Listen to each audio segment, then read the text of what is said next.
Chapter 161 2 years later, in the far north. What? You've found a lead on what I asked you to investigate. Yes, it's in the Mad Axe Mountains in the far north. If you hadn't paid me a lot of money to help me keep an eye on this kind of information, I wouldn't have paid any attention to it at all. Yu Yan, who went to the Ice Soul City Merchant Guild to retrieve the books he had purchased, received unexpected information from the caravan owner. After receiving the intelligence, Yu Yan stood still and read it carefully. If the intelligence was true, the immortal herb Pure Moon Lotus might really have been born in the Mad Axe Mountains. Before the Pure Moon Lotus matures, the moonlight near its location is exceptionally bright compared to the surrounding areas. And the plants in that area also regain their vitality. This change has indeed recently occurred in a certain area near the Mad Axe Mountains. The Pure Moon Lotus requires a large amount of life force to grow. During its growth period, it draws life force from the surrounding earth. When it is about to mature, the Pure Moon Lotus releases its life force to repay the life force it has taken from heaven and earth during its growth. This is why the phenomenon mentioned above occurs. Is this what you're looking for? Seeing that his VIP customer was looking so intently, the caravan owner quickly asked him a question. If this information is indeed what the major client needs, then he will receive a very good reward. It is indeed the information I need. Thank you for your trouble. Please also spread the word that I don't need this information so that others don't have to keep working on it. Also, I will be away for a while. You can send the books you collected to my residence. Xiao Miao will pay you. Yu Yan took out the promised reward from the golden scepter and handed it to the caravan owner, also asking him to help spread the word that he was leaving. These are all minor matters. You can leave them to me without worry. Looking at the pile of gold soul coins in front of him and feeling the aura emanating from them, the caravan owner couldn't stop smiling. Who wouldn't like such a generous customer who paid so readily? After leaving the caravan, Yu Yan hurried towards the direction of the Beast Academy. Now that he had found the trail of the Pure Moon Lotus, he needed to go to the Mad Axe Mountains as soon as possible to retrieve it and fulfill his promise to Yi Lingling. When Yu Yan thought of the Mad Axe Mountains, he couldn't help but think the map he obtained several years ago when he rescued the spirit cat Wu Shui from poachers. It seemed to contain a treasure.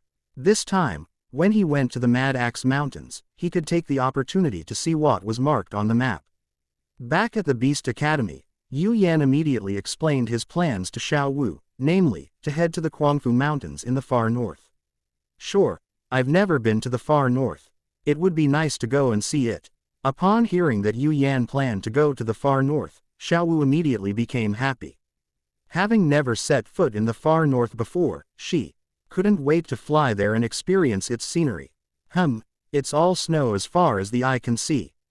He had intended to tell Xiao Wu that the far north wasn't as wonderful as she had imagined, She realizing that his words might dampen her interest in the trip, he immediately changed his tune and said some harmless, well-known things. I'm really looking forward to it. Xiao Wu took out a book about the far north, preparing to review her knowledge of the far north before setting off. Okay, I'll talk to Dugu Yan and Yi Lingling tomorrow, then ask Vice Dean Zhang Jing for leave, and then I'll set off. When the topic of asking Vice Dean Zhang Jing for leave came up, Yu Yan couldn't help but cover his head, already anticipating another lecture from her before he left. Over the past 2 years, Yu Yan and Xiao Wu have both broken through to the Soul King level and absorbed their 5th soul rings. Xiao Wu's 5th spirit ring, which she formed herself, has a lifespan of 69,324 years. Her spirit skill is Void, which grants immunity to all non-energy physical attacks and reduces any energy attack by 60%.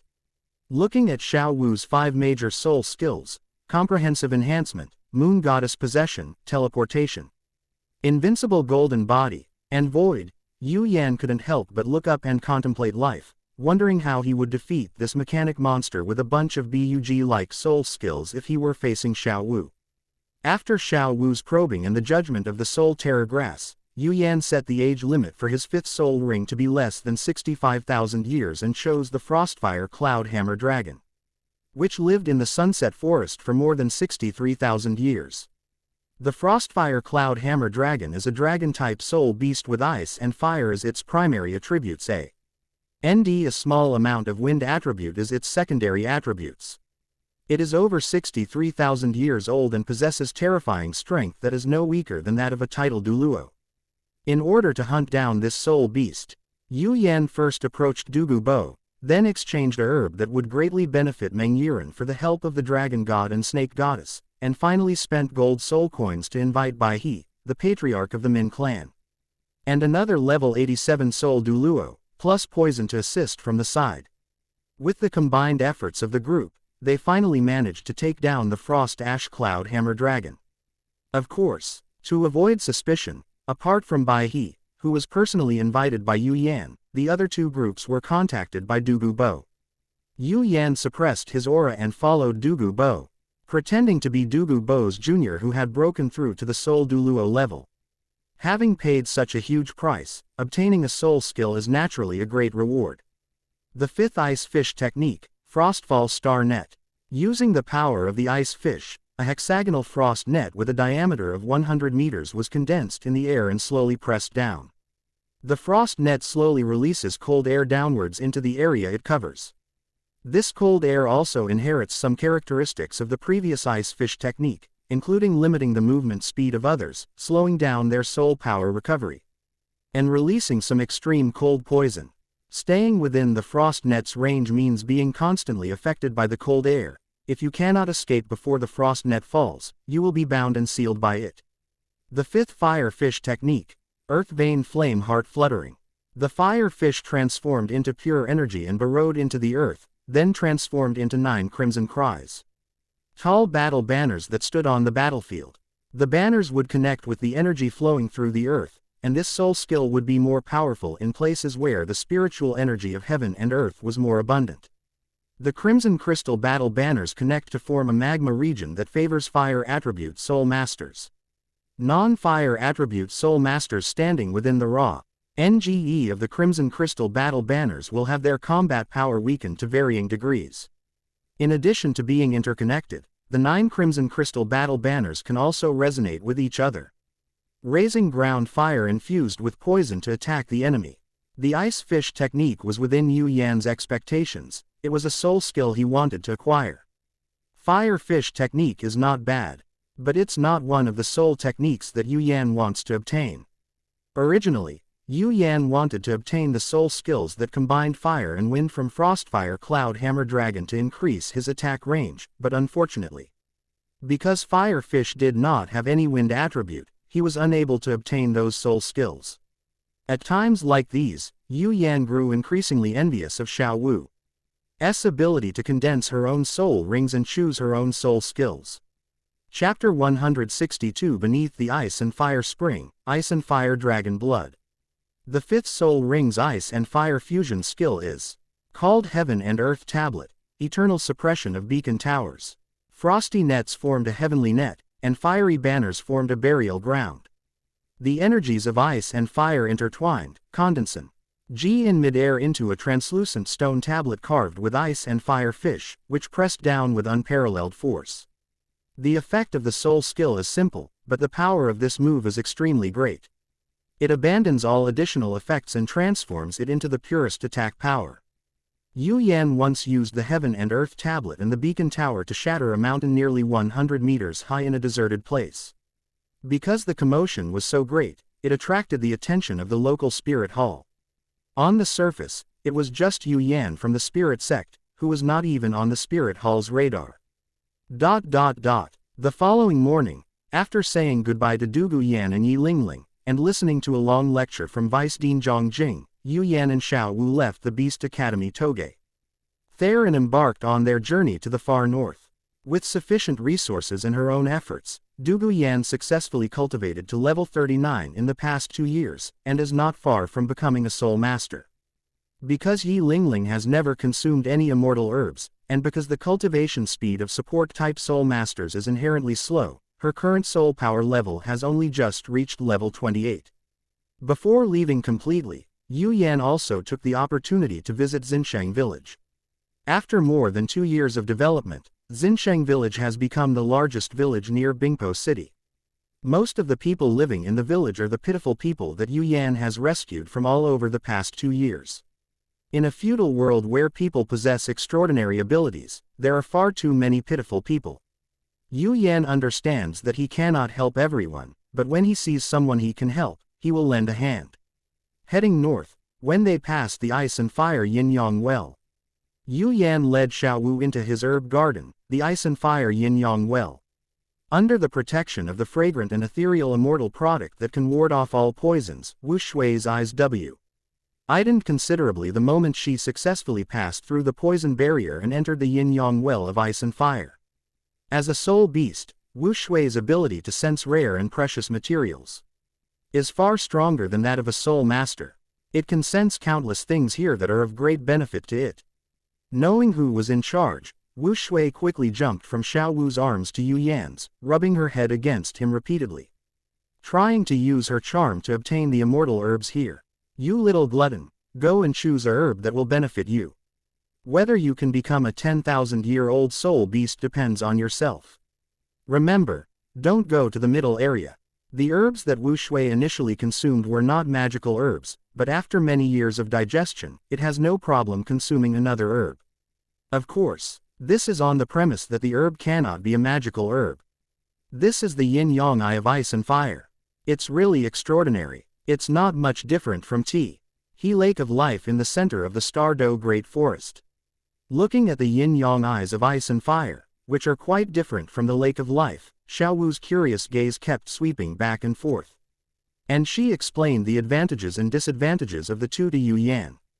The Lake of Life is very large, and many 100,000-year-old soul beasts live around it, as well as some herbs, but there are not many immortal herbs.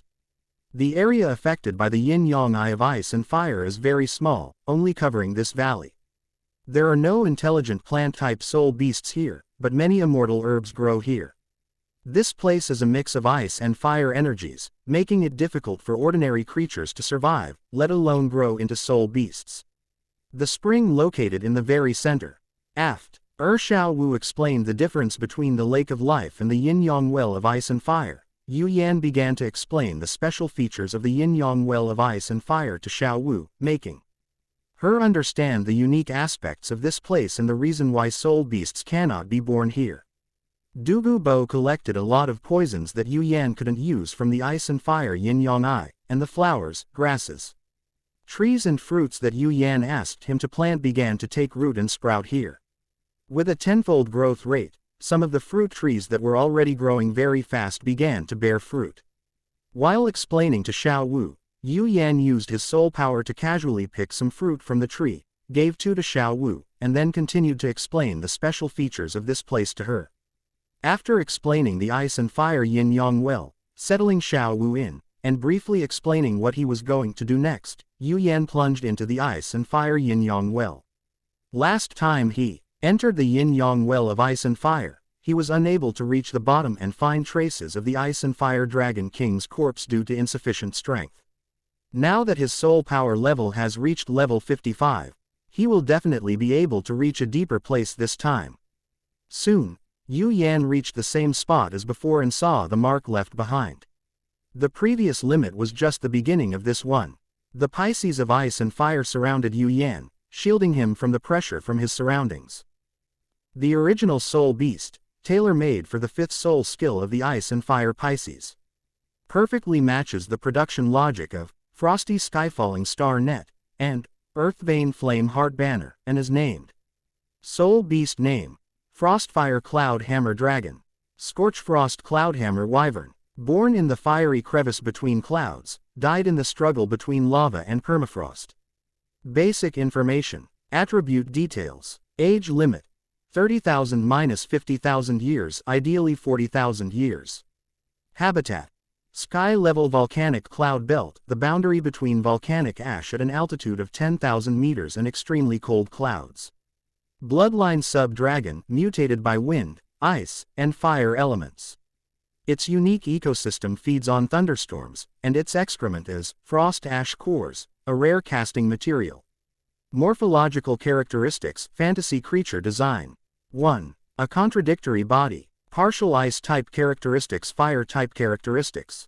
Skull crystal ice horn, lightning attractor, lava crystal beard, spews volcanic ash. The back of the torso is covered with diamond-like ice armor refracting sunlight. And golden red molten light seeps from the gaps in the scales on the abdomen. Left wing.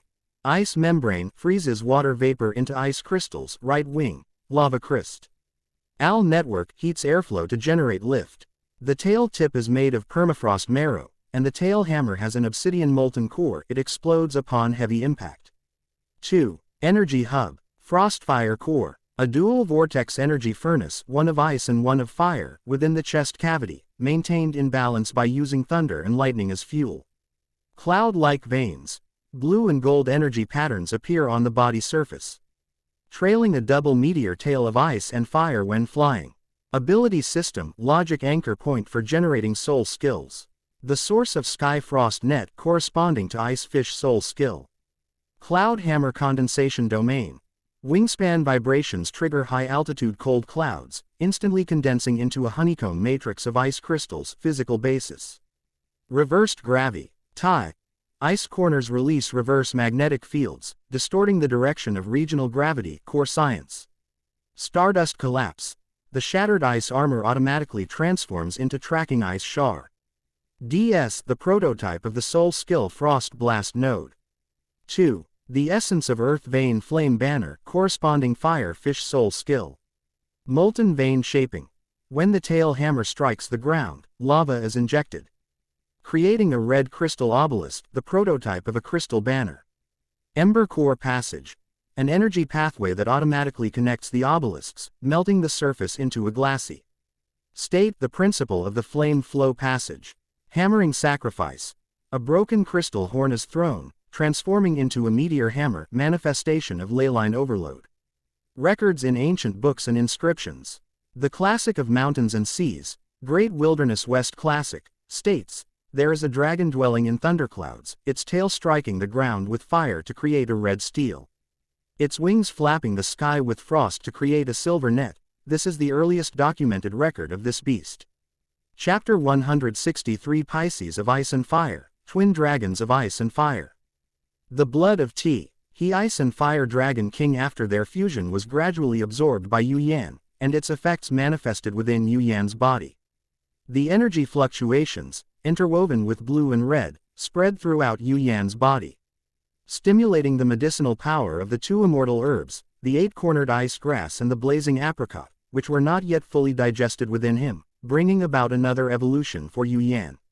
When sensing the energy within his body, Yu Yan seemed to perceive an emotion called disdain from the red and blue blood. It was disdain for the two rare and precious herbs, eight-cornered ice grass and the fiery apricot. The red and blue blood did not directly increase his soul power cultivation, but Yu Yan could feel it strengthening him. He felt as if he were soaken in a spring with a perfectly comfortable temperature, and his body exuded an emotion called pleasure. The 8 extraordinary meridians were silently opened, and soul power could flow to every part of the body in the blink of an eye. The meridians were also widened several times in silence. A tingling sensation emanated from its bones, after absorbing the blood of the Ice and Fire Dragon King. It was growing stronger at a visible rate. The golden light in his eyes, born from taking the Wang Chuan Shu Shui Lu, a type of medicinal product, began to shine brightly. The hidden, unabsorbed medicinal power merged into his eyes, which in turn led to a slow increase in his mental strength. Every part of my body is cheering. This is an evolution at the level of life. Martial spirits are inherited and manifested through bloodlines. As Yu Yan evolved, the Ice and Fire Pisces, who had already embarked on the path of dragon transformation, also began to change. The Ice and Fire Pisces expanded and transformed, their bodies stretching to 9.9 meters. Their fish bodies became slender and imposing dragon bodies, their smooth fish heads transformed into ferocious dragon heads, and their round fish eyes became chilling vertical pupils. As the change occurred, a faint dragon's might emanated from where Yu Yan was, interrupting Xiao Wu's cultivation. Opening her eyes, Xiao Wu saw Yu Yan sitting cross-legged in the center of the Ice and Fire Yin-Yang Eye, and 2 dragons, one blue and one red, surrounding him. The ice dragon has dark blue scales on its body, moonlight silver scales on its belly, and white mane formed from cold mist at the line connecting its head and body. The fire dragon's scales are the color of magma, with crimson gold scales on its body, and a red mane mat. Of flames at the line connecting its head and body. Compared to the two ferocious dragons, Yu Yan, who usually appears to be gentle, now exudes a strong sense of aggression. Question mark. A big question mark appeared in Xiao Wu's mind. She couldn't understand how Yu Yan could have changed so much after she had only cultivated for a short while. Is this reasonable? No matter how confused Xiao Wu was, could see that Yu Yan was at a critical moment. She couldn't interrupt him. If she wanted to know what was going on, she could ask him after Yu Yan's transformation was over. About 2 or 3 hours later, Yu Yan, having finally absorbed the blood of the Ice and Fire Dragon King and sensed the benefits brought by this drop of blood, slowly opened his eyes. I never imagined that a drop of the fused blood of the Ice and Fire Dragon Kings, whose power had been largely depleted over the years, could bring such great benefits. However, given that both the Ice and Fire Dragon Kings were supreme god kings, it's only natural that they could bring about such a significant change in me. Above the title Douluo are the divine officials, and below them are the third-level gods, second-level gods, first-level gods, main gods, half-step god kings, and creators.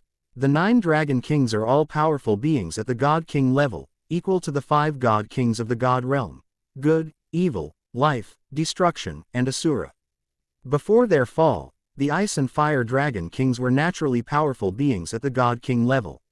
Even the slightest trace of their essence would be of immense benefit to Yu Yan. After letting out a long sigh, Yu Yan opened his eyes and saw Xiao Wu standing not far away, her eyes filled with curiosity. If you want to know what happened to me, let me tell you slowly. Before Xiao Wu asked any questions, Yu Yan began to recount his story of diving into the yin-yang well of ice and fire, discovering blood mixed with red and blue and imbued with the might of a dragon, and absorbing it after coming ashore. Aside from some things related to the Ice and Fire Dragon King that couldn't be discussed for the time being, Yu Yan told everything he could. You mean you discovered a mass of unknown, powerful ice and fire dragon blood at the yin-yang well, and the changes in your body are all because you absorbed it? Xiao Wu looked at Yu Yan with suspicion. Based on her understanding of Yu Yan, if he really didn't know anything about it, and if the success rate was really low, he wouldn't have absorbed this so-called unknown blood. Yes, that's it. Not knowing how to explain the Ice and Fire Dragon King to Xiao Wu, nor how to explain the fish flame he knew, he chose to skip the question and not explain at all. One lie requires countless lies to cover it up. Rather than using lies to cover it up, it's better not to explain for the time being. Knowing that Yu Yan wasn't planning to explain to her for the time being, Xiao Wu wisely chose not to press the matter further. After all, she wouldn't get anything out of him anyway, so she might as well not ask at all. Your martial soul form has changed, so have your soul skills changed as well?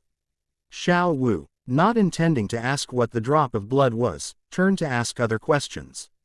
After her martial soul changed, her second soul ring underwent a tremendous transformation. Therefore, she wanted to know whether Yu Yan's soul skills had changed after the change in his martial soul form.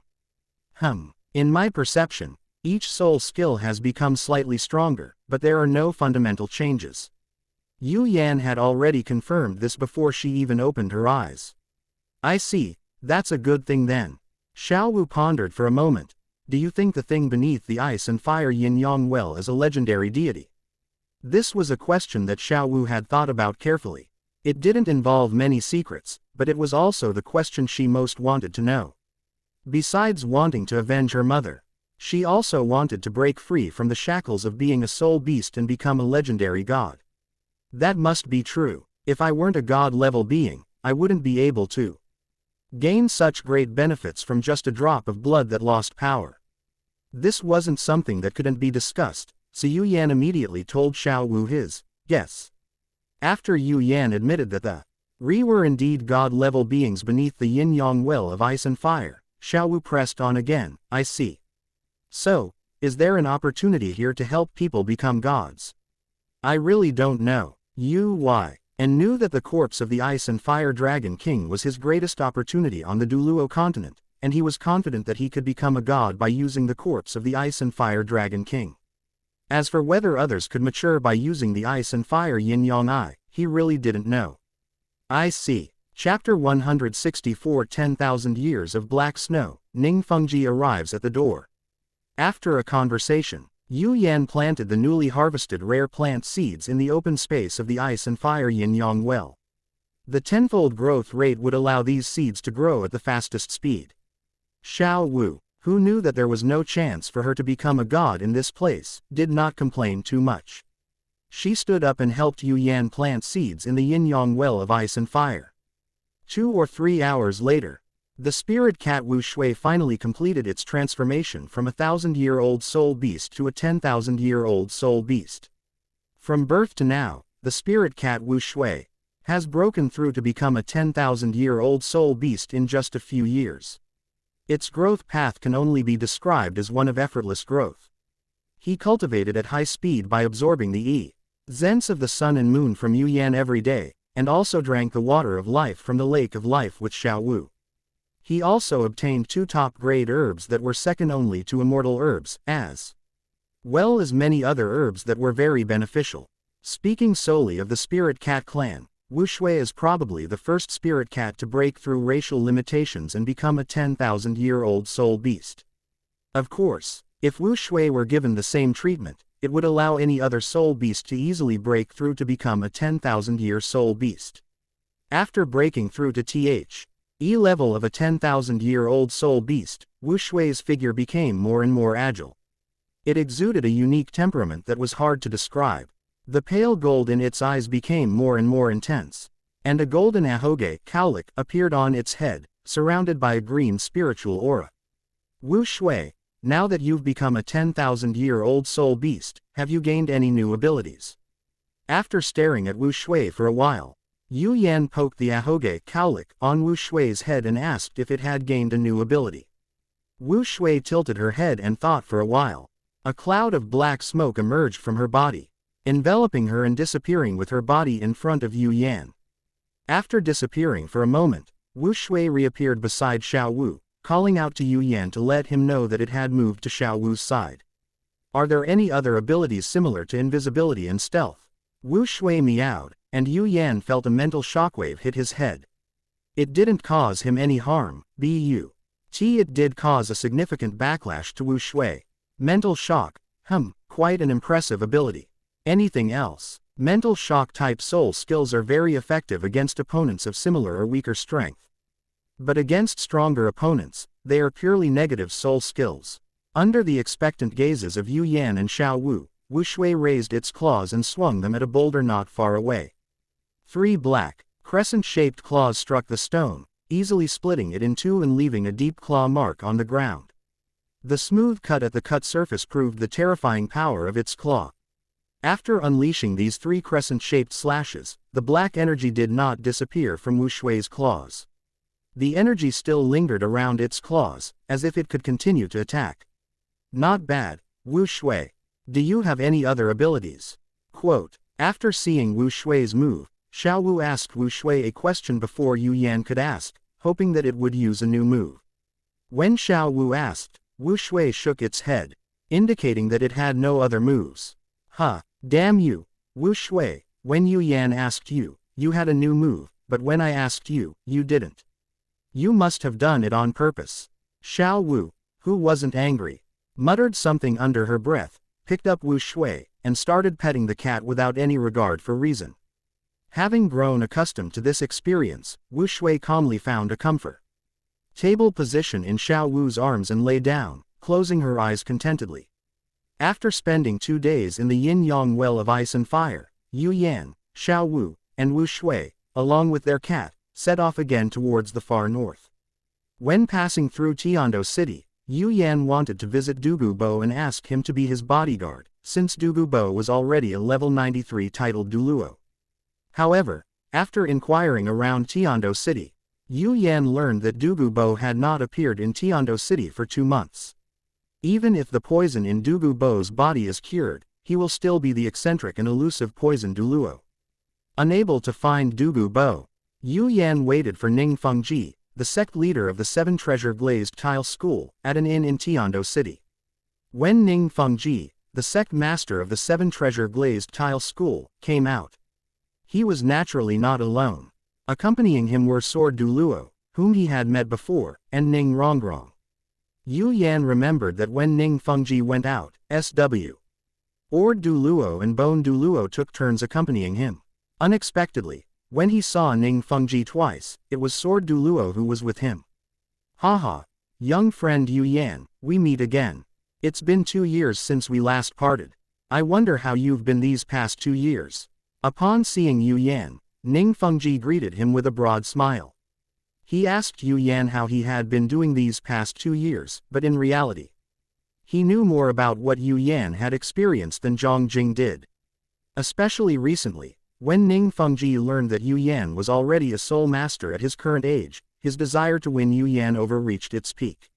Such a genius, if he could join his 7-treasure glazed tile school and become his son-in-law, the 7-treasure glazed tile school, which is currently facing a talent shortage, would surely remain powerful for several more centuries. Xiao Wu, who has a close relationship with Yu Yan, is also a super genius who is no less than Yu Yan. Based on this, Ning Fengji can ignore many things. Based on their age and cultivation speed, Yu Yan publicly announced his soul power level as level 41, while Xiao Wu publicly announced her soul power level as level 38. Neither of them revealed their true cultivation level to the outside world. While talent can attract attention, it also attracts some ill-intentioned people. In the past 2 years, Yu Yan and Xiao Wu have dealt with 3 groups of people who wanted to kill them. Thank you for your concern, Sect Master Ning. I have been doing quite well these past 2 years. I would like to express my gratitude to Sect Master Ning for the Soul Beast notebook you gave me back then. That notebook has indeed been very helpful to me. After agreeing with the fake question mark, Yu Yan sincerely thanked Ning Fengji for the book on ice and fire dragon type soul beasts that Ning Fengji had given him years ago. That book had indeed helped him a lot, and that much had to be acknowledged.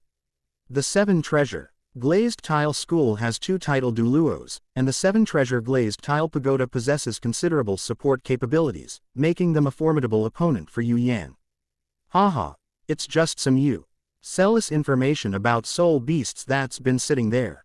It's good that it can help a young talent like Yu Yan. Ning Fengji, who could discern truth from falsehood, was pleased that Yu Yan remembered the kindness of his gift of books. Winning over a genius who knew how to be grateful was far better than winning over a genius who was ungrateful. The conversation began, and Ning Fengji and Yu Yan, who were keen to befriend each other, chatted on and on.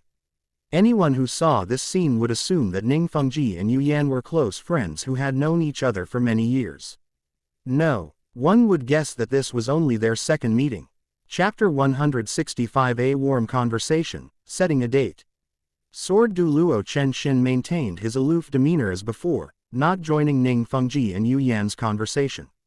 His gaze swept over Xiao Wu, but he did not discover Xiao Wu's true identity.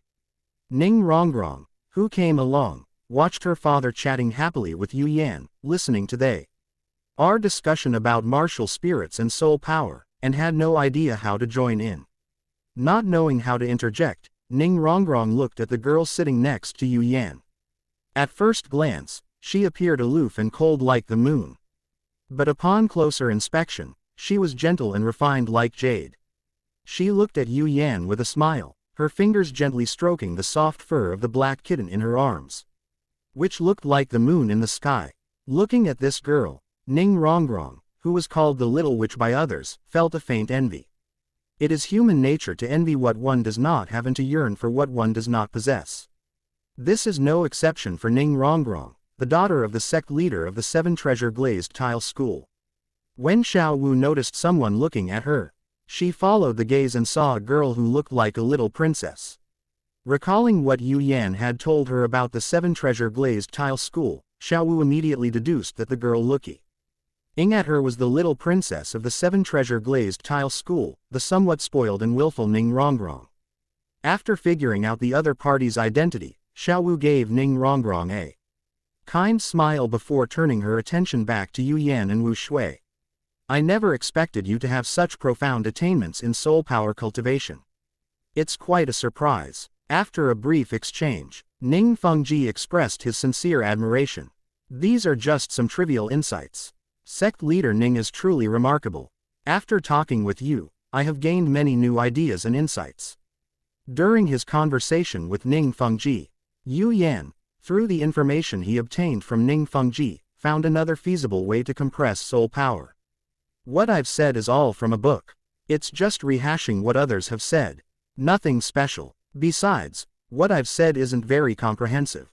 If young friend Yu Yan is interested, please come to my 7 Treasure Glazed Tile School to read this book another day. Ning Fengji is a theoretical master in the field of martial spirits, but he doesn't have much to say about the research on soul power. At most, he can talk about what he has seen. However, after judging from the conversation that Yu Yan was very interested in this topic, Ning Fengji used this knowledge as bait to invite Yu Yan to visit the 7 Treasure Glazed Tile School. Once I return from the far north, I will definitely visit the 7 Treasure Glazed Tile School and bother them for a while. Upon hearing Ning Fengji's invitation, Yu Yan pondered for a moment.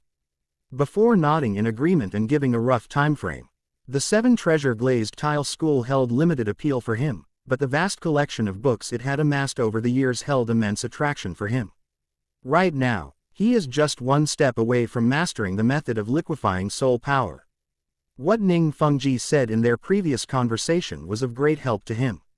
If he LD read all the content written by that senior, he might be able to take that final step and successfully master the method. Ning Fengji harbored no ill will towards him. Going to the 7 Treasure Glazed Tile School was no big deal. Upon hearing that Yu Yan had accepted his invitation, Ning Fengji's smile became much more sincere. Accepting the invitation was a good start, and Ning Fengji believed that as the exchanges deepened, he would definitely be able to win Yu Yan over to the 7 Treasure Glazed Tile School, just as his father had won over the 2-titled Douluo, Sword Bone. By the way, what brings young friend Yu Yan to the far north? Do you need our help? Since Yu Yan had already agreed to his invitation, Ning Fengji didn't dwell on the matter. He astutely seized upon he phrase, the far north, that Yu Yan mentioned. Going to the far north to pick a herb is not a big deal. Going to the far north isn't something to hide, they could easily find out with a simple investigation. The fact that it wasn't a big deal was a polite way of refusing Ning Fengji's offer of help. In that case, I will await your visit at the 7 Treasure Glazed Tile School. Ning Fengji, sensing Yu Yan's refusal, did not continue speaking. At this point, there's really nothing left to talk about, all that's left is some repetitive, rambling conversation. After running out of topics, Ning Fengji, using the excuse of wanting to be a good host as mentioned before, let Ning Rongrong, who was the same age as him, take Yu Yan and Xiao to explore Tiando City. He then made an excuse to attend to official business and left. Given that he had already agreed to it last time, and considering his covetousness for the 7 Treasure Glazed Tile School's collection of books, here was absolutely no reason for him to refuse. Yu Yan, Xiao, hello, I'm Ning Rongrong. Where would you like to go? Seeing her father walk away, Ning Rongrong came to Yu Yan and Xiao's side, greeted them politely, and then asked Yu Yan where he wanted to go play. As the next successor to the 7 Treasure Glazed Tile School, you can say that Ning Rongrong is willful and capricious, you can't say that Ning Rongrong has no sense of right and wrong and only knows how to make trouble. Having received elite education since childhood, Ning Rongrong knows what to do now. If she were truly willful, capricious, and unreasonable, in the original story, after being mistreated at Shrek Academy, she should have gone home and called a few soul Douluos to raise Shrek to the ground. This action can be seen in the example of Shui Beng, the 4th prince of the Heaven Do Empire. Given the extent of Sword and Bone Douluo's affection for Ning Rongrong, they might personally take action to raise Shrek Academy to the ground. Apart from Tang San and Yu Shaogang, who have titled Douluo fathers, it would be really difficult for anyone else to survive.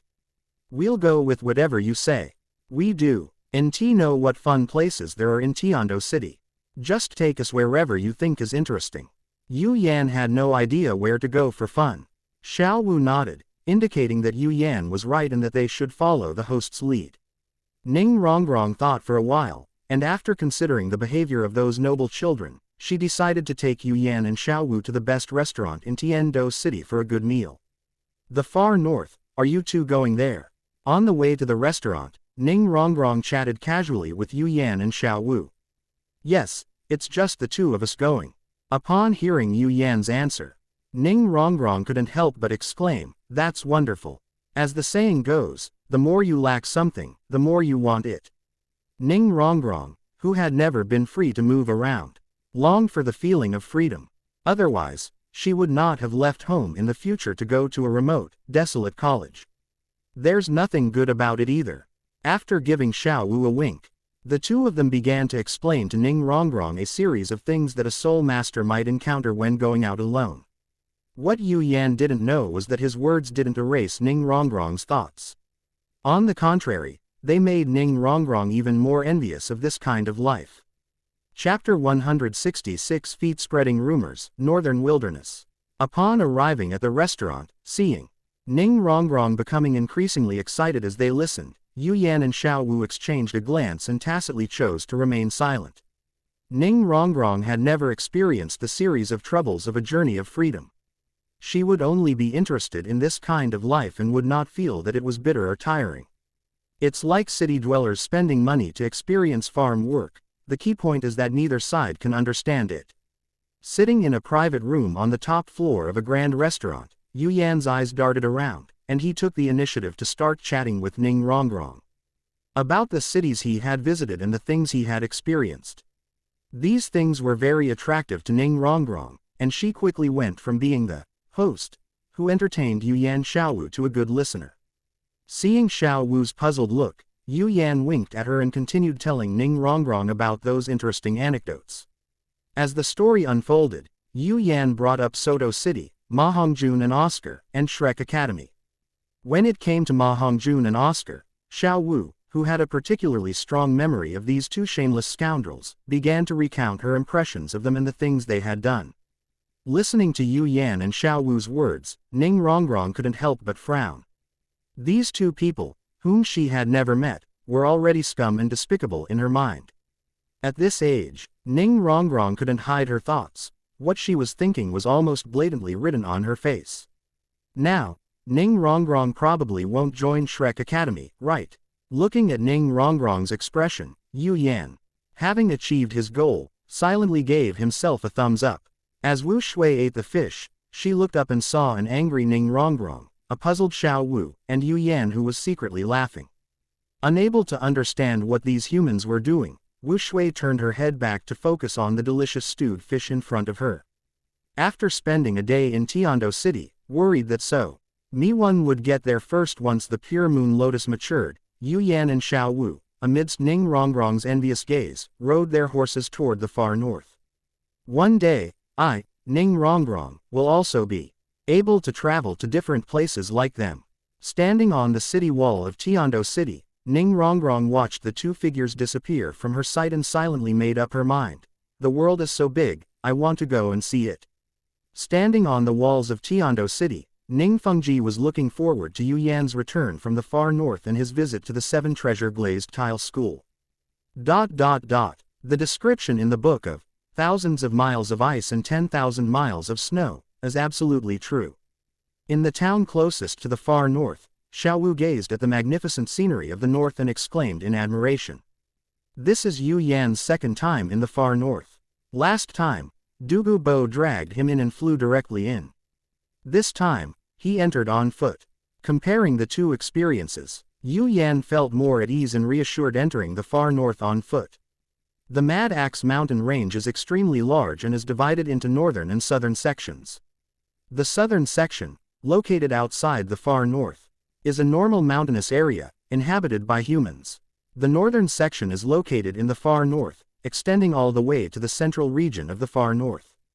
It is home to many spirit beasts and is a snow-capped mountain rarely visited by humans. The suspected location of the pure moon lotus is in the northern section of the Mad Axe Mountains, in a river valley, at the junction of the outer and middle regions of the far north. Following the map, skillfully avoiding soul beasts and human soul masters, the two arrived at an area on the second day after reaching the far north, where the immortal herb pure moon lotus was suspected to have appeared. The trees here have just sprouted, and the blue-silver grass on the ground has just grown, which is very much in line with the characteristics of the pure moon lotus giving back to heaven and earth. It is late autumn, but the vegetation here is showing signs of summer, which is quite unusual. However, if the pure moon lotus grows here, then everything makes sense. I can feel the faint energy of moonlight here.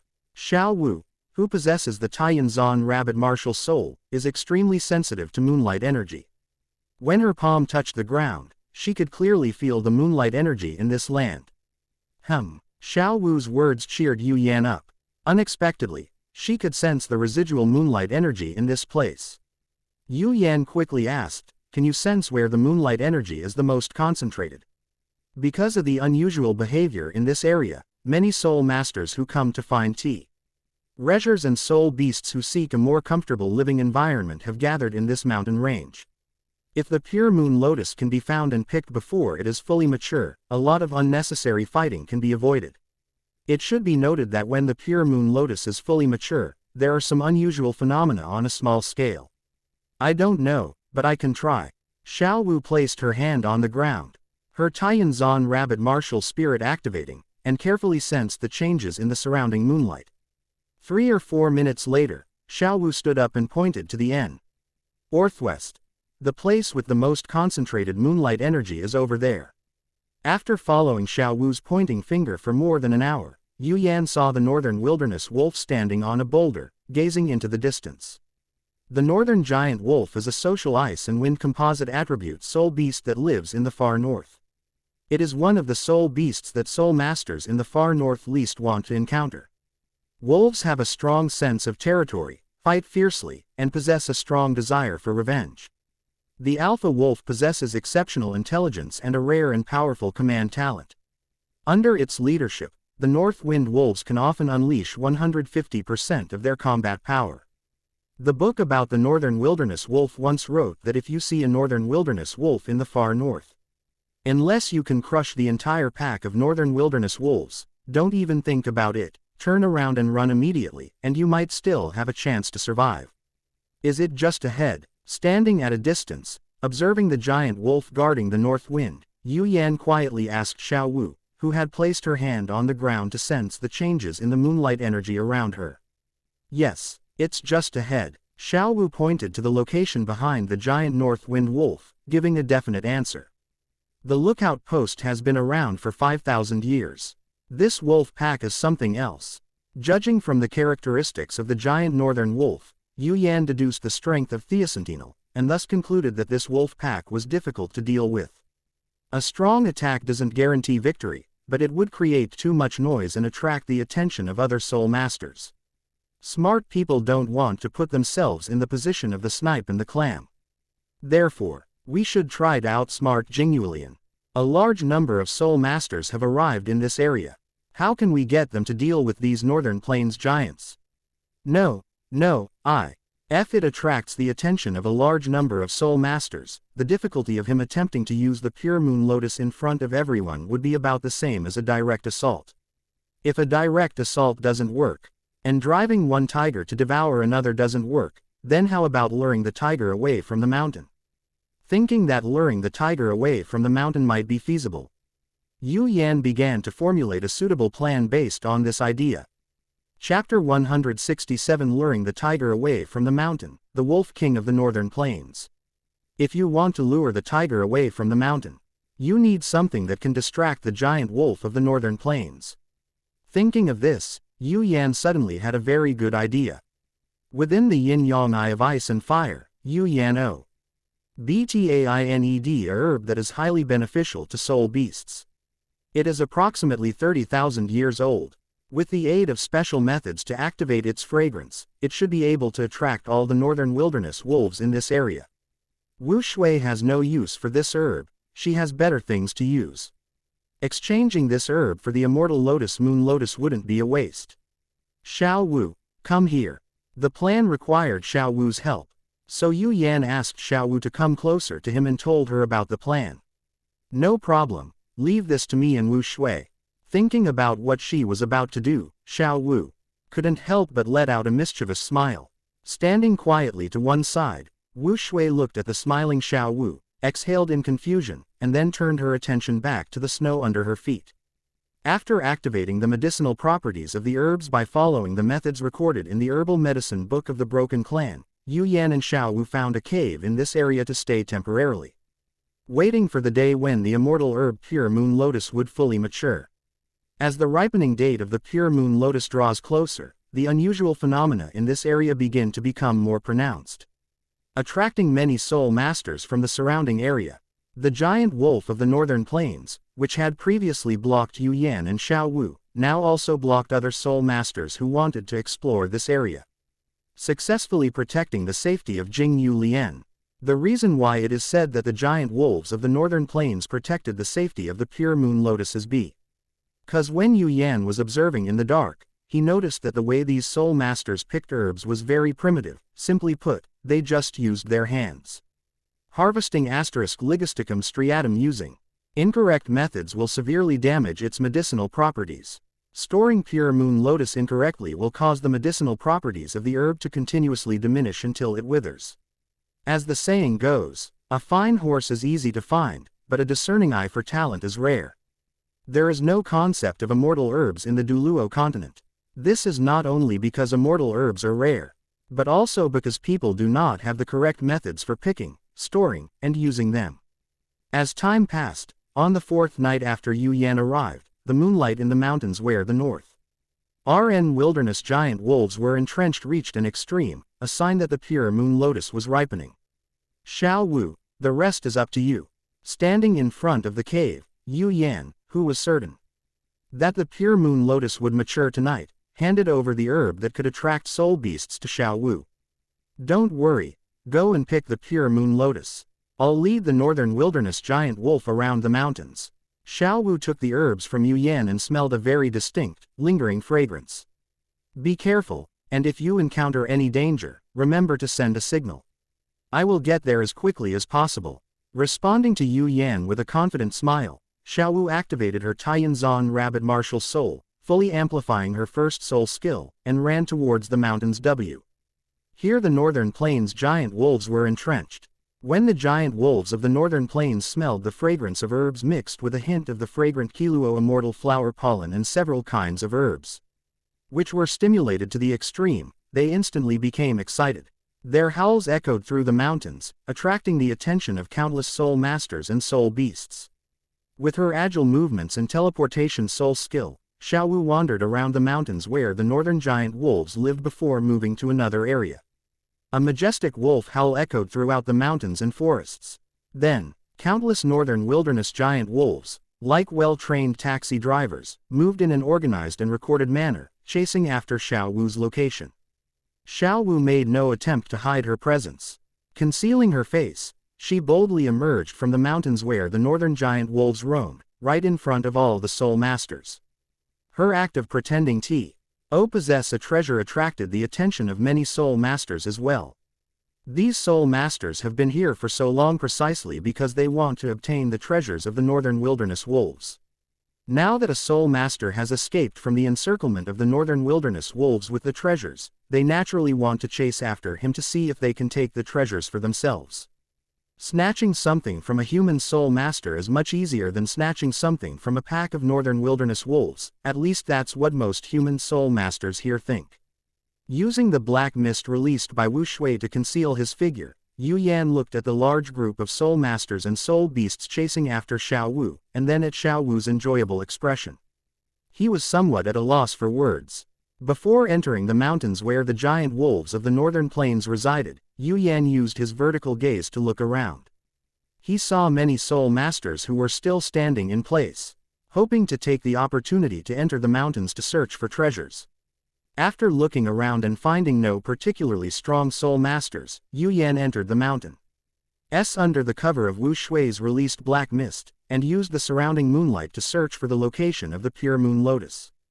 As they advanced through the mountains, Yu Yan noticed that northern wilderness wolves had not all come out. Some of them remained in the mountains, guarding their lair next to a huge cave. Inside the cave, one could still vaguely see the figures of wolf cubs. Holding the spirit cat Wu Shui in his arms, Yu Yan silently bypassed the lair of the northern wilderness wolves and continued up the mountain. After some searching, Yu Yan successfully found the pure moon lotus, which was releasing moonlight energy into the outside world, in a relatively flat area. Beside the pure moon lotus lay a massive northern wilderness wolf. Its mane, like ice crystals, shimmered with magnificent colors under the moonlight energy released by the pure moon lotus. Sharp claws and strong limbs combined to make this northern wilderness wolf look both splendid and majestic. The tip of its swaying tail emanated an eerie chill, a special ice marrow neurotoxin possessed only by the Wolf King of the Northern Wilderness clan, capable of freezing its prey to death within seconds. A giant wolf from the northern plains that's over 30,000 years old.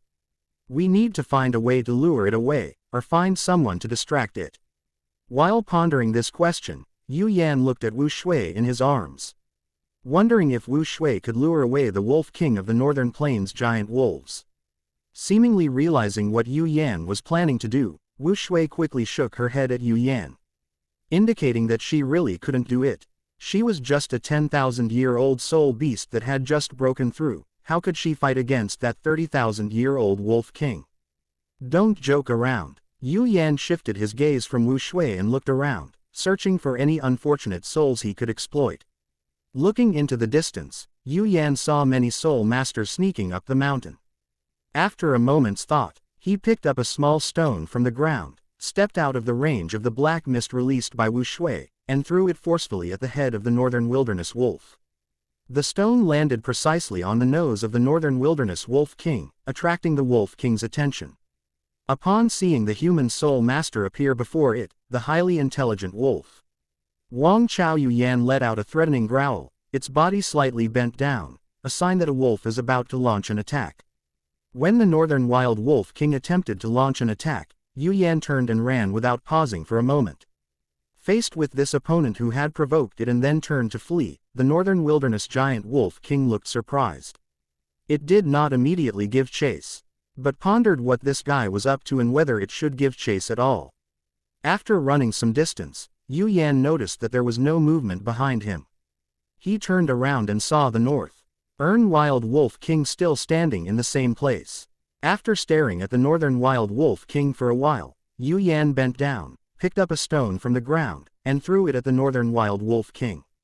The northern wild Wolf King, already on guard, was unlikely to be hit by a stone flying straight at it. It moved to the side and dodged the incoming stone.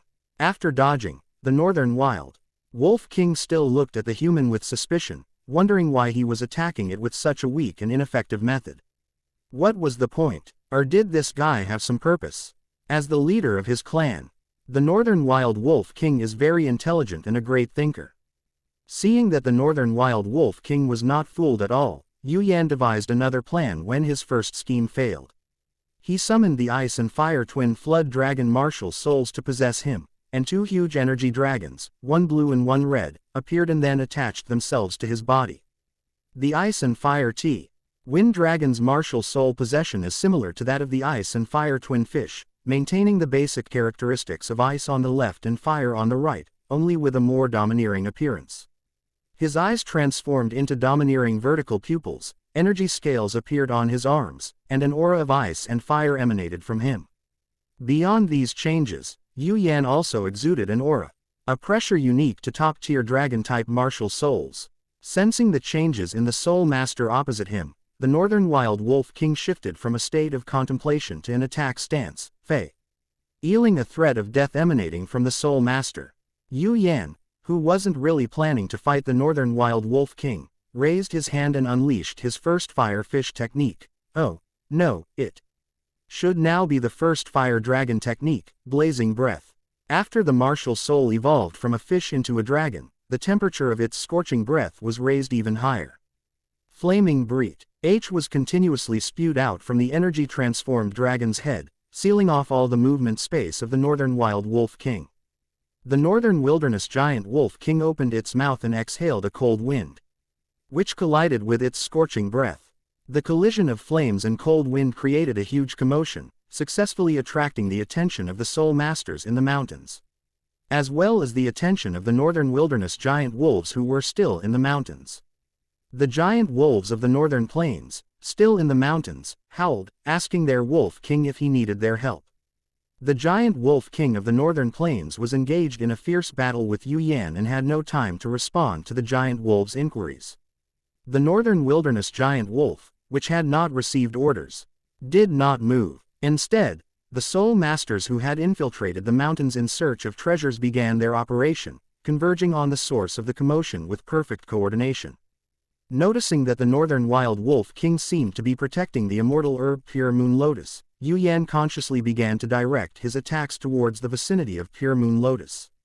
The northern wild wolf king, who had been tending to the herb and preparing to consume it once it matured, saw an attack aimed at the herb and came to the front of the Pure Moon Lotus to block the attack.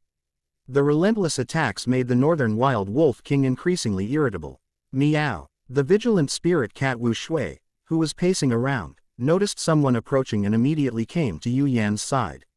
Meowing to report the situation to him, Yan unleashed another wave of scorching breath, using the concealed edge technique to hide his aura, while Wu Shui released black mist to envelop himself in Yan, disappearing from the sight of the northern wild wolf king. A Wu tilde. The northern wilderness giant wolf king was indeed intelligent, but it couldn't control its emotions. And the continuous blows made it furious. While the northern wild wolf king was venting its anger, the fastest soul master arrived in front of it. With nowhere to vent its rage, the wolf opened its mouth and breathed cold wind at the soul master. As soon as he arrived, he saw a cold wind suddenly blowing. The unlucky soul master quickly activated his martial soul and circulated his soul power to resist the cold wind. The cold wind did not break through the soul master's restraints. The soul master who successfully endured it saw the Pure Moon Lotus being protected behind the northern wild wolf king. He did not recognize the Pure Moon Lotus, but he could see that this immortal herb was extraordinary. Having adjusted their state, the soul master revealed 6 soul rings. Preparing to contend with the northern wilderness wolf king and find a way to seize the snow lotus that was clearly no ordinary plant. After this soul master, several more soul masters arrived. They exchanged glances and then began to attack the northern wilderness wolf king together. When the number of people is large, a classic principle is fully demonstrated. 1 monk carries water to drink, 2 monks lift water to drink. 3 monks have no water to drink. When the original Soul King fought the northern wilderness wolf king, he was able to fight the northern wilderness wolf king to a standstill. After the arrival of the 2 soul masters, although they were wary of each other, they were still able to suppress the northern wilderness giant wolf king together. Once there are more than 3 soul masters, their biggest opponent becomes the other soul masters. With everyone just going through the motions, this group is actually suppressed by the northern wilderness wolf king. Why? The northern wild wolf king was entangled with the soul masters. Yan, carrying Wu Shui, had already arrived beside the Pure Moon Lotus. He took out a dagger made of ice crystal ore from his golden scepter, ready to pick the Pure Moon Lotus at any moment. The bamboo slips record that after collecting the Pure Moon Lotus with a dagger made of ice crystal ore, the Pure Moon Lotus should be frozen in ice to seal its medicinal properties. Only in this way can the Pure Moon Lotus be stored for a long time. When the moonlight surrounding this place becomes sufficiently intense, the flower buds of the Pure Moon Lotus fully bloom, marking the complete maturity of the Pure Moon Lotus. The fragrance emanating from the mature Pure Moon Lotus made the northern wild wolf king and the soul master feel that their cultivation had become a little stronger. Just as the northern wild wolf king was about to turn around and swallow the Pure Moon Lotus whole, and just as all the soul masters were about to exert their strength to deal with the northern wild wolf king and fight for the Pure Moon Lotus, the Pure Moon Lotus disappeared into thin air in front of everyone. No, there's someone at the spot where that snow lotus is. He's secretly picking that herb. The black mist released by the spirit cat Wu Shui was indeed remarkable, but under the deliberate perception of certain special spirit masters. They discovered Yan and Wu Shui, who were shrouded in the black mist. After quickly picking the Pure Moon Lotus and freezing it with cold air, Yan tried to create distance with minimal movement, hoping to leave the area and reunite with Xiao Wu. However, while the idea was beautiful, reality was cruel. A wave of light, carrying a sense of brightness, passed over Yan and Wu Shui, locking onto their location. Chapter 168 The Incongruous Man, His True Identity. When the fluctuation came over, Yu Yan knew he had been discovered. Looking in the direction of the detection, he saw a man with an ordinary appearance but an inexplicable air of nobility, which seemed somewhat incongruous. This kind of temperament, Yu Yan has seen only in Ningfengji so far. Realizing that this guy was no ordinary person, Yu Yan no longer cared about hiding his tracks.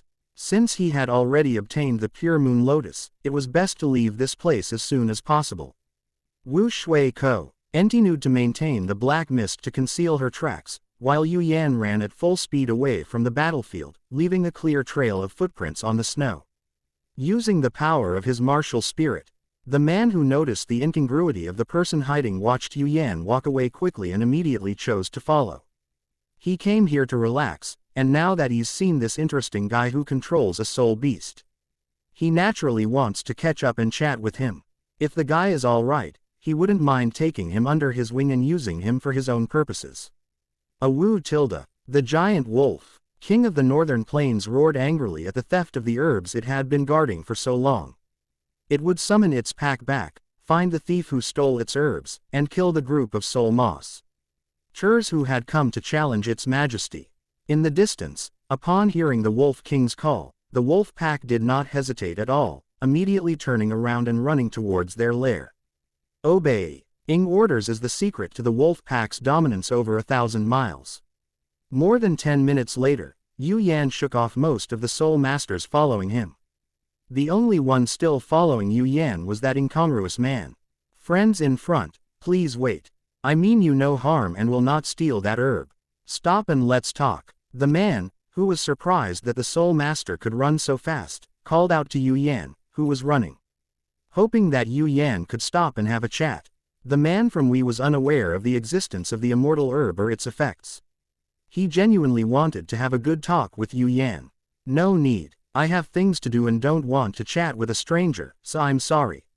After apologizing, and to avoid making too much noise, he used the fish flame ice and fire twin flood dragon martial souls, which he hadn't used before and had only relied on his physical strength to escape, and his speed doubled again. Then, amidst the astonished gaze of the strange man, Yu Yan disappeared from his sight. Question mark question mark question mark. Exclamation mark exclamation mark. After a moment of confusion, the man from the strange place, who was becoming increasingly interested in this person, also activated his martial spirit, released his soul skill, and unfurled several pairs of seemingly real yet illusory wings on his back. He took off and chased after the fleeing Yu Yan. The incongruous man, having used his soul skill, quickly landed on a large rock in front of Yu Yan. Friend, how about we have a chat? I can't refuse your kind invitation. What would you like to talk about? Looking at the incongruous man standing in front of him, Yu Yan patted the back of the spirit cat Wu Shui, indicating that it could dispel the black mist surrounding it. Yu Yan, now revealing his true form, cautiously inquires about the strange man's purpose while also waiting for Xiao to return. This place is not far from the agreed meeting point. As long as Xiao comes to meet him, he is confident that with Xiao's help, they can deal with this incongruous man. In this day and age, there are only a handful of title Douluos and soul Douluos. During his years at the Beast Academy, he memorized all the information about title Douluos and soul Douluos. But the incongruous man in front of him was not among them.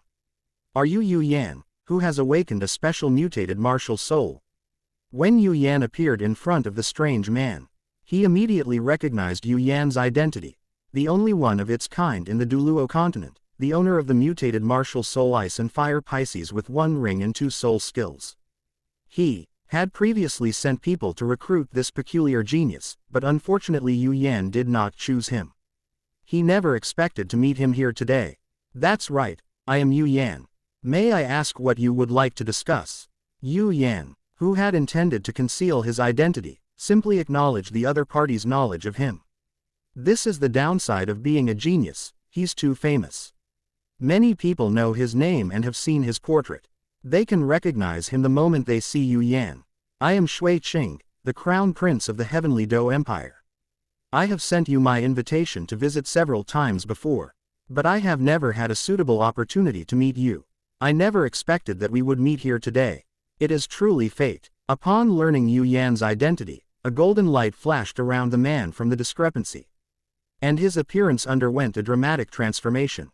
A handsome man, who would become the center of attention wherever he went, appeared where the man from the discrepancy was standing. Ah! The moment the man with the strange appearance changed his face and said his name, Yu Yan's expression became interesting. He never thought that he would meet open black lens bracket Shui Qing close black lens bracket in the far north. I concealed my true appearance while traveling to avoid trouble. I am truly sorry that I could not show you my true face before. Thinking that Yu Yan was surprised by his transformation, Shui Qing explained his earlier change to Yu Yan. Who isn't surprised by your identity as Shui Qing? I'm surprised because you're Qian Runshui. Shui Qing, a very unlucky guy who died several years ago. The person who walks in the world now under the identity of Shui Qing is Qian Runshui, a person with innate level 20 soul power, a person with the god level martial soul 6-winged angel. A fool with invincible talent but who has put the cart before the horse, and a future heir of the spirit hall who has suffered a complete defeat. Yu Yan, why are you staring at me like that? When Yu Yan looked at her with a complicated expression, Shui Qing asked him, puzzled, why he was staring at her with such a strange look. Ahem. The name of the crown prince is renowned far and wide. Today, I have been so shocked to see the crown prince in person that I have lost my composure.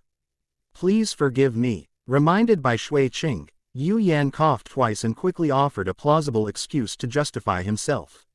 If Qian Runshui, disguised as Shui Qing, appears here, then the two titled Douluo, Snake Spear and Porcupine, who have been secretly protecting Qian Runshui, should also be nearby. I absolutely cannot let them see through my disguise.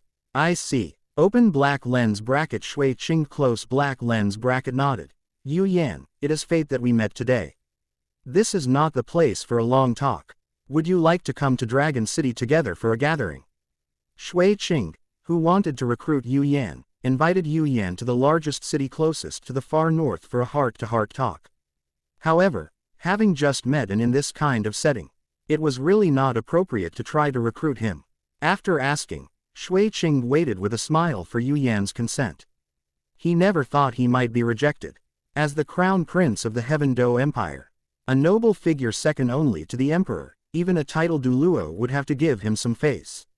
He invited Yu Yan to a gathering as an equal, and no matter how he thought about it, Yu Yan would not refuse. Chapter 169 Accepting the Invitation, Cliffside Cave. The Crown Prince's invitation is so sincere, how could I possibly refuse? Yu Yan readily accepted Shui Qinghei's invitation. As someone who had transmigrated from modern society, he had no reason to feel any awe or respect for the Crown Prince of the Heavenly Do Empire. Yu Yan accepted Qian Runshui's invitation entirely out of respect for the two titled Douluos beside her. Haha, shall we set off now? Knowing the answer in his heart, Shui Qing heard that Yu Yan had agreed to his invitation.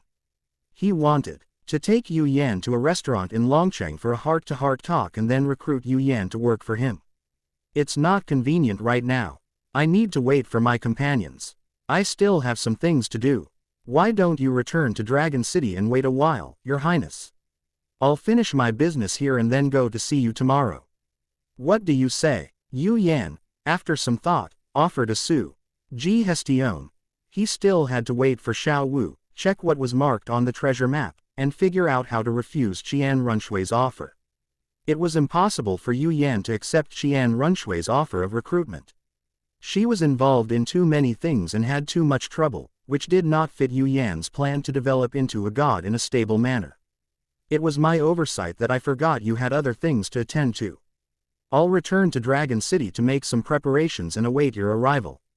After discussing the important matters, open black lens bracket Shui Qing close black lens bracket approached Yu Yan, stood in a very polite position, and began to chat with Yu Yan.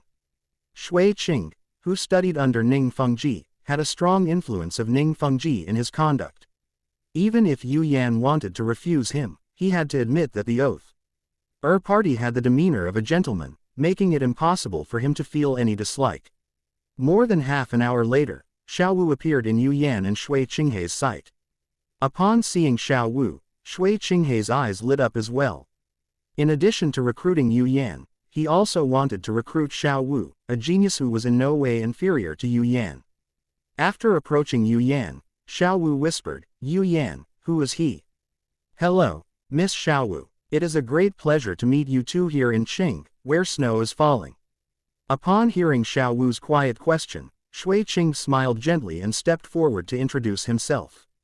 "Hello." When dealing with outsiders, especially complete strangers, Xiao Wu always maintains a cool and aloof attitude.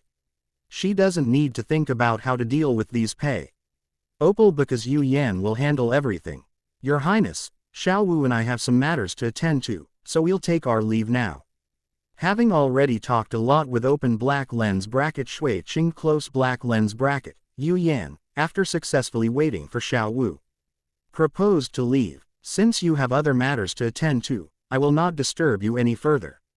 I will prepare a banquet at the Northwest Restaurant in Dragon City tomorrow and await your arrival." Shui Qing, who was also at a loss for what to talk about, nodded in agreement with Yu Yan's idea of leaving. He wanted to go back and take a closer look at the information about Yu Yan, and also arrange for his men to prepare a banquet. The 5 core abilities of the Northern Wilderness Giant Wolf including individual skills and group-based skills. Ability 1. Ice Pulse Synchronization Bloodline Passive. Effect. The Wolf Pack connects to the Frost Soul Network, sharing vision and life status within a 10-kilometer diameter.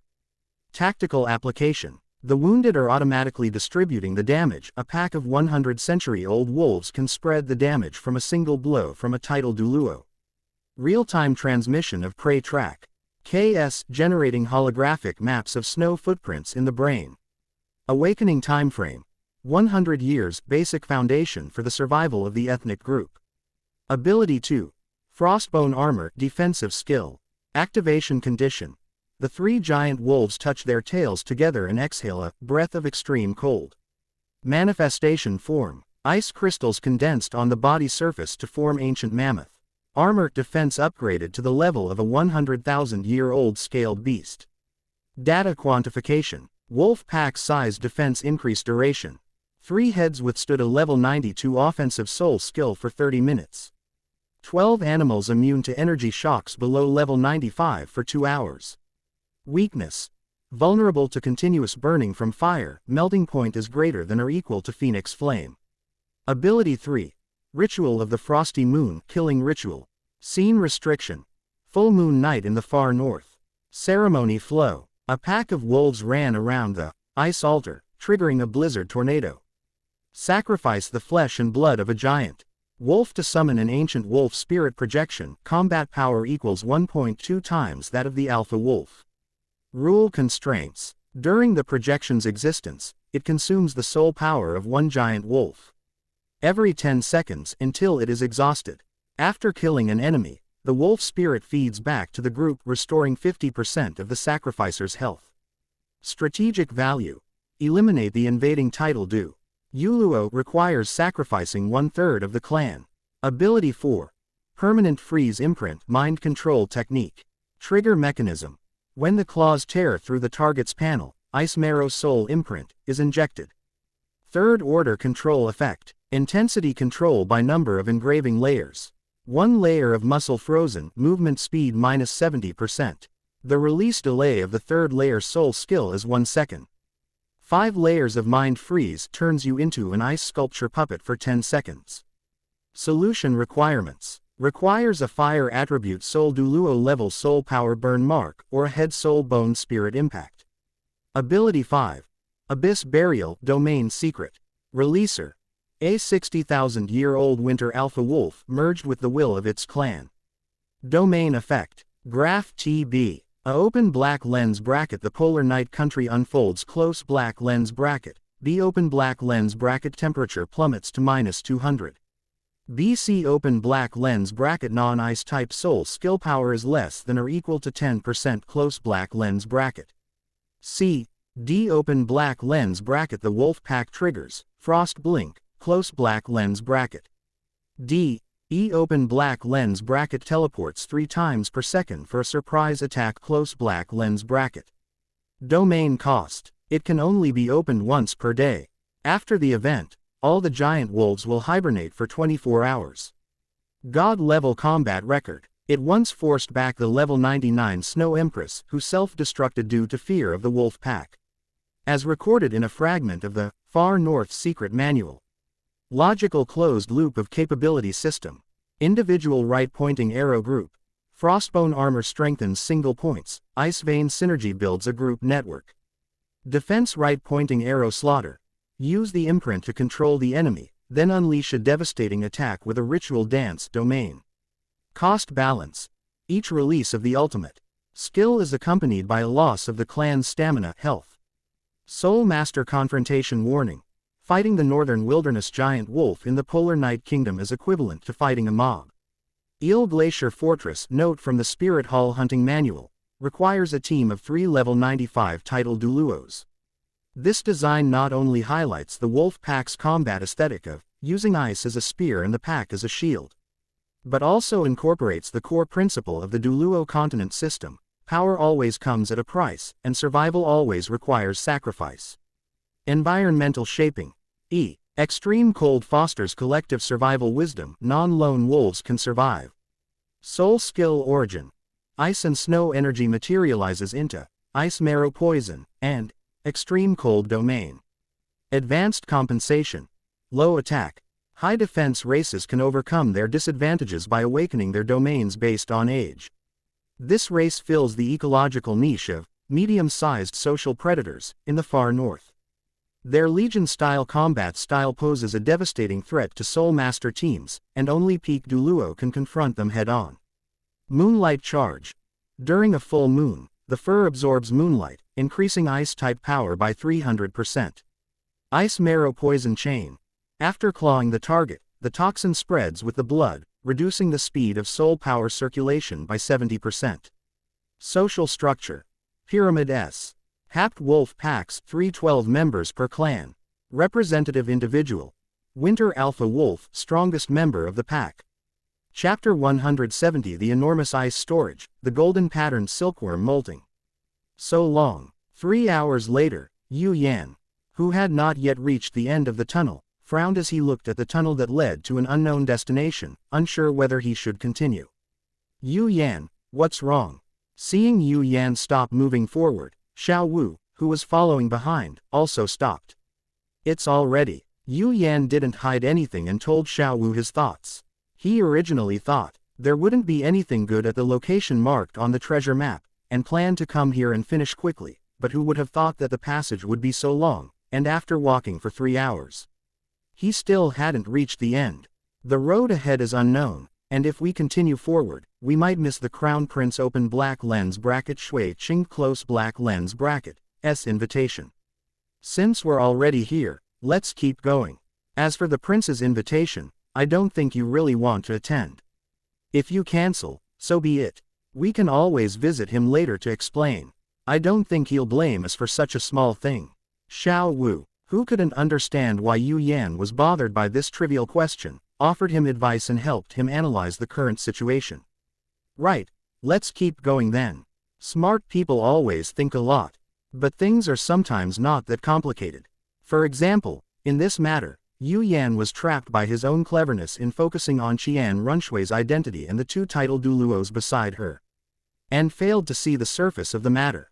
Because Xiao Wu was unaware of the intricacies involved, she was able to simplify complex problems and propose appropriate solutions.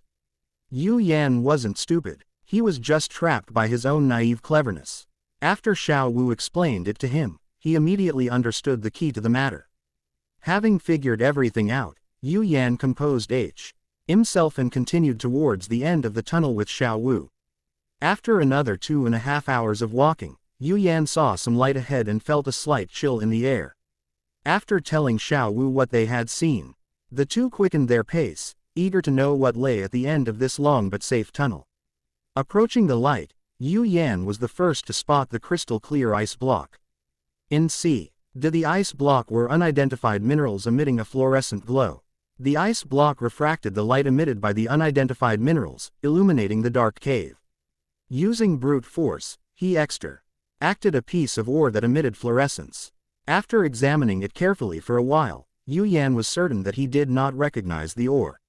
Everyone has their own expertise, and it was not shameful for him not to recognize the ore.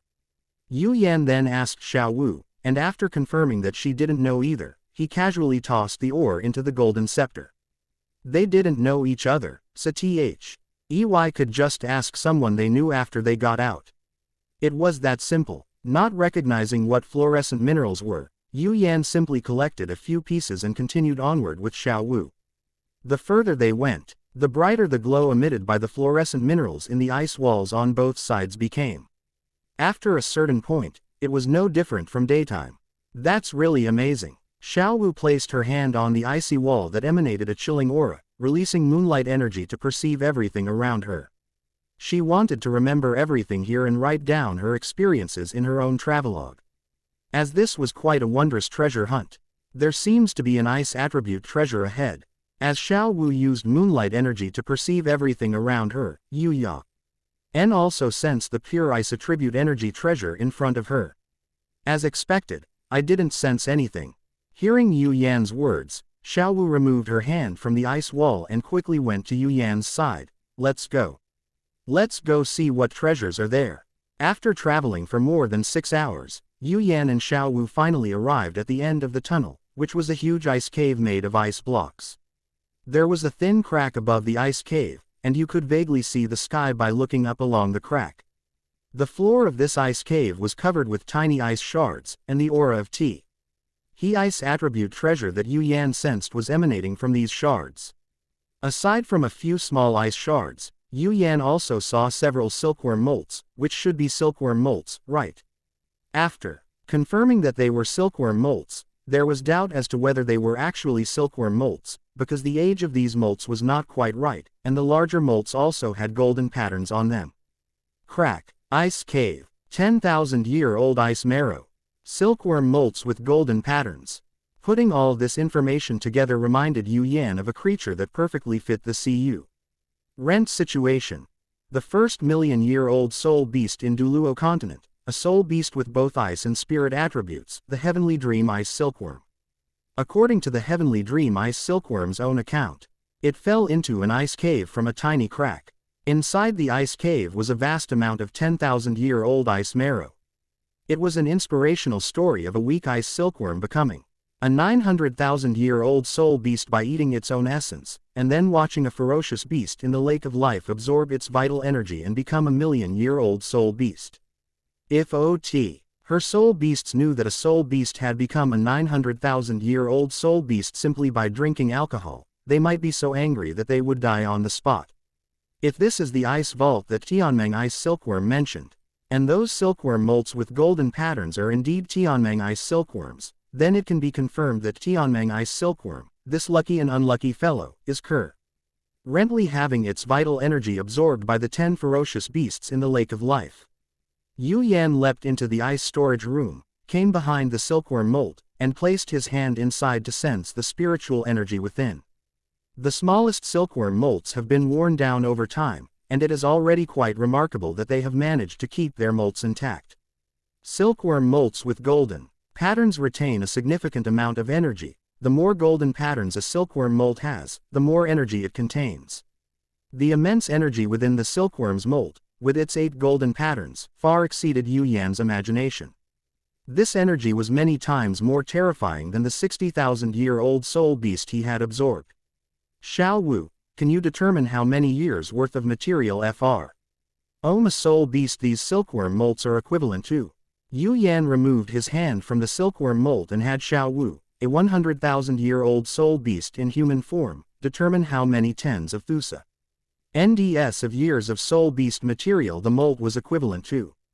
High-grade soul beast materials are all rare and precious treasures, and these silkworm molts are even more precious. Only by judging air age can these silkworm molts be used properly. Okay, let me do it. Xiao Wu stepped forward and, as an expert in appraising treasures, began to assess the silkworm molts. A silkworm mold with a golden pattern is equivalent to material from a 30,000-year-old soul beast, but due to its special material, it can be compared to material from a 40,000-year-old soul beast. The silkworm mold with H2 golden lines is equivalent to the material from an 80,000-year-old soul beast.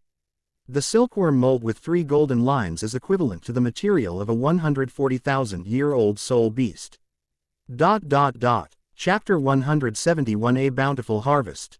The Broken Promise Liar. When Xiao Wu placed her hand on the 6 golden silkworm shells, her expression shifted from doubt and surprise to uncertainty and a host of other emotions.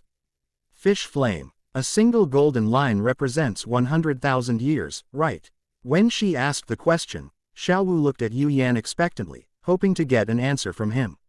Xiao Wu was certain that Yu Yan knew the answer to this question, because when Yu Yan saw these silkworm molts, he was only surprised for 5 breaths before showing an expression of sudden realization.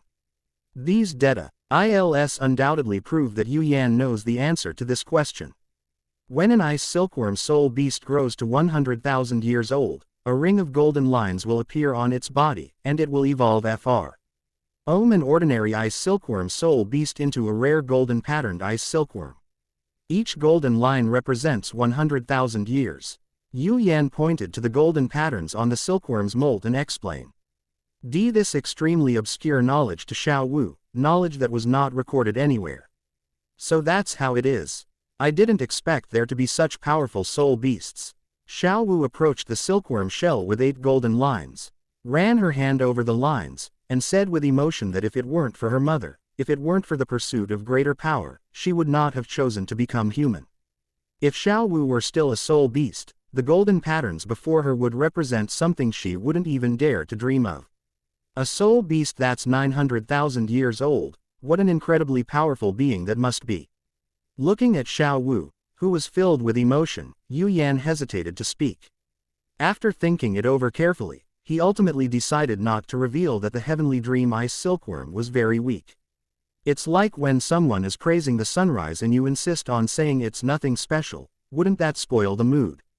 Not wanting to spoil the mood, Yu Yan watched as Xiao Wu became absorbed in her own emotions and chose to pick up the small fragments of 10,000-year-old ice marrow on the ground. These 10,000-year-old ice marrow were indeed very small, but that did not prevent them from still being rare ice attribute treasures.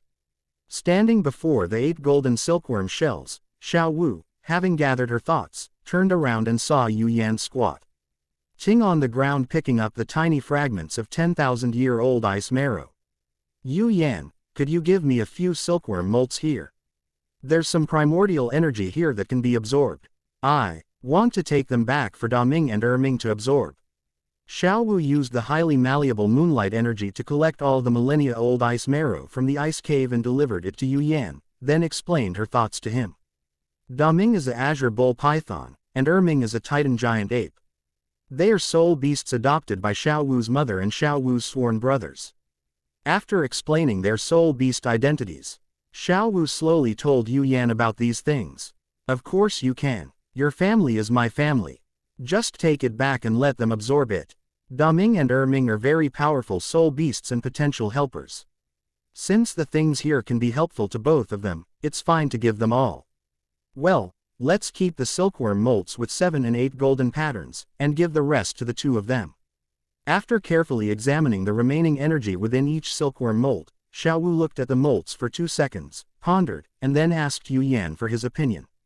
Take them first. After we get out, ask what these silkworm molts are for.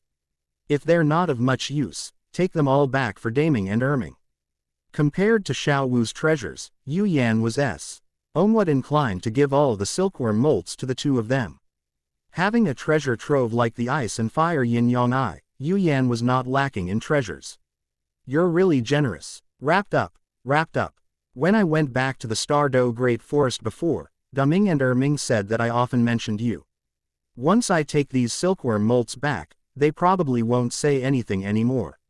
This must be what they mean by, he who eats another's food is bound to him, and he who takes another's money is bound to him. I never imagined that an ordinary treasure map could lead us to discover such a treasure. I think the person who drew the treasure map may have only discovered this place and did not reach the end. After all, if one's cultivation level is insufficient, it would be impossible to walk for 6 hours in an oxygen-scarce passage. Perhaps they discovered some treasure, which is why they drew up such a treasure map. That makes sense. During their conversation, Yu Yan and Xiao Wu collected all the useful items in the ice cave and then returned along the same route they had come from. Following the passage created by the heavenly dream ice silkworm, they arrived at the cliff face. Looking at the distant sunset, Yu Yan and the other person exchanged a glance and laughed happily. Because he had already broken his promise to Shui Qing, Yu Yan did not immediately return to Dragon City. Instead, he leapt into the ocean and caught 2 lobster spirit beasts, which he used as his dinner.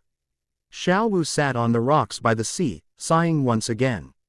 How wonderful it was to have encountered Yu Yan in human society. Rewinding to noon, at the far north in Longcheng, Qian Runshui, disguised as Shui Qing, sat smiling in a private room on the top floor.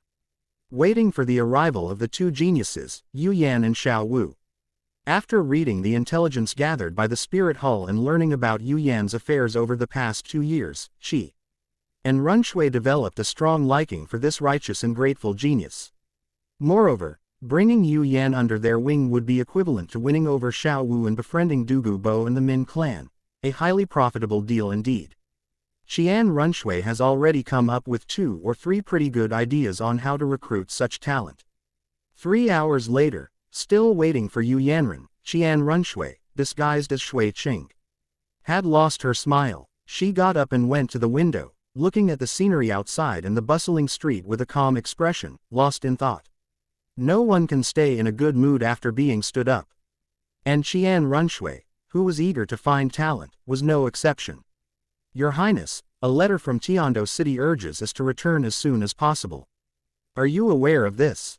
As evening fell, an official pushed open the door and came to Shui Qinghei's side, respectfully asking for his opinion. He couldn't afford to offend either the entity in Tiando City or the Crown Prince in front of him. Since he couldn't afford to offend either, he could only cautiously come over to inquire about the Crown Prince's thoughts and then use the Crown Prince's ideas to respond to the urging from Tiando City. Go and reply to the letter, saying that I will return tomorrow.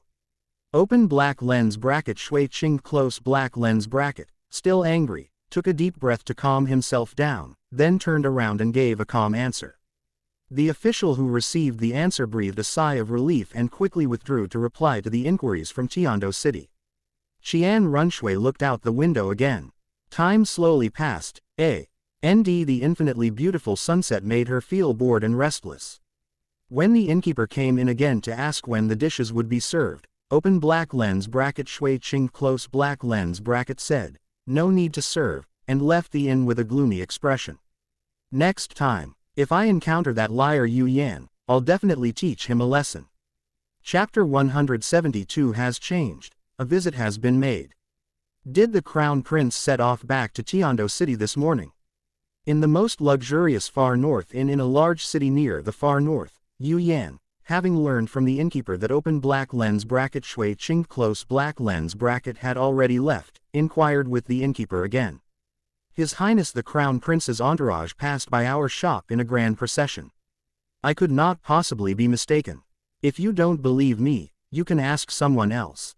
The waiter pointed to the street outside the shop and said something before going off to attend to other matters. If it weren't for the fact that these 2 were dressed in fine clothes, he wouldn't have had the patience to explain to them what had happened. I didn't expect him to leave so quickly. After ordering some local specialties, Yu Yan sat down by the window and chatted casually with Xiao Wu. Anyway, I'm going to Tiando City soon. When I visit this Crown Prince, I'll go with him to see him. I'm really curious about someone like you. Sitting opposite Yu Yan, Xiao Wu picked up the tea on the table, took a sip, and then looked at Yu Yan to express her curiosity about open black lens bracket Shui Qing close black lens bracket. Didn't you already see it in the Mad Axe Mountains? Once you find out that open black lens bracket Shui Qing close black lens bracket is accompanied by 2 titled Douluos, you won't be curious about him anymore, and you'll understand why I have this attitude. Of course, Yu Yan still couldn't say these things. He couldn't explain the source of the information. Nor did he know if Xiao Wu could hide it well in front of Shui Qing. So let's not talk about it anymore, he can handle this kind of thing by himself. After chatting briefly about open black lens bracket shui ching close black lens bracket, Yu Yan and Xiao Wu turned their attention to the delicious food in front of them. It has to be said that the food here was indeed quite good. Since they were already there, after the meal, Yu Yan and Xiao Wu went to visit the Min clan. Having witnessed firsthand the effects of whale gelatin and seen the younger generation absorb super-limited spirit rings, the stubborn old folks of the Min clan, for the sake of the family's future, tried to do some relatively respectable things that could earn gold spirit coins, such as serving as caravan guards, transporting goods, and competing in the spirit arena. Once they tasted success, their lives improved, and the opposition lessened. Baihei, the clan leader who had long wanted to make changes, supported collateral relatives with the bloodline of the Min clan and other forces in Dragon City to start businesses. Businesses with a sole Douluo background were unlikely to be bad at all. Yu Yan heard about these things from Bai Chenxiang one after another. He really didn't expect that Bai He, at his age, would be so energetic. Having spent a lot of time with Bai Chenxiang, Yu Yan could actually understand why Bai Chenxiang didn't dare to rebel against the family. What child would dare to rebel against a dignified grandfather? Even Yu Yan himself wouldn't dare to directly disobey. After visiting the White Crane clan and chatting with the White Cranes, whose expressions had noticeably softened, I set off on my journey to Tiando City. The Seven Treasure Glazed Tile School is located on a scenic mountain near Tiando City. The roof, constructed of 7 colored glazed tiles, shimmered with iridescent light under the sun. There were sculptures cast in white jade, an unnamed but obviously expensive gate, and disciples of the S. Even Treasure's glazed tile sect dressed in magnificent attire.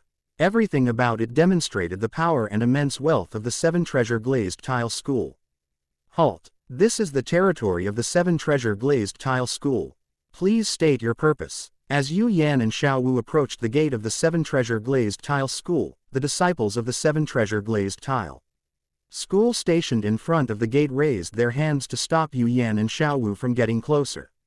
My name is Yu Yan, and this is Xiao Wu. We have come here to pay our respects to the Sektla Aider of the Seven Treasure Glazed Tile School. He took out the token that Ning Fengji had given him in the past from the Golden Scepter and displayed it in front of the person blocking his way. Ning Feng presented this token to Yu Yan. He told her that she could travel freely when she came to the Seven Treasure Glazed Tile School by showing this token. I never expected to have such distinguished guests. I apologize for my rudeness earlier. Please follow me into the sect and wait a moment.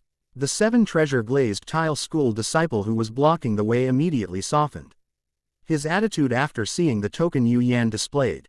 While guiding Yu Yan and Xiao Wu into the sect, he arranged for others to report the matter to the sect leader. I had long heard that the 7T Treasure Glazed Tile School was incredibly wealthy, but that was just a concept. I had no real experience with it. Having seen the Seven Treasure Glazed Tile School today and walked within its walls, they gained a concrete understanding of this statement and realized why Ning Fengji treated the two juniors this way. Such immense wealth, coupled with the Seven Treasure Glazed Tile Pagoda, which can only reach level 79 at most, would surely become easy prey for others if it weren't protected by a title Douluo. This tea is delicious. In the reception room of the Seven Treasure Glazed Tile School, after tasting the tea served by the maid, Yu Yan praised the taste of the tea. He had drunk quite a lot of tea, but none of them were as good as this cup. It's really good. Because of Yu Yan's praise, Xiao Wu, who also took a sip of tea, nodded seriously. This tea was indeed delicious, with a delicate flavor and an unforgettable aroma. Apart from the excellent tea, everything in this Yuest room was impeccable. Comfortable chairs, famous paintings on the walls, jade vases on the tables, and so on. Young friend Yu Yan, welcome to the Seven Treasure Glazed Tile School.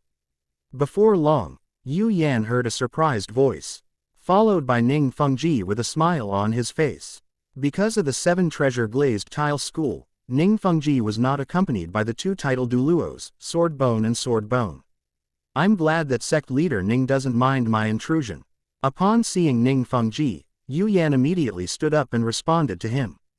How could that be? I'll only be happy if you come more often. In response to Yu Yan's reply, Ning Fengji smiled and welcomed Yu Yan's arrival, and also greeted Xiao Wu. We'll have to trouble sect leader Ning to take good care of Xiao Wu and me during this time. Haha, everything is negotiable, everything is negotiable. Upon hearing Yu Yan's words, Ning Fengji let out a hearty laugh. He couldn't wait for these two geniuses to stay at the 7 Treasure Glazed Tile School for a while longer. After their conversation, Ning Fengji arranged an extremely luxurious accommodation for Yu Yan and Xiao Wu. Coincidentally, their residences were very close to Ning Rongrong's.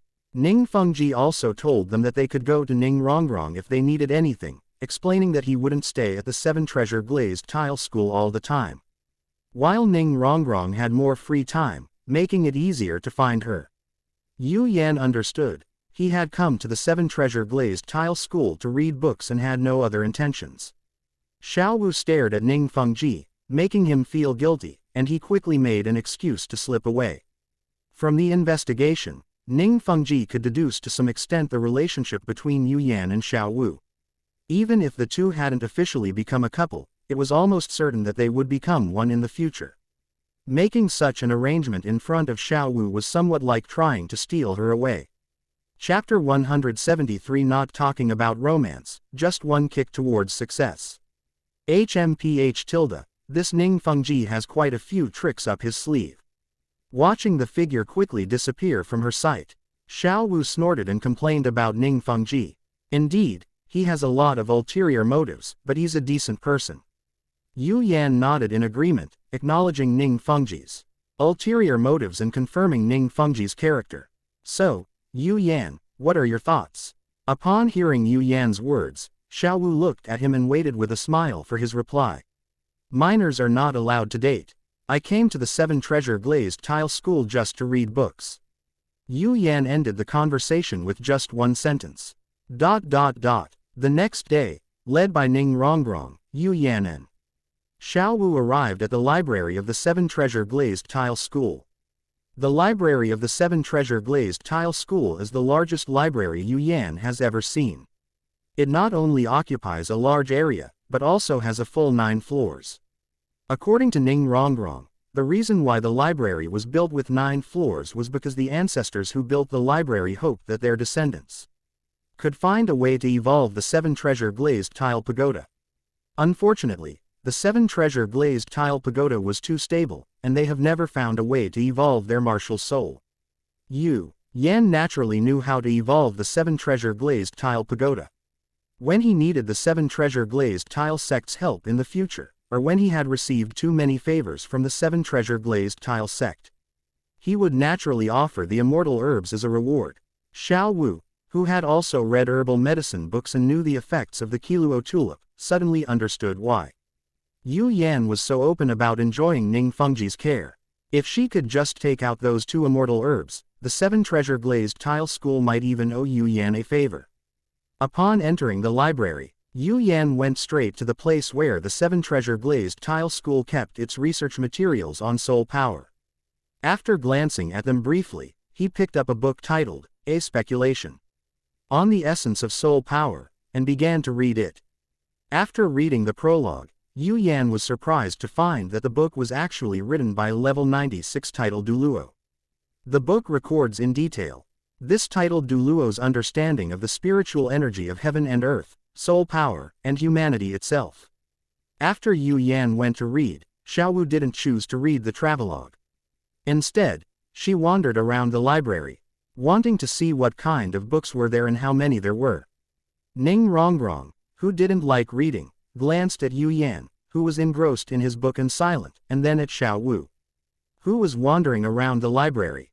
After thinking for a couple of seconds, she decided to go and talk to Xiao Wu. Last night, Ning Fengji talked with Ning Rongrong for a while, mainly hoping that she could bring Yu Yan and Xiao Wu into the 7 Treasure Glazed Tile School. Yu Yan, want something to eat? As Yu Yan was reading, he felt someone pat him on the shoulder and place a fragrant dish in front of him. Turning his head, Yu Yan saw Xiao Wu and Ning Rongrong standing next to him. In the original setting of Douluo Continent 2, the Peerless Tang Sect, The molted shell of the heavenly dream ice silkworm, the outer shell shed over millions of years, is a law-level material that combines God-level defense and spiritual amplification. Its uses strictly follow the logic of the original work as follows. I. Physical level. Absolute defense barrier. 1. Below the God level, immune to physical attacks. Original description: when Huo Yuhao absorbed the silkworm's molt, the density of silkworm molt fibers exceeds that of a star's core. Any attack, regardless of its form, will be refracted by space upon contact. Chapter 168. Real-world test case. The level 98 gluttonous Douluo, Zhuan Lao, only left a white mark after his all-out attack. Chapter 316. Level 9 fixed mount soul-guided cannon bombardment caused no damage. Sun-Moon Empire experimental record. 2. Energy conduction characteristics. 70% of the attack energy is converted into mental energy to nourish the host, the remaining 30% is spatially refracted. Limitat. Ion. Ineffective against God-level rule-based attacks, such as Tang San's Trident of the Sea God, which ignores defense. 2. Spiritual level. The Throne of Wisdom. 1. A carrier of the spiritual essence spanning millions of years. Functional effects are based on the original work. Mental network expands divine sense coverage by 100. Huo Yuhao covers Douluo star. Chapter 421 Star exploration experiment. The memory bank stores trillions of bytes of information. Tianmeng's lifelong knowledge inheritance. Description of the data stream during Tianmeng's sacrifice. Divine sense filtering blocks. Rakshasa's divine sense probing, blocking rate 99.9%. Shenkan Wenqing Valley incident. 2. Cross-plane communication relay station. Silkworm molt powder was used to create a star compass, enabling one-way communication between the divine realm and the human realm. Tang San contacting Huo Yuhao. Cost. 1 kilogram of silkworm molts is consumed for each character transmitted. Total quantity is only 10 tons. 3. Core purpose as stated in the original text. The foundation for Huo Yuhao's ascension to godhood. Second consciousness carrier. The silkworm's molt carries the soul of the heavenly dream ice silkworm, preventing its million-year-old spiritual body from bursting Huo Yuhao's brain. Chapter 185. Soul contract medium. Electrolux solidifies the soul law, using silkworm molt fibers. Chapter 292. Divine essence fusion agent. Reconcile the conflict between the Ice Emperor's torso and the Snow Emperor's soul. The energy from the silkworm's molting dissipation counteracts this conflict. Problems in the scientific research community of Douluo continent. Mingda Tang Analysis Report. Chapter 335. The silkworm's molt contains asymmetric spatial folds, which a level 9 soul tool cannot cut through. After being soaked in the millennia-old Xuanbing marrow, it softens briefly, 3 seconds, and then regains its hardness. Poseidon Pavilion's conclusion. Non-divine power cannot be used except for Huo Yuhao's external fusion. IV. Untapped potential foreshadowing in the original work. Dimensional portal building materials. Tang San mentions that the spatial properties of silkworm molting can repair rifts in the God realm. Final chapter. God King level mental defense armor. The god of destruction believed that, if there were a craftsman of God King level, it would be possible to create a protective mirror that could withstand the mental power of a God King. Cosmic level detection network. Tianmeng envisions scattering silkworm molt powder into the starry sky to construct an intergalactic mental radar. Requires the support of a God King.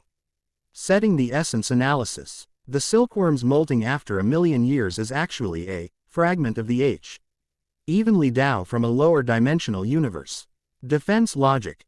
Its fibers contain embedded spatial laws that are automatically executed. Non-energy shield.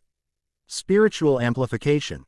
Contains the cosmic vacuum memories accumulated during Tianmeng's million-year freeze. Uniqueness. Under the constraints of the cosmic will, only 1 million-year-old soul beast is allowed to transform into a cocoon within the same plane.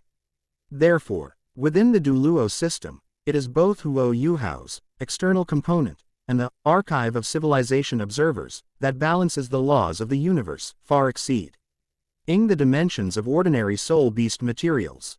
The core value of the soul core energy center replaces the Dantian for storing soul power, increasing the total amount by 5 to 10 times. Automatic. Recovery. The soul core autonomously absorbs the elemental energy of heaven and earth. Recovery speed x3. Domain foundation. Provides energy for the martial soul true body domain, such as Huo Yuhao's eternal frozen domain. 2. The three major categories of soul cores and cultivation conditions. Prerequisites for applicable objects by type. Spiritual soul core. Spiritual system soul master Huo Yuhao 1. Spiritual power is greater than or equal to peak of spirit abyss realm. 2. Head soul bone. Qi, blood, soul core, offense defense type mystic child 1. 100,000-year-old torso bone. 2. Blood soul power transformation requires golden body secret technique. Elemental soul core attribute specialization Ma Xiao Tao 1. Ultimate attribute control. 2. Corresponding elemental soul bone. 3. Core cultivation steps taking Huo Yuhao as an example. Phase 1. Energy compression levels 70 to 89. Soul power purification. Performing a cultivation technique, such as the mysterious heaven technique, purifies liquid soul P. Over to the density of soul power crystal threads. 1 crystal thread equals 10 times soul power. Dantian furnace. Construct a soul power vortex diameter is greater than or equal to 30 centimeters in the Dantian and use centrifugal flow. RCE to separate soul power impurities. Failure will result in the destruction of the meridians. Phase 2. Spatial anchoring level 90 key breakthrough. Chapter 174 terrifying. Research completed. Rongrong, Yu Yan, and Xiao Wu. Have they been staying in the library?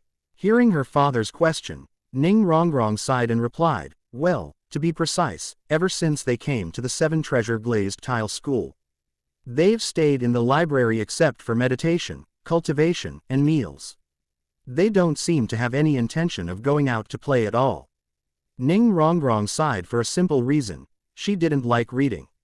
Even though Xiao Wu was a very nice and talkative person who spoke gently, she couldn't stand them spending all their time in the library. In Ning Rongrong's original plan, she should have taken Yu Yan and Xiao Wu to play around in Tiando City, occasionally staying in the library, instead of staying in the boring library all the time. I never expected that. This shrewd kid would stay in the library all this time. At such a young age, he can calm down and focus on his work. He will surely become a titled Douluo in the future.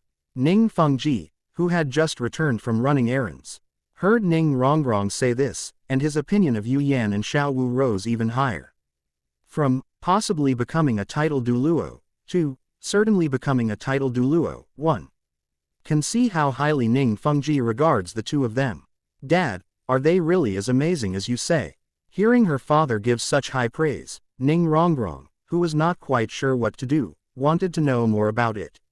Uncle Bone, what level were you in when you were 9? Ning Fengji did not answer Ning Rongrong's question directly. Instead, he asked about the soul power level of Bo. Ne Douluo Gu Rong when he was 9 years old. Even if you want to find an example, you don't need to ask me, do you? Gu Rong complained, then turned to Ning Rongrong. Rongrong, that old guy Chen X. In was only level 23 when he was 9 years old. Look at those two, one is level 31 and the other is level 29. Bone Douluo Gu Rong made a sarcastic remark about Ning Fengji, and then told Ning Rong. Wrong about Sword Douluo's soul power level. Hiss. Hearing Grandpa Bone's words, Ning Rongrong couldn't help but gasp. At that moment, she understood why her father thought the two of them could become titled Douluos. If they knew that Yu Yan and Xiao Wu were already soul kings, they might go completely insane.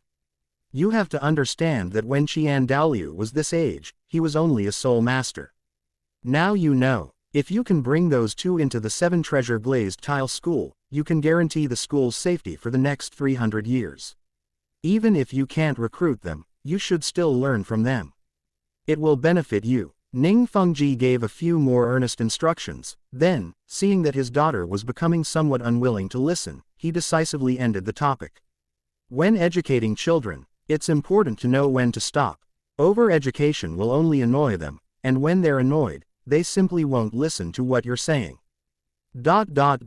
Coming to the 7 treasure glazed tile school this time was definitely the right decision. Looking at the densely packed new ideas in his notebook, Yu Yan's eyes shone with unprecedented brilliance. As long as even one of his ideas was proven to be feasible, he would be able to successfully complete the project of liquefying gaseous soul power. Continuing along this line of thought, we can also complete the task of solidifying soul power.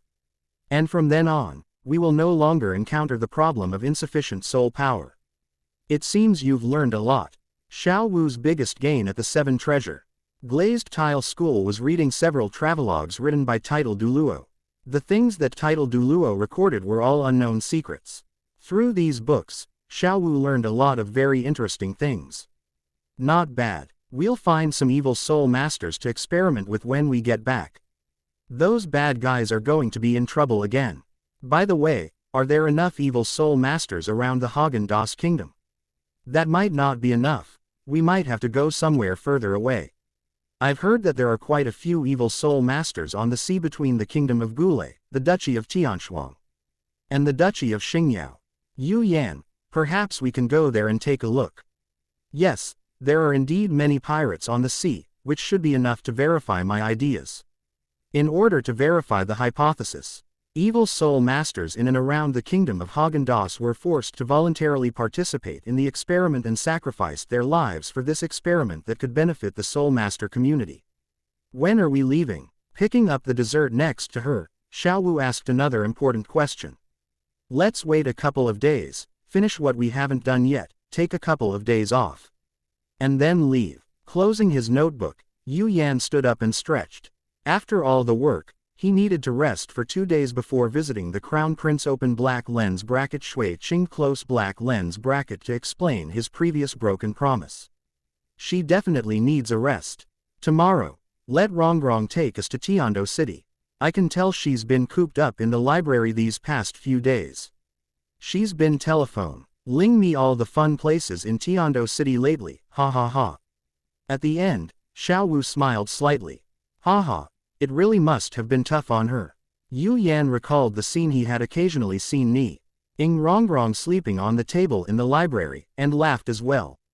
Rongrong, we won't go to the library today.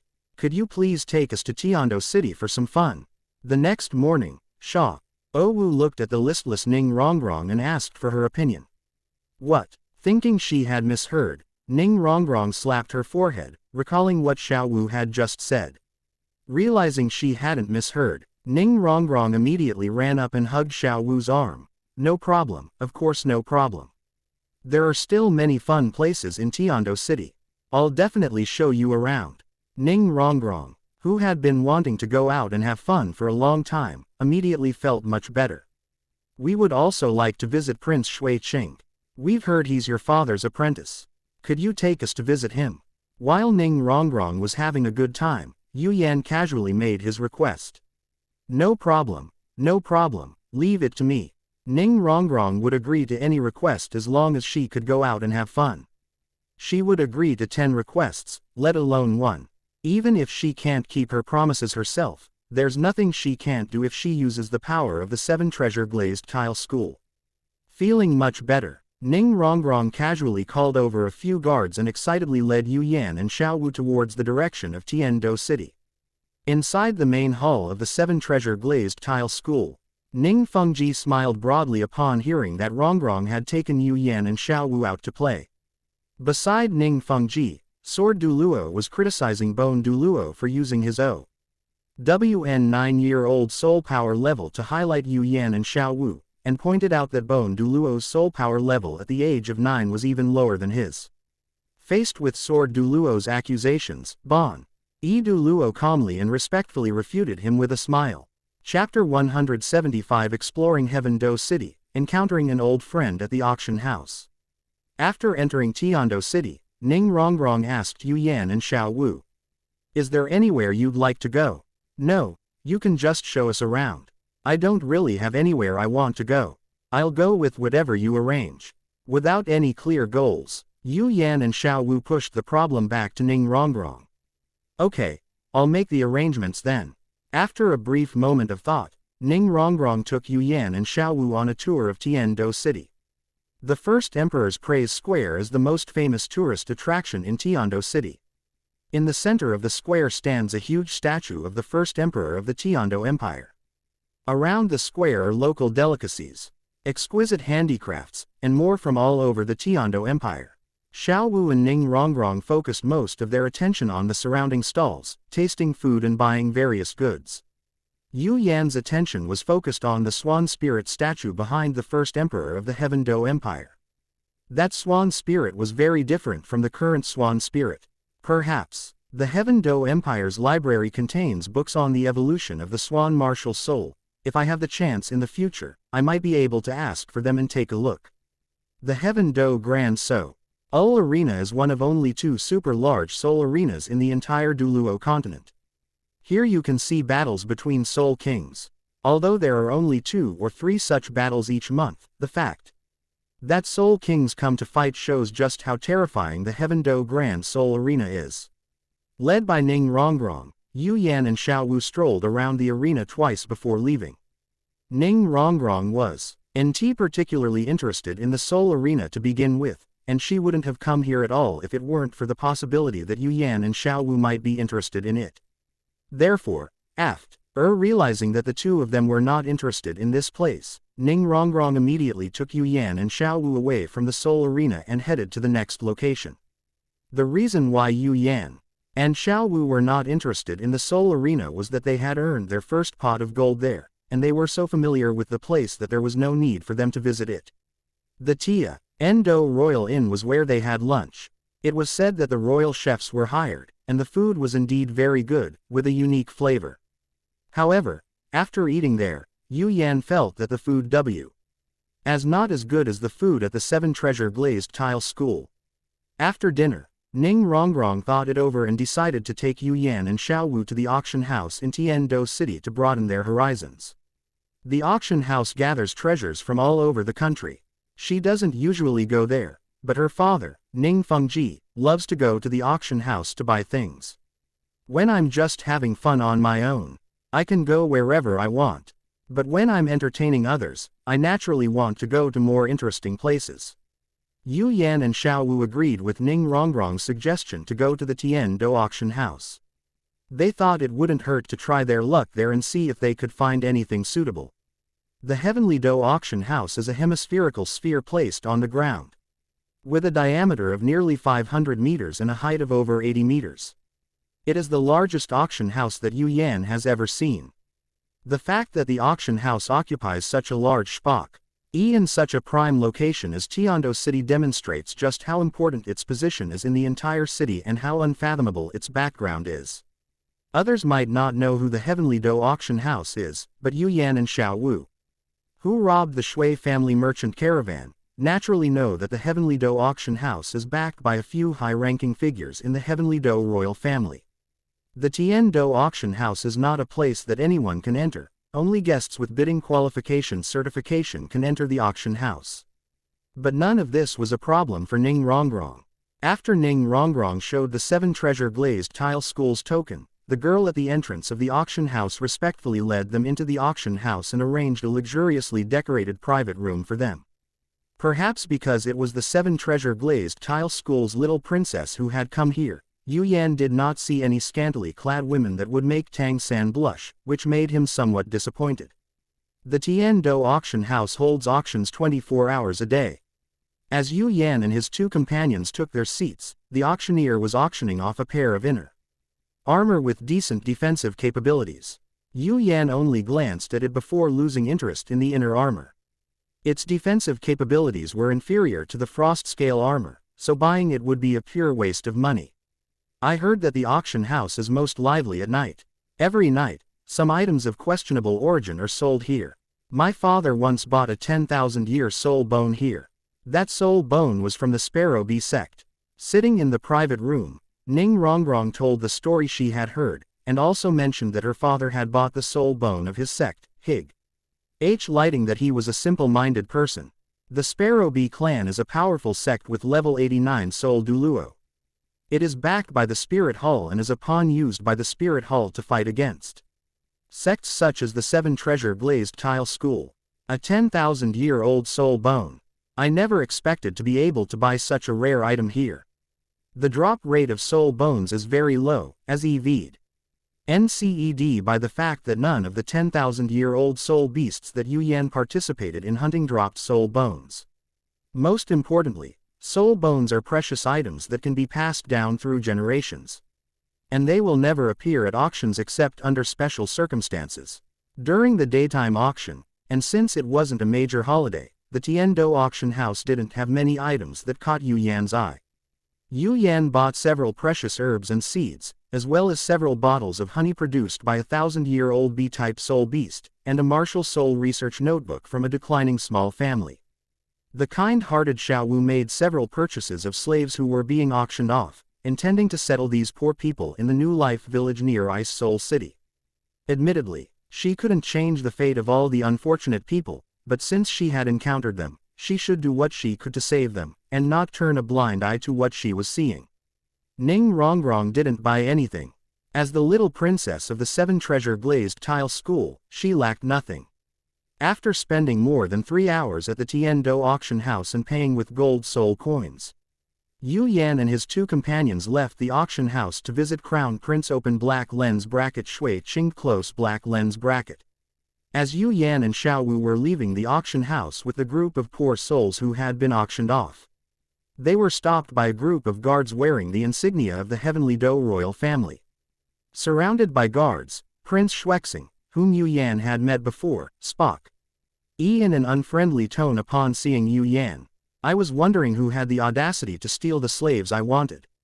I never expected it to be you. I'll give you a chance. Hand over these slaves to me now, and I'll forgive and forget what you did in the past. Prince Shuexing was used to everything going smoothly, so he remembered very clearly anyone who dared to disobey him. Zhang Jing and Yu Yan not only rejected his proposal, but also caused a rift in his relationship with Douluo. How could he forget Yu Yan, that audacious little thing? Chapter 176 Prince Shuexing, Crown Prince Open Black Lens Bracket Shui Qing Close Black Lens Bracket. The rules of the auction house are that the highest bidder wins. It's one thing for Prince Shuexing to lack the funds, but why does he have to make a fool of himself at the entrance of the auction house, wagging his tail and begging? Because of Prince Shuexing's previous insatiable attitude, Yu Yan, who didn't like him much to begin with, retorted sarcastically without any politeness when he saw that the person blocking his way was him. Prince Shuexing's biggest backer is Douluo, but if Douluo really comes, he will definitely choose to remain neutral. Prince Shuexing himself is just a soul king of level 50-something. And Yu Yan can easily handle him with one hand. When he was weak, he couldn't be scolded by pointing his finger at him. Now that he's strong, if he still has to compromise like before, wouldn't he have wasted his cultivation? What a bold lad. Prince Shuexing glared angrily at Yu Yan, then waved his hand, ordering his guards to surround them and block all their path. Was it that he didn't want to bid at the auction? These 2 arrogant brats recklessly raised the price, causing the price of those slaves to triple. Forcing their way into the auction would have been a losing proposition. Yu Yan and Xiao didn't move. The spirit cat Wu Shui, lying in Xiao's arms, had already started hissing at the people who were surrounding them. It sensed a strong malice from these guys. If Xiao hadn't been holding it down, it would have rushed up and slashed them with its claws long ago. What a lawless, impoverished prince. What, are you going to make a move? Yu Yan, knowing that Prince Shuexing was unlikely to actually make a move, calmly gestured for him to come over, despite his pointless verbal threats. HMPH, you'd better not leave Heaven Dou City. Prince Shuexing glanced at the group of nobles standing by watching the show, left a threatening remark, and departed with his guards. As a beneficiary of the Heaven Dou Empire, he naturally had to uphold the rules set by the Heaven Dou Empire, at least openly. In addition, Yu Yan and Douluo have a close relationship. Douluo once told him to take good care of Yu Yan, because he was worried that if he offended Yu Yan, he would lose his biggest backer.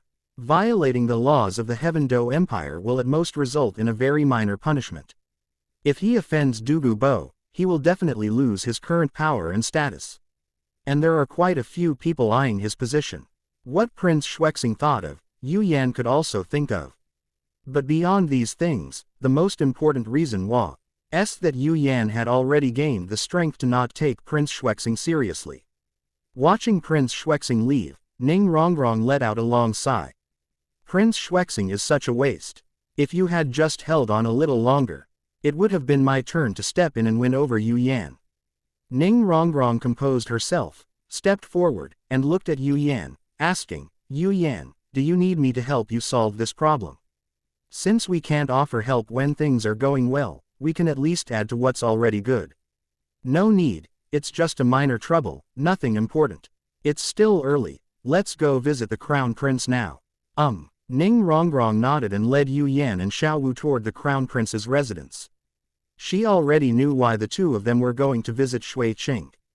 Ning Rongrong was somewhat pleased that Shui Qing had suffered a setback in misfortune. As Ning Fengji's disciple, Shui Qing inherited Ning Fengji's true teachings in all aspects of life, including interpersonal skills. Therefore, Ning Fengji always used him as an example to teach Ning Rongrong, so that Ning Rongrong could learn more from Shui Qing. No one likes the other people's child that parents talk about. And Ning Rongrong was no exception. Xiao asked Ning Rongrong to send the poor people she bought at the auction to the New Life village near Ice Soul City. Xiao sincerely hoped that these unfortunate people could be reborn in the New Life village and find the meaning of life again. The Crown Prince's residence is located not far from the Heavenly Do Imperial Palace. Ordinary people cannot reach this place at all, but Ning Rongrong, who holds the exclusive token of the 7 treasure glazed tile school, can ignore these rules. As they approached the Crown Prince's residence, Yu Yan saw Shui Qing standing at the entrance, waiting for them. He couldn't tell if Shui Qing had been standing there the whole time or had only come to stand there after Yu Yan and the others got closer. Regardless of Shui Qinghe's reason for standing here, one can see his attitude towards people. Your Highness, it's been a long time. I encountered an unexpected incident in the Mad Axe Mountains and was unable to keep our appointment on time. Please forgive me. After gathering his thoughts, Yu Yan quickly stepped forward, cupped his hands in greeting to Shui Qing, and explained why he had failed to keep his appointment on time. Regardless of one's true feelings towards Qian Runshui's disguise as Shui Qing, one must not let Qian Runshui see anything amiss on the surface. Brother Yu Yan, you flatter me. I never took this matter to heart. I was planning to arrange another day to discuss it in detail, but I never expected that you would come to visit me through the 7 treasure glazed tile school. To say she didn't care would be a lie. Qian Runshui wished she could lock Yu Yan up and torture him severely, but she certainly couldn't show that attitude openly. She still wanted Yu Yan to work under her. In addition, according to the information she obtained, Yu Yan stayed at the 7 treasure glazed tile school for more than half a month after arriving in Tiando City from Dragon City before coming to visit her. These details reveal that Yu Yan did not want to work under her, and his visit was merely a formality. It's good that Your Highness doesn't care. Hearing Shui Qing admit that he didn't care, Yu Yan felt relieved. It's not appropriate to chat standing at the door. It's almost dinner time anyway. Brother Yu Yan, Miss Xiao, wrong. How about we come inside for dinner? Shui Qing, who wanted to try to recruit Yu Yan again, invited Yu Yan and the other two to the Crown Prince's residence for dinner and to have a free chat. Of course, I would be extremely honored to be able to taste the delicacies of the Crown Prince's residence. Yu Yan was the first to answer, explaining that she had come here at this time with intention of having a meal at the Crown Prince's residence. Xiao had no objection to this. As long as Yu Yan made the decision, as long as it wasn't too outrageous and as long as Yu Yan was mentally sound, she would listen to him. Ning Rongrong's original intention was to accompany Yu Yan and Xiao, and since the two of them had already agreed, she had no other choice but to agree as well. The architecture in the Crown Prince's residence is very distinctive, featuring a swan-inspired style that only the Tiando royal family can use. The precious plants from all over the country are a feast for the eyes of Yu Yan. To Yu Yan's astonishment, there was a pond in the Crown Prince's residence that was not small, and several swan spirit beasts were raised in the pond. These swan spirit beasts were of the same type as the swan martial spirits of the Heaven Do royal family. According to Shui Qing, The Heavenly Do Imperial Palace also keeps several 10,000-year-old swan soul beasts. And many royal family members also keep these swan soul beasts as a symbol of royal status. Chapter 177. Both sides gained something from their conversation. After admiring the beautiful swan spirit beasts, Yu Yan, Xiao Wu, and Ning Rongrong, led by Shui Qing, sat down in the reception room of the Crown Prince's residence. Brother Yu Yan, can you drink? Sitting in the main seat. Open black lens bracket Shui Qing close black lens bracket pointed to the wine jar on the table and asked Yu Yan if he could drink the wine. Qian Runshui doesn't like drinking, but she has to admit that alcohol is indeed a good thing. In most cases, it can quickly bring people closer together while drinking. I can drink, but I don't like it. If your highness wishes, I can have a couple of drinks with you. Compared to social drinking, Yu and prefers to have a few sips when she's happy or alone, to cultivate her mind. If open black lens bracket Shui Qing close black lens bracket wants to drink, taking a couple of sips wouldn't be a problem. If you don't like it, then don't drink it. The most important thing is to have a good time at this dinner. Upon hearing Yu Yan's reply, Shui Qing put down her wine glass, abandoning the idea of using alcohol to get closer to Yu Yan, since she didn't like drinking anyway. After a brief chat, open black lens bracket Shui Qing close black lens bracket, who had already planned ahead, tentatively extended an invitation. Brother Yu Yan, have you considered studying at the Heaven Do Royal Academy? I still have some influence at the Heaven Do Royal Academy. If you want to study here, you can make any requests you have. I won't consider it. Vice Dean Zhang Jing has helped me a lot, and I agree to represent the Beast Academy in the next Continental Elite Soul Master competition. I appreciate your highness's kindness. Yu Yan rejected Shui Qinghei's invitation without hesitation and joined the Heaven Do Royal Academy, which to some extent meant that he joined Shui Qinghei's camp. In the original work, Shui Beng and Prince Shui Xing drove away the group of soul masters from Shrek Academy, partly to prevent the expansion of the Crown Prince's power. Yu Yan did not accept Shui Qinghei's invitation back then, and it is impossible for him to accept it now. So, it's highly likely that the next champion of the All-Continent Elite Soul Master Tournament will be from the Beast Academy. Such a clear refusal blocked all of Shui Qinghei's subsequent words. Because he had anticipated this, Shui Qing did not show any anger. Yu Yan is already a Soul Master at this age. By the time of the next All-Continent Elite Soul Master competition, his strength will definitely be even greater. With the characteristic of having two soul skills in one ring, plus Xiao Wu who is equally strong, the champion of the next competition can basically be determined. That woman's good disciple, the so-called Golden Generation of the Spirit Hall, will also participate in the next Continental Elite Soul Master competition. If Yu Yan can defeat those three guys, Qian Runshui would be happy to see this happen. Qian Runshui looked down on the Golden Generation, who were famous in the Spirit Hall. She was a great soul master at the age of 6 and a soul venerable at the age of 8. The so-called Golden Generation were not even worthy of carrying her shoes. Ice Dragon's 6th soul skill, Eternal Prison Bone Thrust. Source of the Soul Beast, Crystal Bone Spiked Dragon King. A sub-dragon species with its skeleton covered in energy crystals from the extreme prison glacier. Soul skill form. He slammed his right palm into the ground, causing a forest of ice crystal bone spikes to erupt within a kilometer radius. The faces of vengeful spirits appeared on the tips of the spikes, and the wounds of those stabbed bore the marks of the Frost Prison. Triple tactical effects. Bone Prison Imprisonment. Bone spurs intertwine to form a cage, requiring the power of a Soul Emperor to break free. Gravity is doubled inside the cage, restricts agility-based attackers. Ice Marrow Reflection Damage. Those who attack bone spikes will have 30% of their damage reflected back. Reflected damage is converted into healing, and the ice mist nourishes friendly units. Eternal Prison Sacrifice. Actively detonates bone spurs inside the marked target, dealing true damage equal to 40% of the target's lost health. Cooldown cost. For each person detonated, the user's blood freezes for 3 seconds. Fire Dragon's 6th soul skill, Crystal Starfall. Soul Beast Origin. Crimson Sky Crystal Rock Dragon. a crystallized flying species with wingspan that blots out the sky from the molten core star gorge. Soul skill form. It flapped its wings and took off, scattering 9 red crystal nuclei. The nuclei absorbed light and heat, expanding to the size of a house, before falling under the guidance of spiritual power.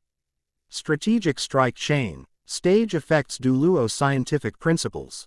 The suspended crystal nucleus continuously absorbs the dissipated soul energy from the battlefield, creating a siphon effect. Starlink locks the internucleus extension of the molten chain, transferring thermal expansion stress. The kinetic energy of the scattered fragments during the Pact of the exploding judgment is multiplied by the soul power. Simulation of the half-life of mantle material continuously burning in the residual magma zone of the embers field. Limitation. A maximum of 3 rounds 27 crystal cores can be summoned per battle. Martial Soul Fusion Skill. Eternal Frost Well. The energy loop system of Bone Prison plus Starfall. Fusion Ceremony. The bone spikes formed the well walls, while the crystal cores fused together formed the well bottom. A rotating ice-fire yin-yang diagram emanated from the well's opening, devouring the residual effects of all soul skills within the domain. Well Rule. Graph TB. A open black lens bracket soul skill bombards well mouth close black lens bracket, B energy type. B. Ice type, C open black lens bracket condenses into frost prison bone spear close black lens bracket. B. U0026GT, fire type, D open black lens bracket melted in. Forged into a planet burning nuclear bomb close black lens bracket. C. U0026GT, E open black lens bracket friendly units can draw their bone spears to fight close black lens bracket. D. F open black lens bracket fire dragon controls nuclear bomb detonation close black lens bracket. B. U0026GT, other G open black lens bracket converted into soul power dust close black lens bracket. GH open black lens bracket repairing the wellbore by charging it close black lens bracket. Ultimate annihilation. When the energy exceeds the well's capacity to withstand 3 soul saint level attacks. The well collapsed into a frost black hole. All units within a kilometer were forcibly absorbed to the well core. Unleash an ice and fire annihilation storm. Power equals total energy absorbed times 150%. Tactical closed loop with prerequisite soul skills. Linked with the 6th soul skill of the ice dragon and the 6th soul skill of the fire dragon. The bone spurs of the Frostfall star network accelerate their growth in the gravity-flipped zone. And the crystal nuclei refract the trajectory of the projectiles through the nodes of the frost network. The Earth Vein Flame Heart Banner Bone Prison and the Crystal Banner form a composite fortress. The collapse of the crystal core triggers a chain reaction of banner explosions. The Ice and Fire Dragon Fang Prison's Frost Prison Mark increases the Dragon Fang's piercing rate, while Annihilation Storm ignites the Dragon Fang Prison's residual energy. Body parts showing signs of possession by an ice dragon or a fire dragon, points of conflict and reconciliation. The left eye has an ice crystal wheel, blue light flowing, while the right eye has a molten gold vertical pupil, sparks flying. This visual superposition allows one to see through the flow of energy. Frost spreads across the left temple, ice crystals form at the ends, while crimson flames rise from the right temple, embers scatter at the ends. The braids at the back of the head intertwine to form a yin-yang symbol of ice and fire. The left half of the body is covered in dark blue dragon scales, emitting a chilling aura, while the right half is inlaid with crimson gold dragon armor, heat waves distort the air. The reverse scales on the chest form a grayish-white vortex. The left hand transforms into a crystalline claw, freezing anything it touches, while the right hand transforms into a lava bone claw, melting through metal and stone. The elbows and knees unleash a torrent of ice and fire. 2. Deeply attached state, flesh-blood symbiosis layer. 1. Structural variation. Graph TB. A open black lens bracket spinal mutation close black lens bracket. B open black lens bracket ice dragon possession close black lens bracket. AC open black lens bracket possessed by a fire dragon close black lens bracket. B. D ice type characteristics. D1 open black lens bracket third vertebrae protruding with ice spike chain blades close black lens bracket. D. D2 open black lens bracket scapular extension isotoid membrane close black lens bracket. C. U0026GT, E. Fire type characteristics. E. U0026GT, E1 open black lens bracket caudal vertebrae hyperplasia, lava hammer tail close black lens bracket. E. U0026GT, E2 open black lens bracket rib flare is for crystal armor close black lens bracket. 2. Energy loop manifestation, ice pulse network. Frosty marks appear on the left side of the body, blue light pulsation. As blood flows through, microcrystalline ice crystals are released, automatically stopping bleeding and sealing the wound. Fire marrow circuit. Burning and melting core veins on the right half of the body, crimson marks shine. When soul power surges, it erupts with extinguishing STA. R fire, sweat evaporates into sulfurous smoke. 3. Complete form possession state, human dragon critical state. Chapter 178 Departure, experimental products delivered to your door. Having resolved D. the issue of missing the appointment and spent 2 more days at the 7 Treasure Glazed Tile School, Yu Yan politely declined Ning Fengji and Ning Rongrong's invitation to stay longer. Then, with Xiao Wu and the spirit cat Wu Shui, he embarked on his return journey. It's foreseeable that upon returning to the Beast Academy, they'll definitely be given a lecture by Vice Dean Zhang Jing. Fortunately, Yu Yan and Xiao Wu are already somewhat used to this situation. The cat, Wu Shui, couldn't understand Zhang Jing's nagging at all. Every time Zhang Jing started nagging, it would lie on the window and sunbathe. Rongrong, what do you think of the 2 of them? On the way back to the sect's main hall, Ning Fengji asked Ning Rongrong for her opinion on Yu Yan and Xiao Wu. Sister Xiao Wu is a very nice person. She has a gentle personality, knows a lot of things, and will respond to any question you ask in a timely manner. She can also chat with you for a while. Yu Yan has a lot of ideas, is very flexible in his thinking, and reacts quickly. He is always the one who makes decisions when things happen. When he is engrossed in his own affairs, he doesn't like to talk to people. FTER reflecting on her impressions of the 2 people, Ning Rongrong relayed these impressions to her father. There are some things you haven't noticed. For example, with Yu Yan, you'll find that he doesn't like owing favors and doesn't like getting too involved with strangers. You can tell these things from. After listening to Ning Rongrong's answer, Ning Fengji began to explain to Ning Rongrong what she had not discovered, and that it was also extremely important to cultivate a qualified successor for the 7 Treasure Glazed Tile School. That's not right, Dad. According to what you said, if Yu Yan doesn't like owing favors, then why would he come to our 7 Treasure Glazed Tile School to look at books on soul power research? After her father finished explaining, Ning Rongrong immediately pointed out the problem she had discovered, hoping to get his praise. You have a keen eye for observation, but that's also what puzzles me. I have 2 guesses about this. Ning Fengji praised Ning Rongrong, then continued speaking. The first guess is that he has a good impression of our 7 Treasure Glazed Tile School. He saw our recruitment and intends to join the 7 Treasure Glazed Tile School. This possibility is relatively low, but it is not impossible. The second guess is that he has something or information that we need, and he is confident that he can use this to offset our help. Just like the deal with the Beast Academy. Rongrong, which possibility do you think is more likely? I think the second guess is more likely. Faced with her father's question, Ning Rongrong pondered for a while, repeatedly thinking about the details of their time together over the past few days, before giving her own answer. Sect Master, we have discovered that the group of people who were lurking near the 7 Treasure Glazed Tile School earlier followed Yu Yan and Xiao Wu after they saw them. Just as Ning Fengji and Ning Rongrong were having a question and answer session, an outer sect steward dressed in the 7 Treasure Glazed Tile School uniform ran up and reported what he had discovered. Go find another outer sect steward and follow them from a distance. If they encounter danger, go and help them. If they are all right, come back directly.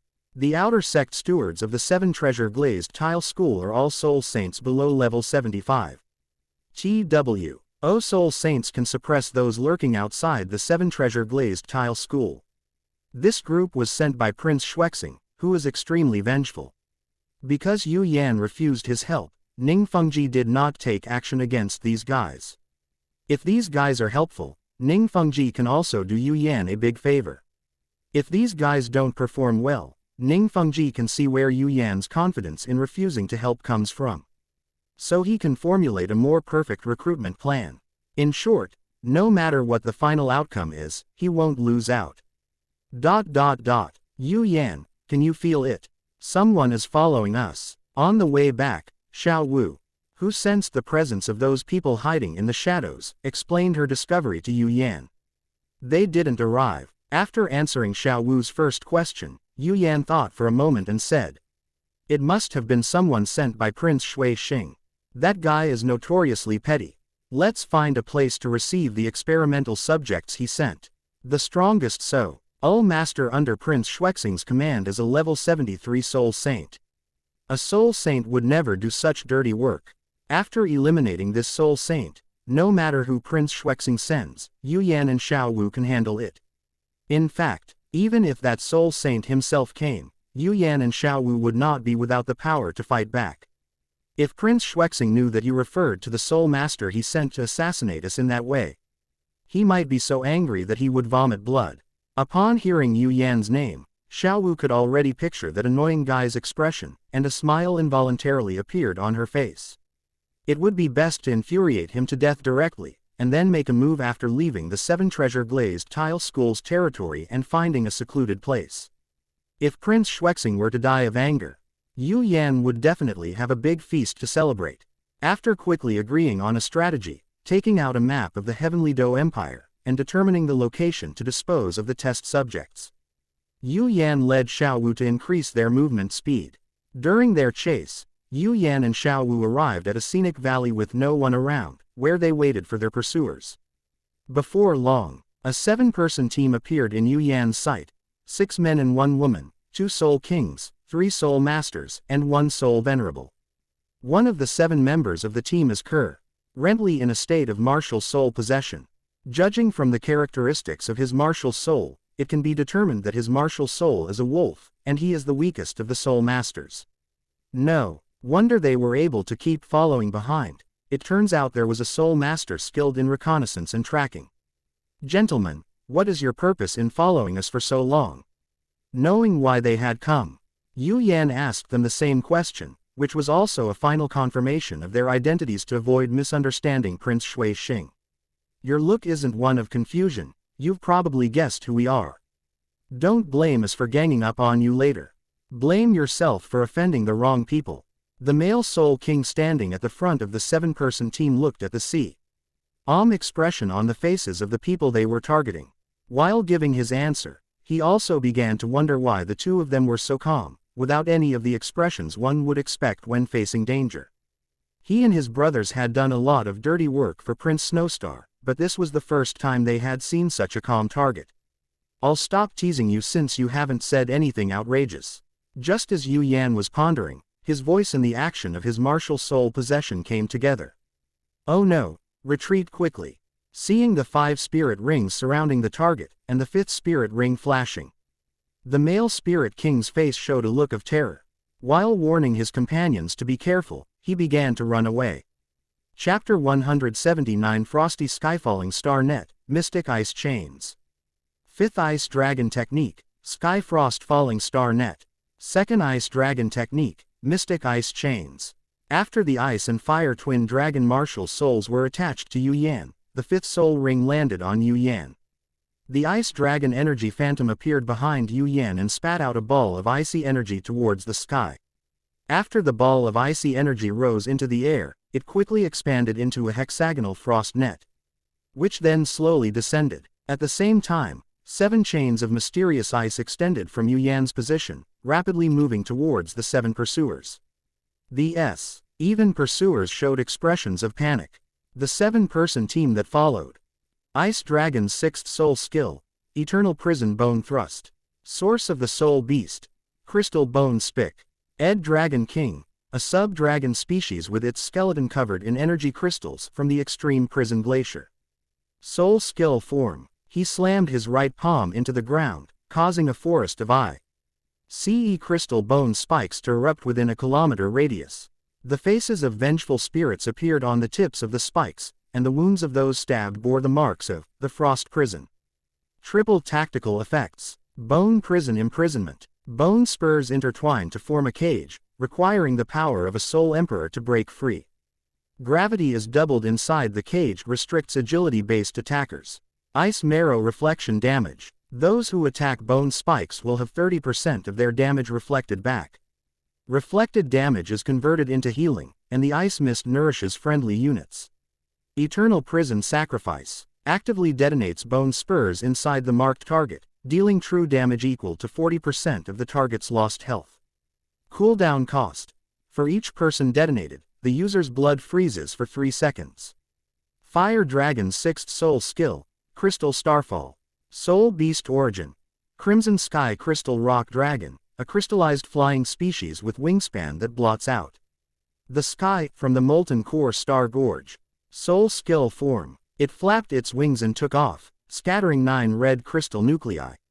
The nuclei absorbed light and heat, expanding to the size of a house. Before falling under the guidance of spiritual power. Strategic Strike Chain. Stage effects. Douluo scientific principles. The suspended crystal nucleus continuously absorbs the dissipated soul energy from the battlefield, creating a siphon effect. Starlink locks the internucleus extension of the molten chain, transferring thermal expansion stress. The kinetic energy of the scattered fragment S during the impact of the exploding judgment is multiplied by the soul power. Simulation of the half-life of mantle material continuously burning in the residual magma zone of the embers field. Limitation. A maximum of 3 rounds, 27 crystal cores can be summoned per battle. Martial Soul Fusion Skill, Eternal Frost Well. The energy loop system of Bone Prison plus Starfall. Fusion Ceremony. The bone spikes formed the well walls, while the crystal cores fused together formed the well bottom. A rotating ice fire yin-yang diagram emanated from the well's opening, devouring the residual FFECTS of all soul skills within the domain.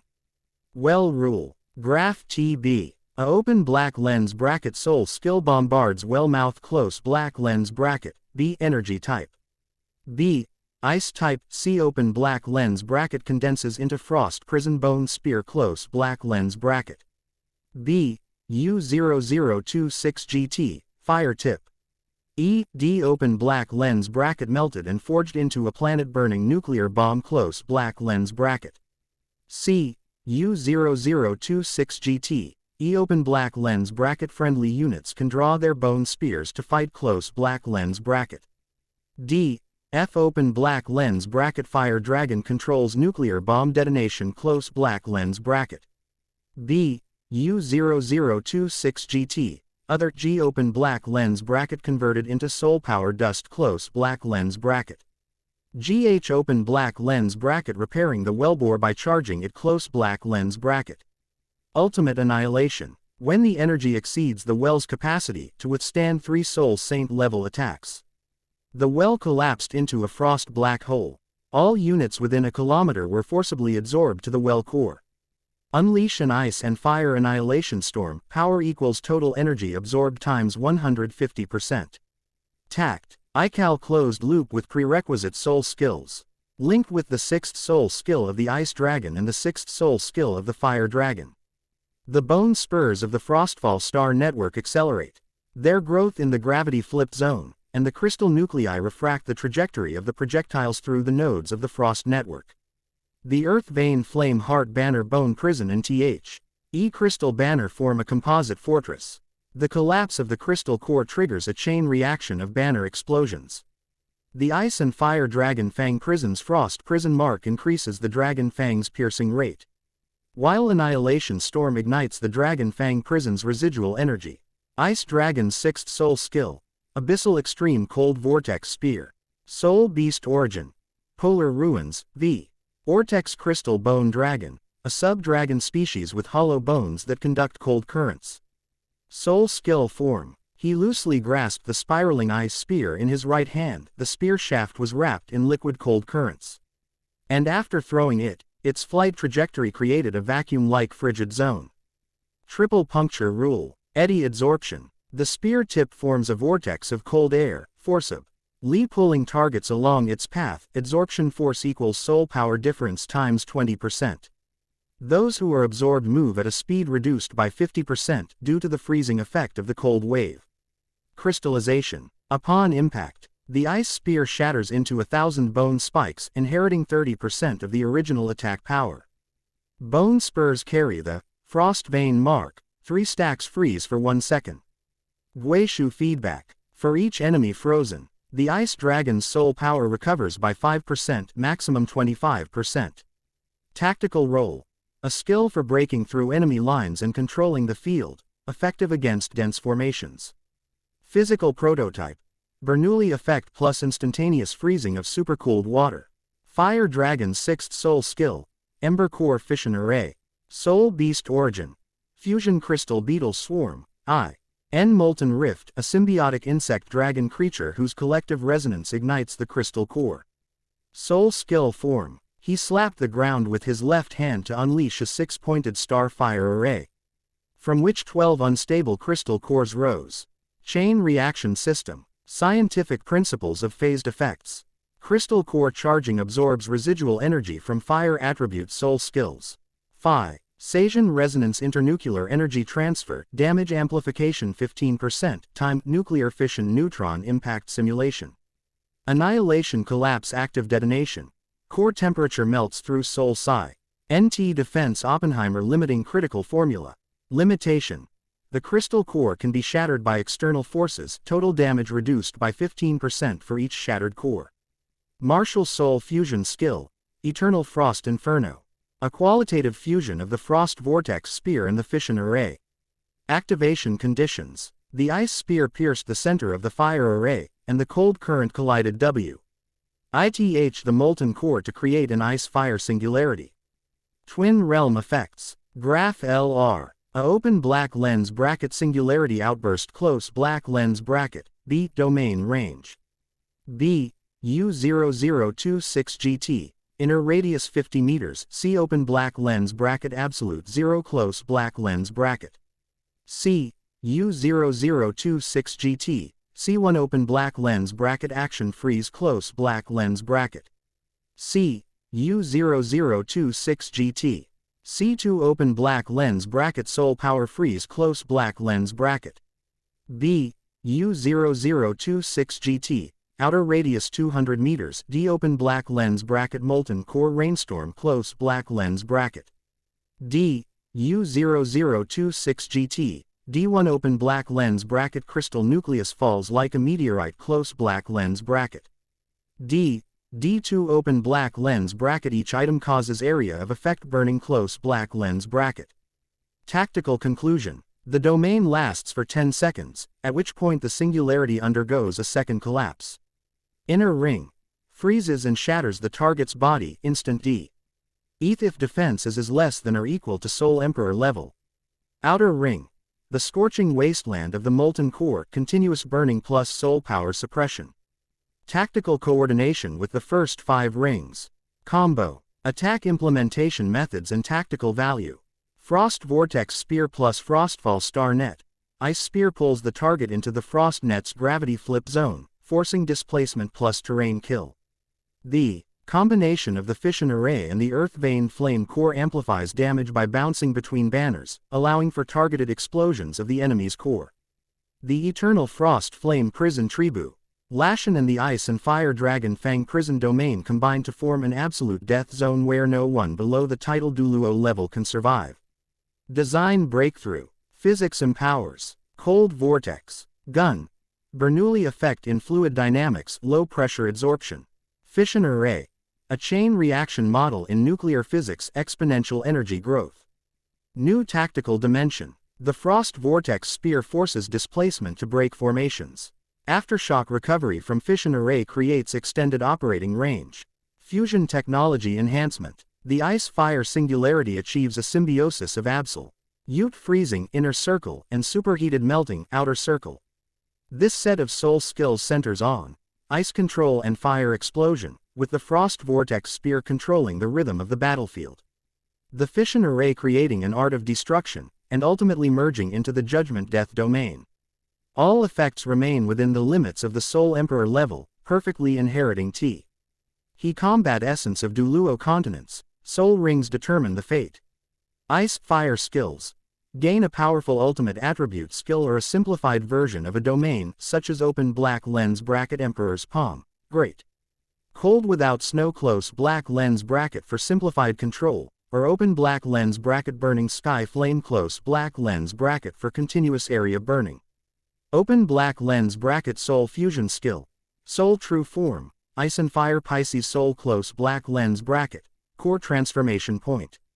After activation, it may transform into an energy body of ice and fire, or manifest as a giant Pisces. The power, range, and control of all ice and fire soul skills have been greatly increased. Core ability. Open Black Lens Bracket Instant Fusion Skills Close Black Lens Bracket. No additional soul power, time preparation is required. All martial soul fusion skills obtained from the first 6 soul rings can be activated instantly. Consumption and power are calculated based on the true form state and the age of the soul rings. There is still backlash, but it is controllable. Chapter 180. Finally successful, compression of soul power. Ha ha ha, I did it, I finally did it. Quote, in the main hall of a certain mountain stronghold, observing the liquid soul power within the soul venerable stronghold master before him, Yu Yan burst into an unprecedentedly hearty laugh. After more than 2 years of research, reading countless books, and conducting experiments with hundreds of soul masters, this unprecedented research has finally been completed today. The soul power compression method is a combination of meditation, the characteristics of purple moon essence, insights ahead of its time, and numerous research materials from soul masters. Most importantly, this was created by Yu Yan himself. It is an achievement unique to Yu Yan. Hearing Yu Yan's wicked laughter and words, Xiao pursed her lips and quickly walked to the Soul Lord's side, using her powerful spiritual energy to sense the state of his body. The soul power, which should have been gaseous, had now turned into a liquid state like water. The soul power that hold have filled the Dantian now only occupied 2/5 of the space. The fact that the Dantian can hold more soul power has obvious implications. Leaving aside the ecstatic Yu Yan and Xiao who was observing the situation, the soul master himself was in a state of shock. He had never imagined that he would one day see liquid soul power. It was simply a miracle. Hey, get up and try it out. What's the difference between liquid soul power and gaseous soul power? Yu Yan loosened the Xuanbing chains binding the Soul Lord, released the seal on his soul power, and gestured for him to stand. Up and test the difference between his current soul power and his previous soul power. After standing up, the Soul Lord chieftain looked at the ruthless man who had wiped out his stronghold right away. After thinking about the thunderous methods the other party had displayed, he obediently followed Yu Yan's instructions and cooperated in carrying out the experiment. After more than 3 hours of repeated experiments, it can be basically determined that the compressed liquid soul power has 3 major advantages. Firstly, it can store more soul power. Taking the Soul Venerable Chieftain as an example, the total amount of soul power in his body has more than doubled. Having more soul power is the biggest purpose of Yu Yan's research on the soul power compression method. Secondly, liquid soul power can nourish soul masters, making their physical strength stronger and their combat power greater. Thirdly, the power of soul skills released using liquid soul power will increase when the same amount of soul power is input.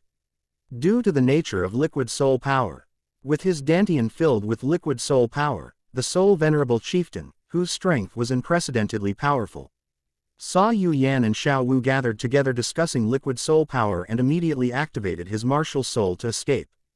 The Soul Lord Chieftain understood that staying here would only lead to his death, and that only by escaping could he have a chance of survival. The spirit cat Wu Shui, who was resting on the top of the mountain stronghold, saw the human soul master running out of the stronghold.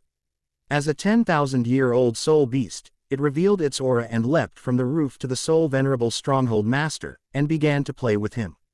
Although the Soul Lord Chieftain thought this was no joke, Wu Shui didn't care. If this guy hadn't run away, I was even prepared to let him go to Xinsheng village as a village guard to atone for his sins, considering his good luck. Who would have thought he would suddenly run away on his own? As Yu Yan walked out of the stronghold's main hall, he saw the Soul Venerable Chieftain, who was almost driven to death by Wu Shui. With some emotion, he uttered words that filled the soul venerable chieftain with despair. It's quite normal for him to run away, after all, he saw our methods. As for luck, he may have already run out. Xiao Wu corrected Yu Yan's statement, as she understood the Soul Lord's decision to flee. Sigh, good and evil will eventually be rewarded. You should be aware of this when you do bad things. By the way, Xiao Wu, you didn't hold back any less than me, did you? This mountain stronghold was originally a notorious bandit stronghold, and even if everyone here died, Yu Yan would only say, good riddance. Not long after, the Soul Lord chieftain, who had given up resistance, died with a look of relief under Wu Shui's claws. Find a place to compress your soul power into a liquid state before going back. Qian, we're not far from Sunset Forest. Let's go to the Ice and Fire Yin-Yang Well. The spiritual energy there is abundant, and we can also plant and collect some herbs along the way. No problem. After a brief discussion, Yu Yan and Xiao Wu turned around and headed towards the Ice and Fire Yin-Yang in Sunset Forest. As for Vice Dean Zhang Jing, all we can do is ask her to wait a little longer, after all. This isn't the first time something like this has happened. In the middle of Sunset Forest, inside the Yin-Yang Well of Ice and Fire, 3 days later, Yu Yan and Xiao Wu completed the compression of the gaseous soul power in their dantian. Looking at the viscous liquid soul power in their dantian, Yu Yan's lips never left his mouth. Because of the already excellent quality of his own soul power, Yu Yan's total soul power has more than tripled compared to before the compression. This means that Yu Yan can incorporate the martial soul fusion skill into daily battles as a decisive means, rather than using it as a trump card. The liquefied soul power nourished the body, making Yu Yan's body stronger again. This feeling was not obvious, mainly because Yu Yan's original body was already very strong, which is why the feeling was not obvious. After being compressed, Xiao Wu's total soul power tripled compared to before. Furthermore, due to the fact that the moonlight energy of her second soul ring could be converted into soul power, the moonlight energy that Xiao Wu could control also increased several times, and her combat power was greatly enhanced. Next, as long as we follow the steps, researching how to solidify soul power will not be a problem at all. As for the difference between the soul core and his method of compressing soul power, Yu Yan did not know. He had not researched solidified soul power, nor did he have a soul core, so he could not compare the two. He planted the seeds of rare herbs he had purchased in the Yin-Yang Well of Ice and Fire, collected some mature herbs, and used the medicine refining device left behind by Douluo to refine all these herbs into medicines that could be used at any time. After spending more than 10 days in the Yin-Yang Well of Ice and Fire, Yu Yan, Xiao Wu, and Wu Shui finally embarked on their journey back to Ice Soul City. Back at the Beast Academy, when reporting to Vice Dean Zhang Jing, Yu Yan and Xiao Wu, unsurprisingly, were scolded by Zhang Jing again. A full month and 3 days have passed since your leave was due. What have you been doing out there? Can't you just stay at the academy? I'm really worried that something might have happened to either of you. It's one thing if you go out once or twice, but every time you ask for leave from school, the time you're away is longer than agreed. Can't you leave enough time? What do you mean by unexpected situation? We can't have unexpected situations every time, can we? More than half an hour later, Zhang Jing, who had stopped, waved to Yu Yan and Xiao Wu to leave quickly. Yu Yan and Xiao Wu exchanged glances as they left Zhang Jing's office, and they saw in each other's eyes the conclusion that Vice Dean Zhang Jing is becoming more and more eloquent. Chapter 181 The Nine-Hearted Begonia Evolution, further towards Soto City. The day after returning to the Beast Academy, Yu Yan brought the prepared immortal herbs, the clear jade core and the pure moon lotus, to Yi Lingling to help her evolve her martial soul.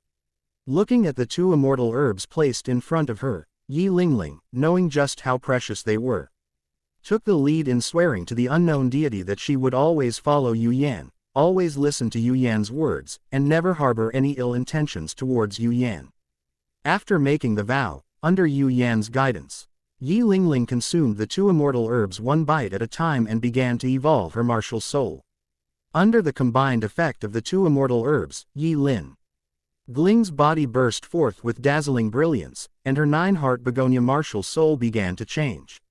Strands of blackish-red threads, visible to the naked eye, appeared in the stamens of the 9-heart begonia. These blackish-red threads connected Yi Lingling and also connected her to others in the void. Based on the direction and state of the threads, it can be seen that this is the main reason why only 2 9-heart begonias can exist at the same time. Sensing the threat, the black and red threads began to tighten, putting pressure on Yi Lingling. Before the black and red threads began to wreak havoc, the 2 immortal herbs, working in tandem, began to take effect. Part of their medicinal power protected Yi Lingling, while the other part methodically trimmed the black and red threads on the 9-heart begonia, lifting the curse of the 9-heart begonia martial soul. An hour later, the black and red threads completely disappeared, and the remaining medicinal power merged into the 9-heart begonia, making the vitality emanating from the 9-heart begonia even more obvious. A visible spiritual energy of heaven and earth surrounded the 9-heart begonia, making it like something that should not exist in the human world. Because the 2 immortal herbs did not increase soul power level, Yi Lingling's soul power only increased by 5 levels, successfully reaching level 30. She only needs to absorb 1 more soul ring to become a support-type soul master. Considering that support-type soul masters generally cultivate at a slower pace, Yi Lingling's ability to reach level 30 at this age is truly remarkable, and she can be considered a genius. Lingling, how are you feeling? When Yi Lingling opened her eyes, Dugu Yan, who was most concerned about her condition, was the first to ask her about her state. I feel very comfortable, more comfortable than ever before, super comfortable. Yi Lingling, who was not good with words, did not know how to answer Dugu Yan's question in detail, and emphasized her most intuitive feeling 3 times. Knowing Yi Lingling's personality, Dugu Yan chose to ask her 1 question at a time. Through Dugu Yan's questioning, Yu Yan also learned about the abilities of the evolved 9-heart begonia. The basic abilities of the 9-heart begonia have not changed, its only ability remains healing.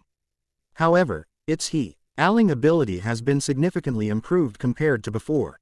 The healing ability of a level 39 heart begonia is in no way inferior to that of a level 59 heart begonia. The reason she is able to make this judgment is because the 9-heart begonia clan possesses very complete ancestral notes.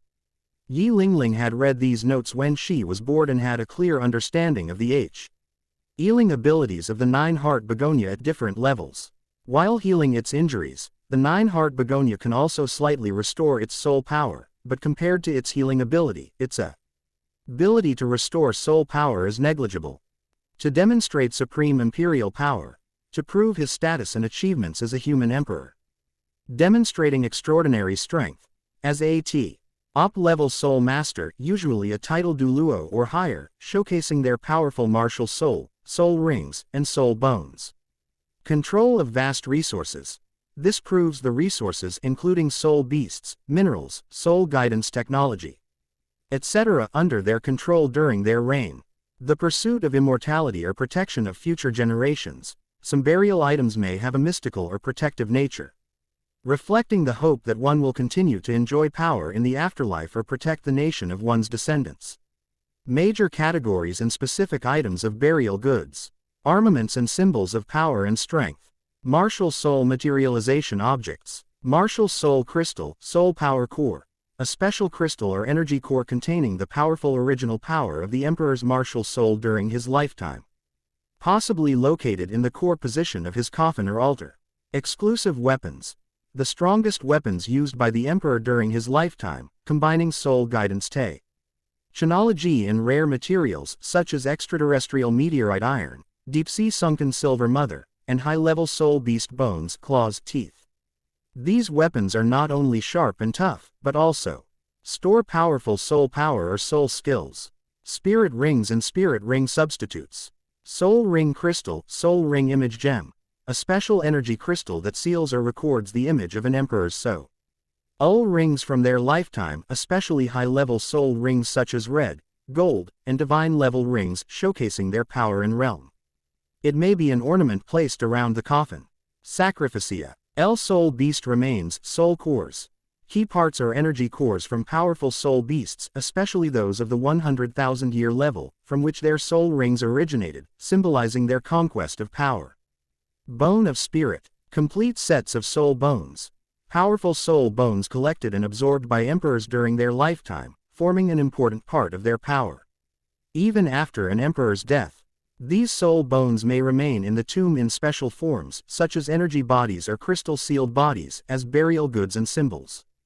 Powerful non-absorbed soul bones. This may include other 2P-tier soul bones that were not absorbed or were kept as spoils of war, such as soul bones from powerful dragons, angels, or soul beasts with special attributes placed on a specific soul bone altar. Soul tools. Top-tier attack defense soul tools. The highest level soul tools possessed by the Empire, such as level 9, 10, or even higher level attack soul cannons, invincible shields, etc., be shrunk down and used as burial goods, are directly installed in tombs as part of the guarding force. Space storage soul guide.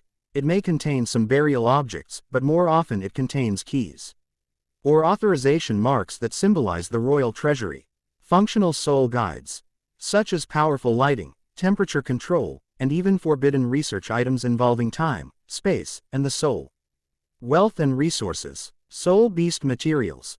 The hides, bones, blood essence, and rare metals such as extraterrestrial meteorite iron, deep-sea sunken silver, star-marked iron, etc. of a large number of rare soul beasts are used to manufacture high-level soul tools or potion raw materials and are stored in special containers. Rare minerals and gemstones. Energy minerals containing enormous energy, such as ice crystal. And dazzling and rare gemstones, red diamonds, sapphires, elemental crystals. Gold and silver utensils and jewelry. Extremely luxurious everyday items, ornaments, crowns, scepters, jade pendants. Ceremonial objects, etc., made of gold and silver, inlaid with various gemstones, but their value lies more in the materials themselves, such as rare alloys, or their artistic value, rather than their monetary function. Currency. Symbolic imperial high denomination gold soul coins or special commemorative coins, special metal ingots. Identity and authority verification. Imperial symbols. Imperial seal. Crown, scepter, dragon robe possibly made of special soul beast silk or metal wire, possessing defensive functions. Map and territorial symbols. A detailed map of the Empire's territory. Made with special materials such as whole pieces of jade or crystal plates imbued with soul power, containing information on important mineral veins, soul beast forests, and more. Chapter 182 Temporary Residence in Soto City, Discussion and Confession. Soto City is not much different from where Qian visited several years ago. The city remains the same, and the shops he visited back then are still open. Walking through Soto City, Qian and Xiao both felt like they were revisiting a familiar place after a long time had passed. After settling into an inn in Soto City, Qian found the biggest local bully in Soto City and asked him to keep an eye on Soto City and its surroundings, especially the area near Shrek Academy outside the city. If a young girl with a great figure and dressed in black appeared, he was to be told to come and let him know. Don't ask this local bully if he's willing to help. After he got beaten up, he's more than willing to cooperate with Qian. Especially after Qian beat him so badly he saw stars with just his physical strength without even revealing his spirit rings, he was more than willing to cooperate with Qian. While asking the local bully to help find Zhu Zuqing, Qian also asked him to keep an eye on the whereabouts of the three lewd brothers, Biyula, Tianya, and Ikao. The three sleazy individuals committed numerous misdeeds throughout the Heavenly Do Empire, but because they never offended any powerful figures, they never faced any punishment. Good and evil will eventually be rewarded, and sure enough, they have been targeted by Qian and Xiao. Even if Qian and Xiao don't target them, Qian Runshui will still take action to deal with Biyula and the other two villains when she takes the Angel God trial in the future. Because they arrived early and there were still more than 10 days until the Shrek Academy registration deadline, Qian and Xiao temporarily stayed in Soto City. While enjoying local cuisine at a tea house in Soto City, Qian unexpectedly encountered Dai Mubai, a blonde man with double pupils, who was walking towards the Rose Hotel with a pair of twins in his arms. Tisk tisk tisk, Xiao Wu. Do you know, that guy who just passed by was the third prince of the Star Luo Empire. He was quite talented and was listed as one of the contenders for the throne. Because he was afraid of the battle for the throne set up by his family, he ran to a small place like Soto City to become a coward. After watching Dai Mubai disappear from his sight, Yu Yan gave his back a middle finger before turning to chat with Xiao Wu about Dai Mubai, that big good-for-nothing. The prince of the Star Luo royal family, him. Listening to Yu Yan's introduction, Xiao Wu recalled the person she had just seen and felt that he was not like a prince at all, but rather like a dissolute playboy. Well, according to the intelligence I have, his innate soul power is over level 8. So he is considered a strong contender for the next throne. Then he felt that he was no match for his elder brother, so he ran away from the Star Luo Empire. After briefly recounting the information gathered from the previous investigation, Yu Yan continued with a contemptuous tone, I never expected this guy to come here and act like a coward. The fact that Dai Mubai ran away from the Star Luo Empire was something no one in the Star Luo Empire had expected. They had thought that Dai Mubai might not be able to defeat the now powerful Davis, but they never expected that Dai Mubai would run away without a word. Throughout history, Dai Mubai is probably the first candidate for the throne to flee, which led to quite a few laughs. I remember that the Dai family and the Zhu family in Xingluo were related by marriage. Dai Mubai ran away, so his fiancée from the Zhu family in Xingluo must be having a hard time. After hearing the information from Yu Yan, Xiao Wu felt a surge of disgust for Dai Mubai, the irresponsible prince who had run away, and sympathy for the girl from the Zhu family. How could life be easy with the title of the runaway third prince's fiancé? Yu Yan then changed the subject. However, I received intelligence recently that the Zhu family seems to have found out that Dai Mubai is in Soto City and is preparing to come and find him. With his looks, I don't think Dai Mubai can defeat Davis. That unlucky girl will probably have made a wasted trip. Upon hearing Yu Yan's words, Xiao Wu made a very decisive judgment. Indeed, that's true. Without Tang San's help, Dai Mubai's dream of defeating Davis was simply impossible. I think this girl is promising. I want to recruit her into the Beast Academy and give her a chance to change her destiny. Xiao Wu, what do you think? Yu Yan, who was just wondering how to tell Xiao Wu about this, immediately revealed his thoughts after the topic came up and asked for Xiao Wu's opinion. Based on Yu Yan's understanding of Xiao Wu's personality, there's a 90% chance she won't object to this. However, if Xiao Wu strongly opposes it, Yu Yan will have to think about it some more. Yu Yan, is this one of the reasons you came to Soto City? Quote, just as Yu Yan understands Xiao Wu also understands Yu Yan through their long-term relationship. Especially after Yu Yan steered the conversation in this direction, Xiao Wu sensed something was amiss. After a brief moment of thought, she immediately guessed Yu Yan's hidden intentions. Yes, that is indeed the purpose. Since Xiao Wu herself had guessed it, there was no point in hiding it from him. It was better to just admit it directly. Tell me honestly, do you like this girl? Xiao Wu abruptly changed the subject, asking a question that caught Yu Yan completely off guard. No, Xiao Wu, how could you think of that? I just felt sorry for this girl named Zhu Zuqing, and Dai Mubai is such a jerk, so I wanted to help her. Besides, I've never even met her. So what's with all this talk about liking or disliking her? You're really wronging me. After rolling his eyes at Xiao Wu, Yu Yan explained to her in a clear and logical manner that as a slow-to-warm-up person, it was impossible for him to fall in love with a girl he had never met before. After explaining, Yu Yan, feeling that Xiao Wu had wronged him, stood up and gave Xiao Wu a hard flick on the forehead. Don't overthink things. Since we're already here, if we run into Zhu Zuqing, we'll see if we can help her out.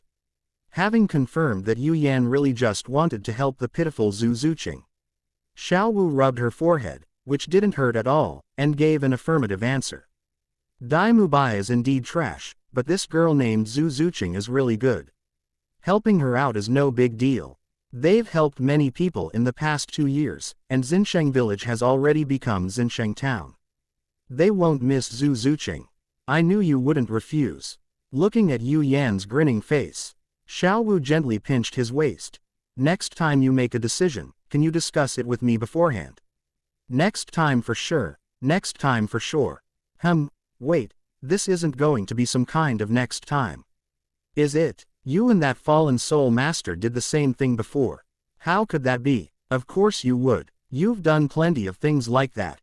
You always plan things out in advance. And you never emphasized that I should discuss them with you. Fine, you still have the nerve to talk back. Take this punch. Watch my dragon claw control. Chapter 183 Meeting Zhu Zuqing. Discussing the escaped prince. On the third day of his stay in Soto City, Yu Yan received intelligence from the local thugs. They had discovered a young woman who matched the description and was staying at a hotel in the city. The thoughtful thugs even sent him a portrait of the woman. Based on the portrait and the intelligence he had gathered over the years, Yu Yan deduced that the young woman was Zhu Zuqing. Along with the news of Zhu Zuqing's arrival, there was also information about Bi Yule, Tianya, and Yi Kao. They were staying at a shady inn in Oto City and frequenting various brothels every day, making them extremely easy to find. The reason why the information about Bi Yule and the other two was not sent earlier was because the local bully did not want to deal with Yu Yan, a person with an unpredictable personality and unknown origin. Regardless of Yu Yan's true personality, in the eyes of the local bullies, that's just who Yu Yan is. Having obtained the information he wanted, Yu Yan waved for the local bully to leave. After saying goodbye to Xiao Wu, he prepared to go and talk to Zhu Zuqing to see if she truly had a chance to defy her predetermined fate. Hearing that Yu Yan was going to talk to Zhu Zuqing, Xiao Wu insisted on going along. Firstly, she wanted to see this girl who came to the Heaven Do Empire from the Star Luo Empire, and secondly, she also wanted to assert her sovereignty. Putting everything else aside, Xiao Wu herself knows that quite a few girls have feelings for Yu Yan. Especially recently, after Yu Yan showed her strength, defeated everyone, and won the captaincy of the Beast Academy in this year's All-Continent Elite Soul Master competition, a small group of Yu Yan's little fans appeared in the Beast Academy. Some even ran up to her and asked what kind of girls Yu Yan liked, and some even said they were willing to be her concubines, which was simply going against the natural order. After traveling for more than 10 minutes through Soto City, Yu Yan and Xiao Wu arrived at the inn where Zhu Zuqing was temporarily staying. They gently knocked on the door of Zhu Zuqing's room. "Who is it?" A cold voice came from inside the room, filled with a strong sense of vigilance. Although the Dai and Zhu families of the Heavenly Do royal family have stipulated that the struggle for the throne must not be carried out in secret, there are some methods and things that must be guarded against. Yu Yan from the Beast Academy, if you have anything to discuss, please consult Miss Zhu Zuqing. Standing outside the door, Yu Yan spoke in what he considered a gentle tone, explaining the purpose of his visit. Zhu Zuqing might not even know Yu Yan's name, so there's no point in telling her. However, Zhu Zuqing should have heard of the reputation of the Beast Academy, and hearing it made her lower her guard. "Beast Academy, what is your purpose in coming here to find me?" Zhu Zuqing, who was already in a state of martial spirit possession inside the door, relaxed a lot when she heard that the person who came was from the Beast Academy. The Beast Academy, as an academy consistently reaches the finals of the Continental Elite Soul Master competition, enjoys a certain reputation throughout the continent, and Zhu Zuqing had naturally heard of this academy. "I'd like to talk to you about something, and I hope Miss Zhu Zuqing will give me the opportunity." Sensing that the wariness in Zhu Zuqing's voice had dissipated considerably, Yu Yan once again invited Yu Zuqing to come out and talk face to face. Inside the room, Zhu Zuqing thought for a moment before opening the door and appearing before Yu Yan and Xiao Wu. Zhu Zuqing was indeed as described, long black hair cascading over her shoulders, fair skin, and an extremely voluptuous figure beyond her years.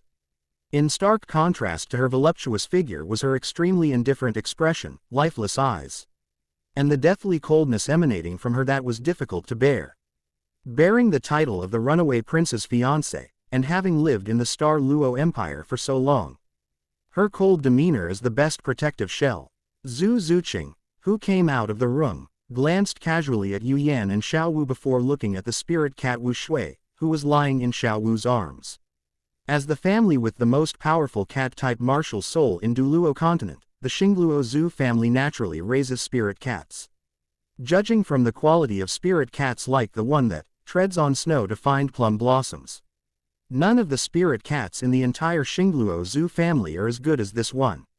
Moreover, whether it was her imagination or not, Zhu Zuqing sensed a threat from the spirit cat. A death threat that could take her life at any moment, especially when the spirit cat looked at her. This vague feeling reached its peak. But in the blink of an eye, that feeling vanished instantly. Xiao Wu stared in disbelief at the young woman who had walked out.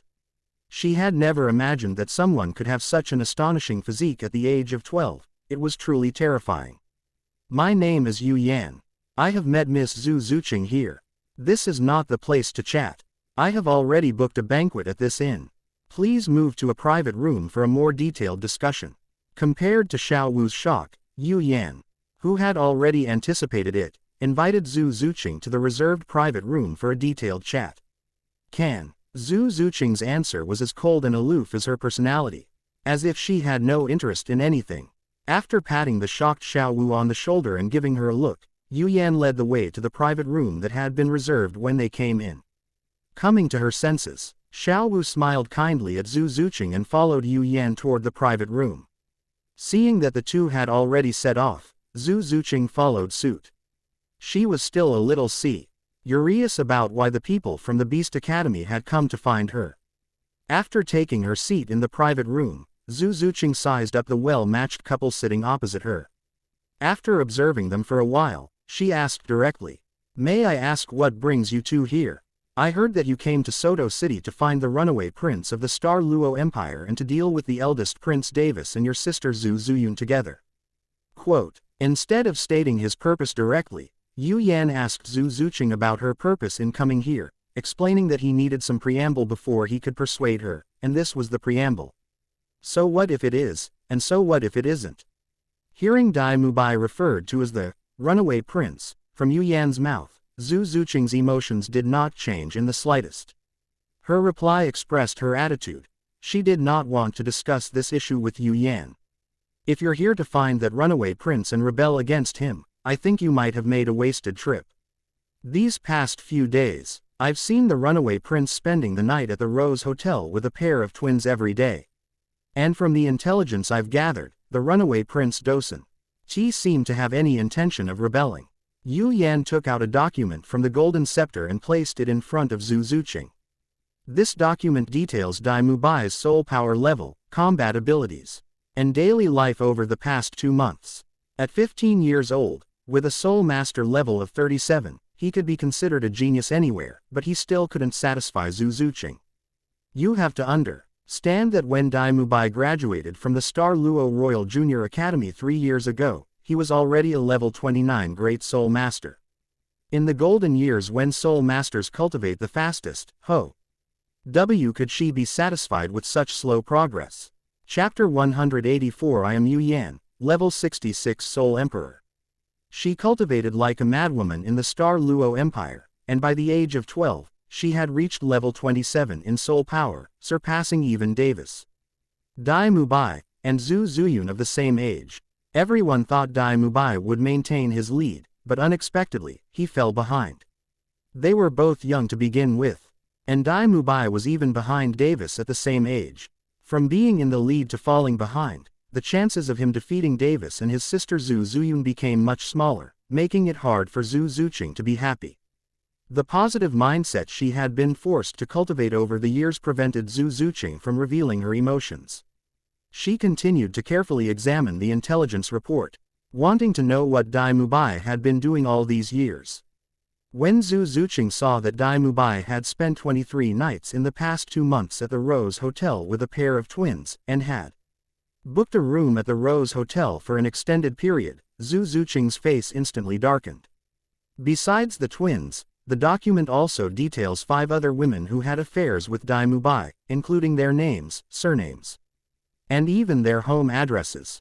Besides these things, the data also recorded Dai Mubai's approximate activity trajectory in Soto City over the past 2 months. Zhu Zuqing was very disappointed. She was desperately cultivating in the Star Luo Empire to resist her fate. What was Dai Mubai doing here? When Zhu Zuqing saw that Dai Mubai was only level 37, she was not disappointed. She felt that if she worked hard now, she might still have a chance of winning. But after seeing Dai Mubai's attitude, Zhu Zuqing felt that the future was bleak and there was no chance of winning at all. Having lost all interest in the document, Zhu Zuqing placed the stack of papers on the table and closed her eyes in resignation. Miss Zhu Zuqing must already have a general idea of whether she can defeat Davis and Zhu Zuyun.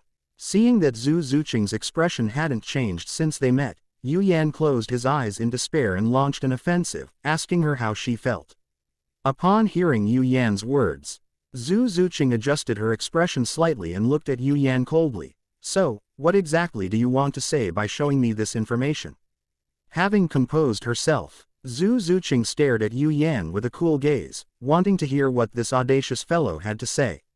She absolutely did not believe that he was only here to show her these things. I can't stand Dai Mubai, so I want to give you a chance. A chance to change your destiny. As Yu Yan finished speaking, 6 soul rings appeared on his body, and the aura of a soul emperor emanated from him, filling the room. At the same time, a certificate of martial soul awakening, enveloped in soul power, floated in front of Zhu Zuqing, at a distance where she could see the words on it. Soul Emperor. He is still such a young soul emperor.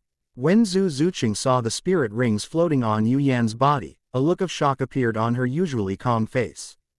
Judging from his appearance, the person in front of me is at most in his early 20s. Such a young soul emperor is guaranteed to become a high-level soul Douluo in the future, and may even become a title Douluo. While being shocked by Yu Yan's talent, Zhu Zuqing looked at the martial soul awakening certificate in front of her. Martial soul. Ice and Fire Pisces mutated. Martial soul awakening date.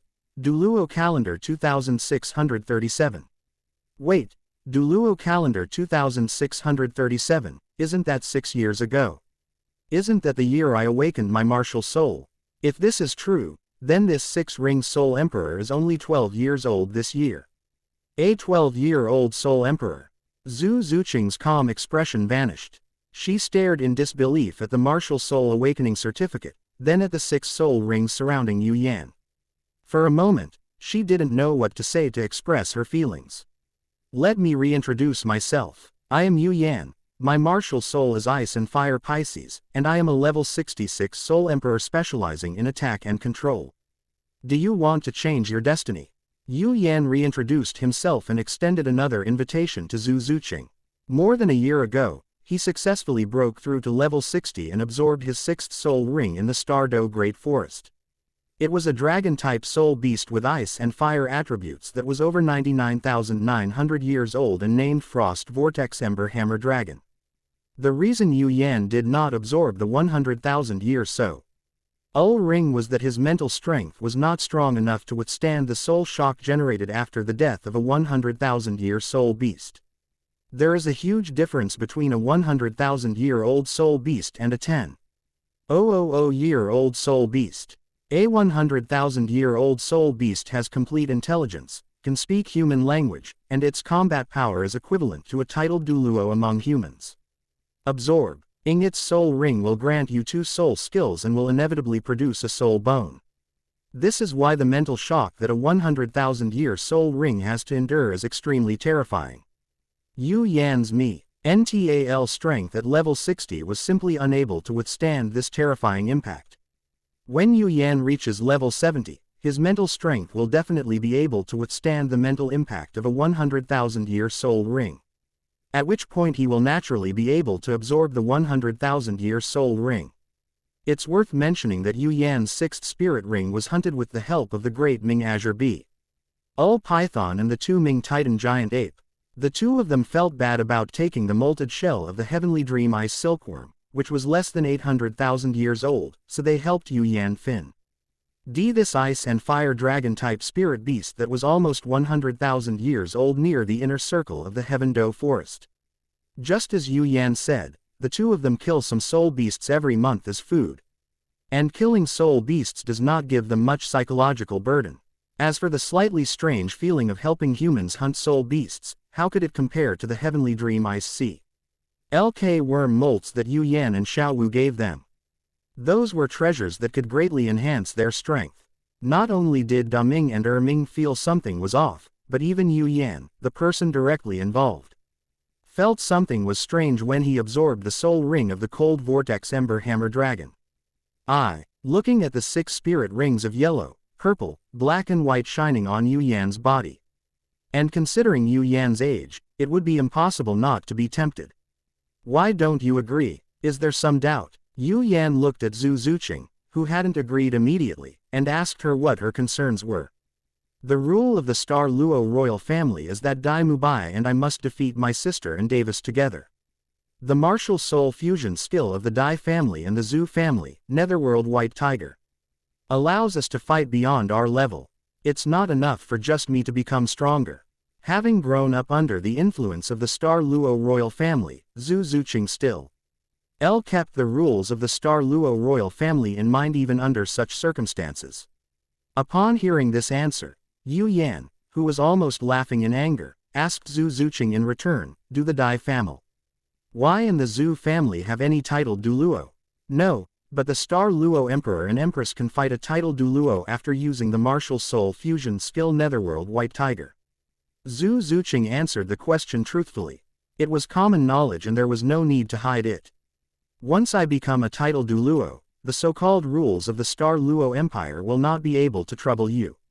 Even if I write a letter to the Star Luo Emperor now, he will give me face and cancel the battle between you. With my help, you too can become a title Douluo in the future. That's all I have to say. Make a decision as soon as possible. Chapter 185 Two Choices, Severing Expectations. If others say they can help her become a title Douluo, Zhu Zuqing will think they are just bragging. But when a 12-year-old soul emperor of level 66 stood in front of her and said he could help her break through to the title Douluo level, Zhu Zuqing felt that the other party was not lying. What to do? Should I agree? A series of thoughts flashed through Zhu Zuqing's mind. After hesitating for a third of a second, Zhu Zuqing immediately made a decision. I do. Since Dai Mubai is unreliable, she will find a way to defy fate herself. A correct and wise choice. Yu Yan gave Zhu Zuqing a thumbs up and praised her. I'll give you 2 options. One is that I will simply help you cultivate to the level of title Douluo. The other is that you join me and make an inviolable divine oath with your martial soul, and I will do my best to help you cultivate. After praising Zhu Zuqing, Yu Yan gave her 2 more plans and let her choose freely.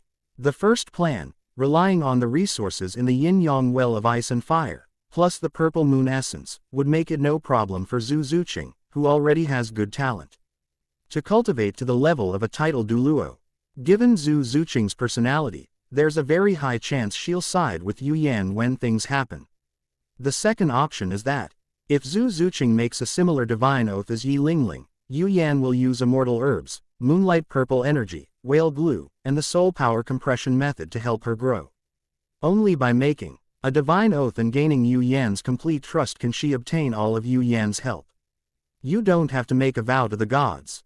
Just stay by Yu Yan's side for a few more years, and time will tell. Yu Yan will naturally do his best to help you.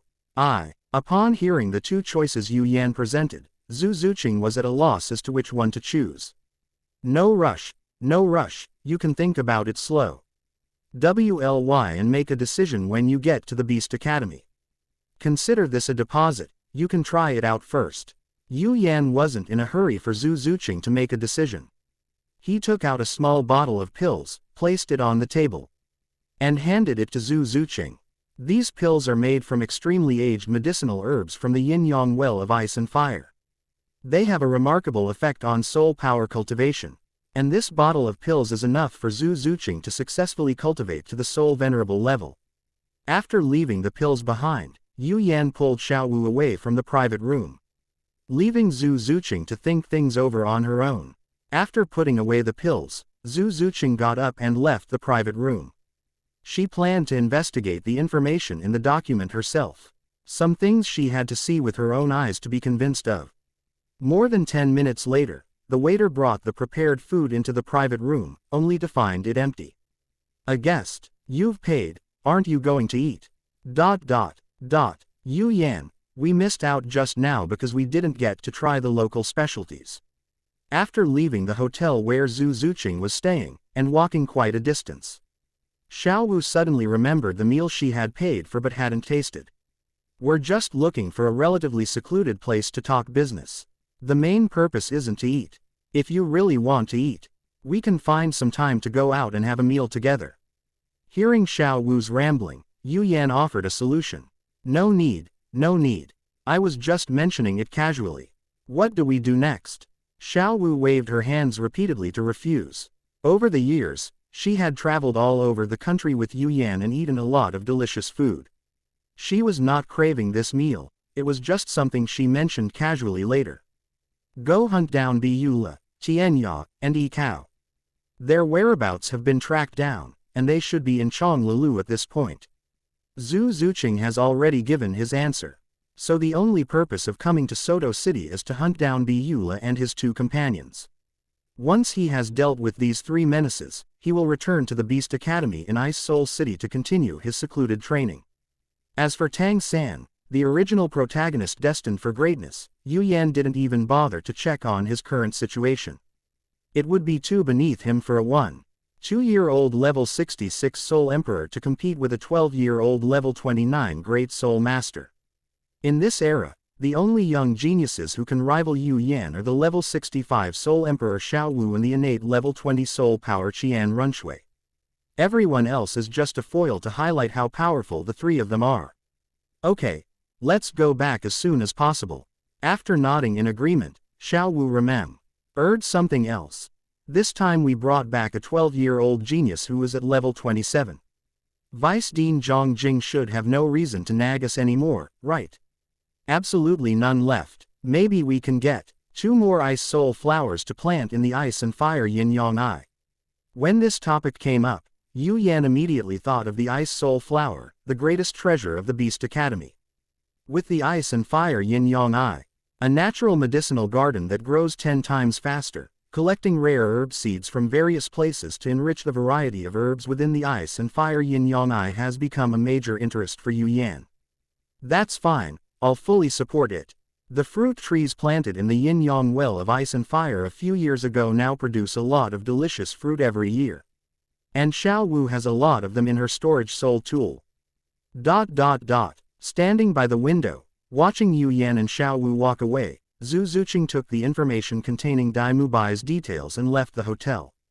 According to the information provided, Zhu Zuqing found one of Dai Mubai's ex-girlfriends who lived closest to her and had a conversation with her. From the conversation, Zhu Zuqing became convinced that everything written in the intelligence report Yu Yan gave her was true. In just 3 years, he's had 5 ex-girlfriends, and recently he's been getting really close to a pair of twins. Dai Mubai, you're really something. On the streets of Soto, Zhu Zuqing walked toward the Rose Hotel with a gloomy expression. She was going there to make the final confirmation.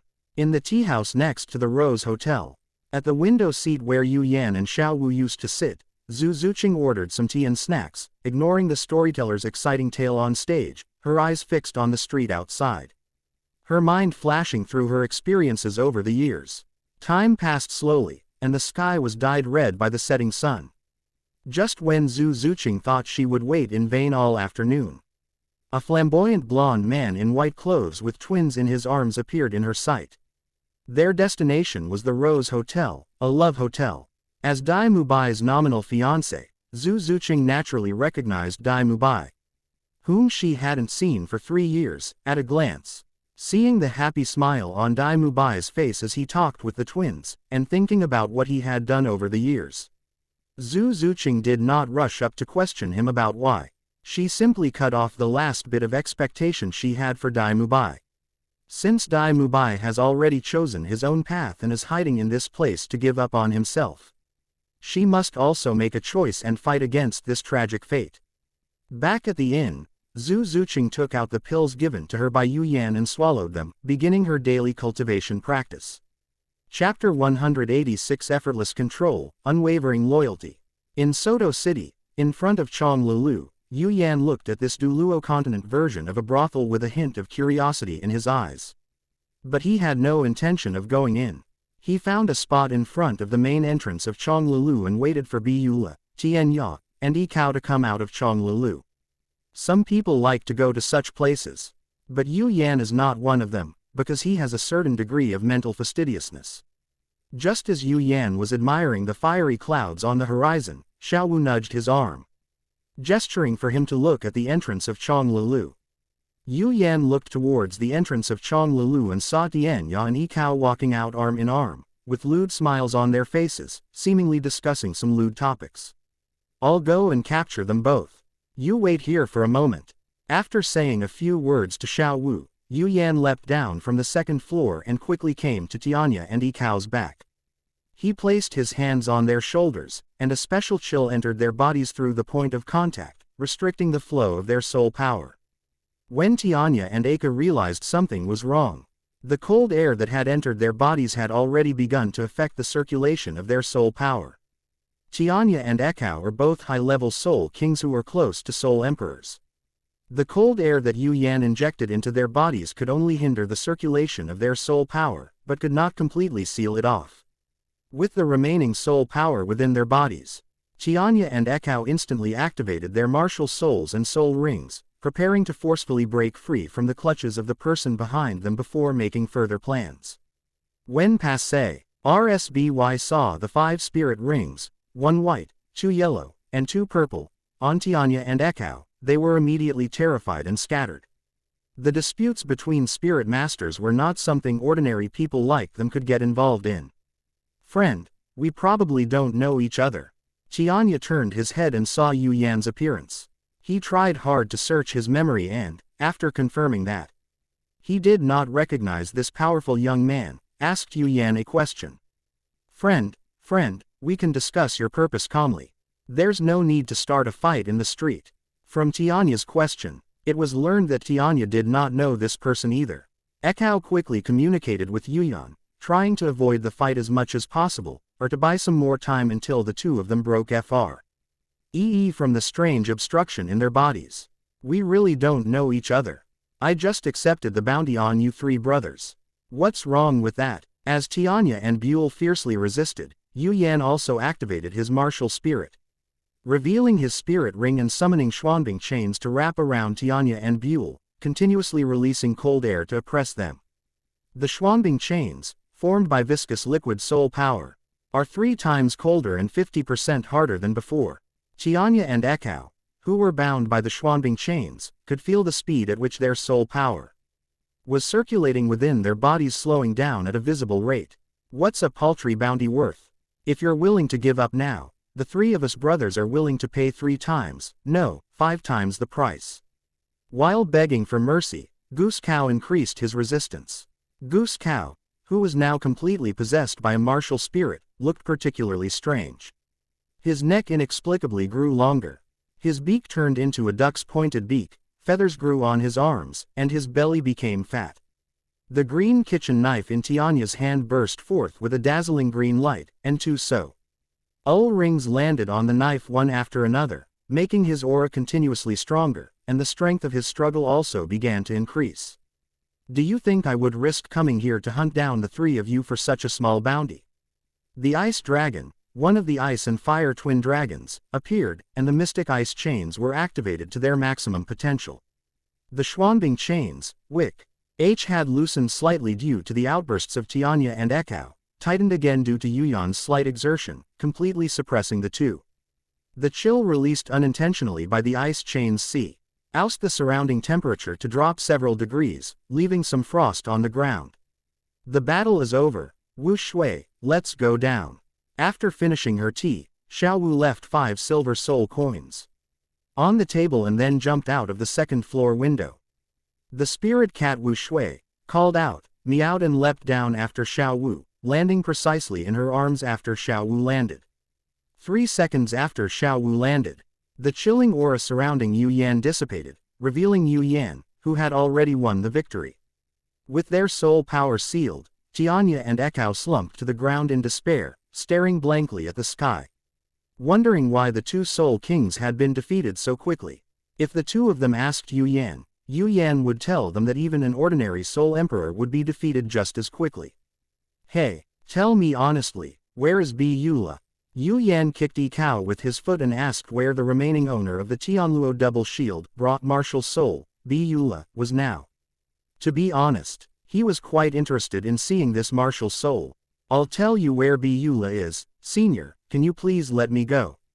Upon hearing Yu Yan's question, the loyal goose cow was already prepared to betray his friend in exchange for a chance to escape. Senior, I can also tell you about Biyuli's whereabouts. The moment Cao finished speaking, Tianya, not to be outdone, chimed in, saying that he could also betray his friends in exchange for a chance to escape. It's impossible for me to let you go. At most, I can let you suffer less. These three have committed numerous evil deeds, and Yu Yan will absolutely not let them go. At most, he will make them suffer less during the experiment later and choose a method with a higher success rate for them. As for the experiment, it was naturally an experiment on the method of compressing soul power. The task of compressing soul power into a liquid state was completed, but the task of compressing liquid soul power into a solid state was not yet completed. It still requires the soul masters who have done evil deeds to contribute themselves and add bricks to this great cause. Never mind then. Hearing that revealing, his friend Biyuli's whereabouts would only lessen their suffering, Goose Cow was the first to refuse to expose Biyuli's location and continued to lie there gazing at the sky in thought. After Cao expressed its stance, Tianya also expressed its stance, refusing to reveal any trace of displeasure. They would never betray a friend without a reason, seeing that the two of them didn't intend to reveal Biyuli's whereabouts. Yu Yan didn't force them. Biyuli's whereabouts weren't difficult to find, and they could trouble the local bullies in Soto City later. Those two are really interesting. They are so eager to reveal their friend's whereabouts just now, but now they're not saying anything. It's obviously not right to say they're loyal, but it's also a bit like they're loyal. Xiao Wu was amused by the two's behavior and chatted with Yu Yan about Tianya and Cao's actions. That's quite interesting. That Biyuli's martial spirit is also quite interesting. Let's take them both to do experiments first. Speaking of interesting things, Yu Yan still thinks Biyuli's martial soul is more interesting. Okay, let's go back. As they chatted, the two dragged the defenseless Tianya and Cao away from the place. Chapter 187 Searching for Biyula, being targeted. After reinforcing the Xuanbing chains on Tianya and Cao and having Wu Shui keep watch over them, Yu Yan and Xiao Wu left the place together. Originally, Yu Yan planned to have Xiao Wu stay here to look after Tianya and Cao, but Xiao Wu also wanted to see Biyuli's Tianluo double shield martial soul. She might not be interested in normal martial souls, but she was very interested in such an outrageous and peculiar martial soul. Therefore, the only one left to stay here and watch over Tianya and Cao was the spirit cat Wu Shui, who had absolutely no interest in the Tianluo double shield martial soul. Be a good girl and stay here and watch over those two. I'll bring you something delicious when I come back. Xiao Wu chuckled and patted Wu Shui's head, entrusting Wu Shui with the responsibility of guarding the two. Meow. Wu Shui meowed, went to the chair next to Tianya and Cao, lay down, closed her eyes, and entered a state of dozing. The lecherous Biyuli's whereabouts are not difficult to find, because this guy spends every night in brothels. There aren't many brothels in Soto City, so just ask the madam of one of the brothels. If I just show a little bit of my strength, those madams should be more than willing to answer Yu Yan's questions. In Zhu Zuqing's room, after swallowing the pills made by Yu Yan, wisps of pure spiritual energy from heaven and earth dissipated from Zhu Zuqing's body because she hadn't had time to refine it. The scattered spiritual energy surrounded Zhu Zuqing, making her appear like an elf in the night. As the spiritual energy of heaven and earth was inhaled and exhaled, the level 28 barrier that had trapped Zhu Zuqing was broken at the speed of light, and in the blink of an eye, she broke through from level 27 to level 28. This was the first time Zhu Zuqing had experienced the benefits of taking such aged herbs, and it was the result of many days of accumulation. There were no more such exaggerated effects afterward. After successfully reaching level 28, Zhu Zuqing breathed a sigh of relief. However, She did not stop to rest but continued to begin a new round of cultivation. Under the oppression of the cruel rules of the Star Luo royal family, Zhu Zuqing's daily routine consisted mostly of cultivation, and more cultivation, for only in this way could she see a chance to resist her tragic future. Hello, have you seen this person before? In a brothel in Soto City, Yu Yan, after displaying 5 spirit rings, asked the madam about Bu Li's portrait. Yes, I've seen him. He's in the brothel not far ahead. I'm the one who introduced him there. The madam was just an ordinary person. Looking at the 5 soul rings flashing on Yu Yan's body, she immediately told him all the information about Bu Li. Having received the information that Bu Li was not happy, Yu Yan did not make things difficult for the madam and turned to leave. Upon reaching the door, Yu Yan sensed someone spying on him with malicious intent. He turned his head to look behind him, causing those who had been secretly watching him from various places to immediately turn their heads and close their eyes, no longer daring to spy on him. After scanning the area and finding nothing amiss, Yu Yan turned and left.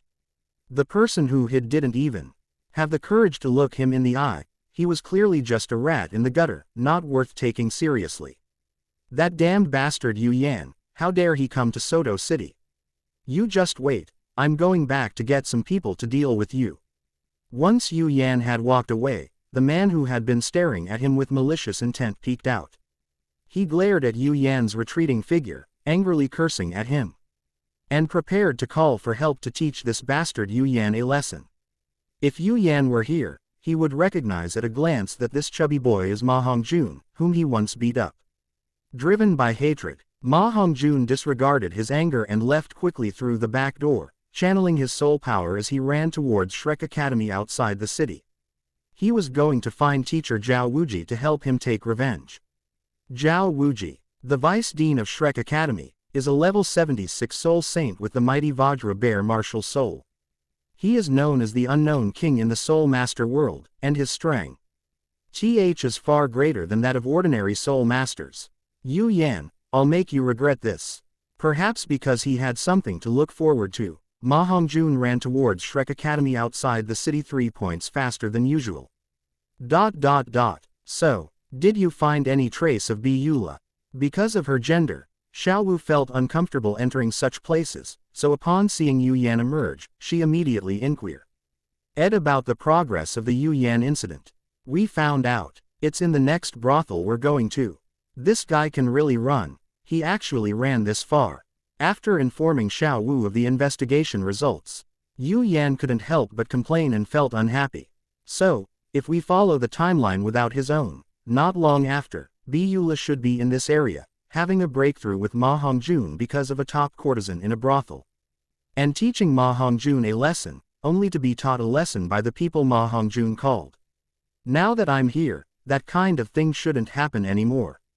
Lost in aimless thoughts, Yu Yan arrived at the brothel where Bu Li was staying, and went inside to drag Bu Li out. Having learned from the madam where Bu Li was, Yu Yan quickly went to the room and knocked hard on the door. Who is it? After knocking on the door 3 or 4 times, an exasperated voice came from inside. Hello, guest. There's a chubby little mohawk guy at the door who specifically asked for Xiao Hong and told you to get lost right now. Yu Yan, who could imagine the scene inside the house, stood in front of the door and started talking nonsense, with the aim of luring Bu Li out. Inside the house, Bu Li, whose good time had been interrupted, angrily pointed at the door and shouted, "What little fatso? Tell him to get out of here. He is a grand soul master. We can't afford to offend him." What great soul master? I'm a soul sect master. I'm going to teach this fat kid a lesson today and show him what it means to be arrogant and domineering. Unhappy upon hearing this answer, he quickly dressed, preparing to teach this chubby kid a lesson. What kind of bird-brained great soul master is he? He is a soul sect expert. Hearing the door open and seeing that the person who came out was indeed unhappy, Yu Yan grabbed the person by the neck and threw him out. After leaving 2 gold soul coins as compensation, Yu Yan exerted force with both legs, leapt into the air, and also rushed out. Having been thrown out of the brothel and landing on the ground, Bu Li quickly leapt up, drawing on his years of experience, and cautiously looked around. Not far in front of her, Douluo saw a girl dressed in black and white, with a fresh and elegant temperament and extremely beautiful appearance. Douluo could swear to God that this was absolutely the most beautiful girl he had ever seen, without a doubt. As Douluo looked at Xiao, Xiao was also sizing up Douluo, who had been thrown out by Yan. The guy who awakened such a lewd martial spirit also looks lewd. Indeed, the claim that martial spirits influence the temperament of their owners is true. Just as Douluo was captivated by Xiao's beauty, Yan leapt out of the brothel and delivered a knight's kick to Douluo's back. Who had not yet summoned his martial soul. Chapter 188 The Three Sleazy Musketeers, The Revenge Trio. Douluo was kicked away and crashed into the wall, shattering the wall and accompanied by Douluo's screams. Yan landed gracefully and stood beside Xiao, waiting for Douluo's double-shield martial soul to possess them and launch an attack. Who attacked me? Blay, who was jolted back to his senses by Yan's night kick and Xiao's beauty, looked warily toward Xiao's location and saw the despicable bastard who had ambushed him twice. Double heavenly net shield, martial soul possession. In a fit of rage, Douluo summoned his martial spirit to possess him. A martial spirit that looked very much like a bra appeared beside Douluo, circled around him, and then put on Douluo's head. The already sleazy big tree, with the blessing of the heavenly net double shield martial soul, had its sleazy aura multiplied several times over. If we were to describe it in terms of fish-like flames, it would be like Kizaru putting a double net over his head and making his classic expression. Finally seeing Yan and Xiao, who possessed the dual shield martial souls of the heavenly net. Their faces were filled with indescribable expressions. Some things, even knowing they would be disgusting, still evoked curiosity due to a certain degree of morbid curiosity. How disgusting. Are you going to do it, or should I? Yan was reluctant to beat up Douluo himself and wanted Xiao to deal with Douluo instead. This guy is too sleazy. I don't want to get involved, you do it. Xiao also didn't want to deal with Douluo herself, so she turned around and handed the task of dealing with Douluo back to Yan. I've already made my move, so let you have it. You should get a chance to show your skills and stretch your muscles. No, you should do it. You were the one who accepted this commission from the Spirit Hall. Seeing the two politely efferring to each other about who would solve their problem, Douluo, now possessed by his martial soul and displaying the strength of a soul master, angrily roared at Yan and Xiao, "You two, you really don't take me seriously at all." Quote, enraged, Douluo attached his second and third spirit rings to the heavenly net double shield, which suddenly expanded and flew away, enveloping Yan and Xiao. As the heavenly net double shield drew ever closer, and seeing that Xiao showed no intention of attacking, Yan sighed softly. With a surge of cold energy emanating from his body, the Xuanbing chains, which were most convenient for him to use, shot out from nowhere. Two chains of icy ice bound the heavenly net double shield, preventing it from advancing. The two chains also pierced through the heavenly net double shield, binding Douluo tightly as he tried to turn and escape. The chill seeped into Douluo's body, temporarily sealing his soul power. No, my soul power. Unable to sense any soul power, Douluo watched in horror as the heavenly net double shield martial soul disappeared before him due to the loss of soul power support. Just as Douluo was about to shout again, Yan skillfully raised his hand and sealed Douluo's mouth with the Xuanbing chain. There were quite a few soul masters like Douluo who would shout after losing their soul power.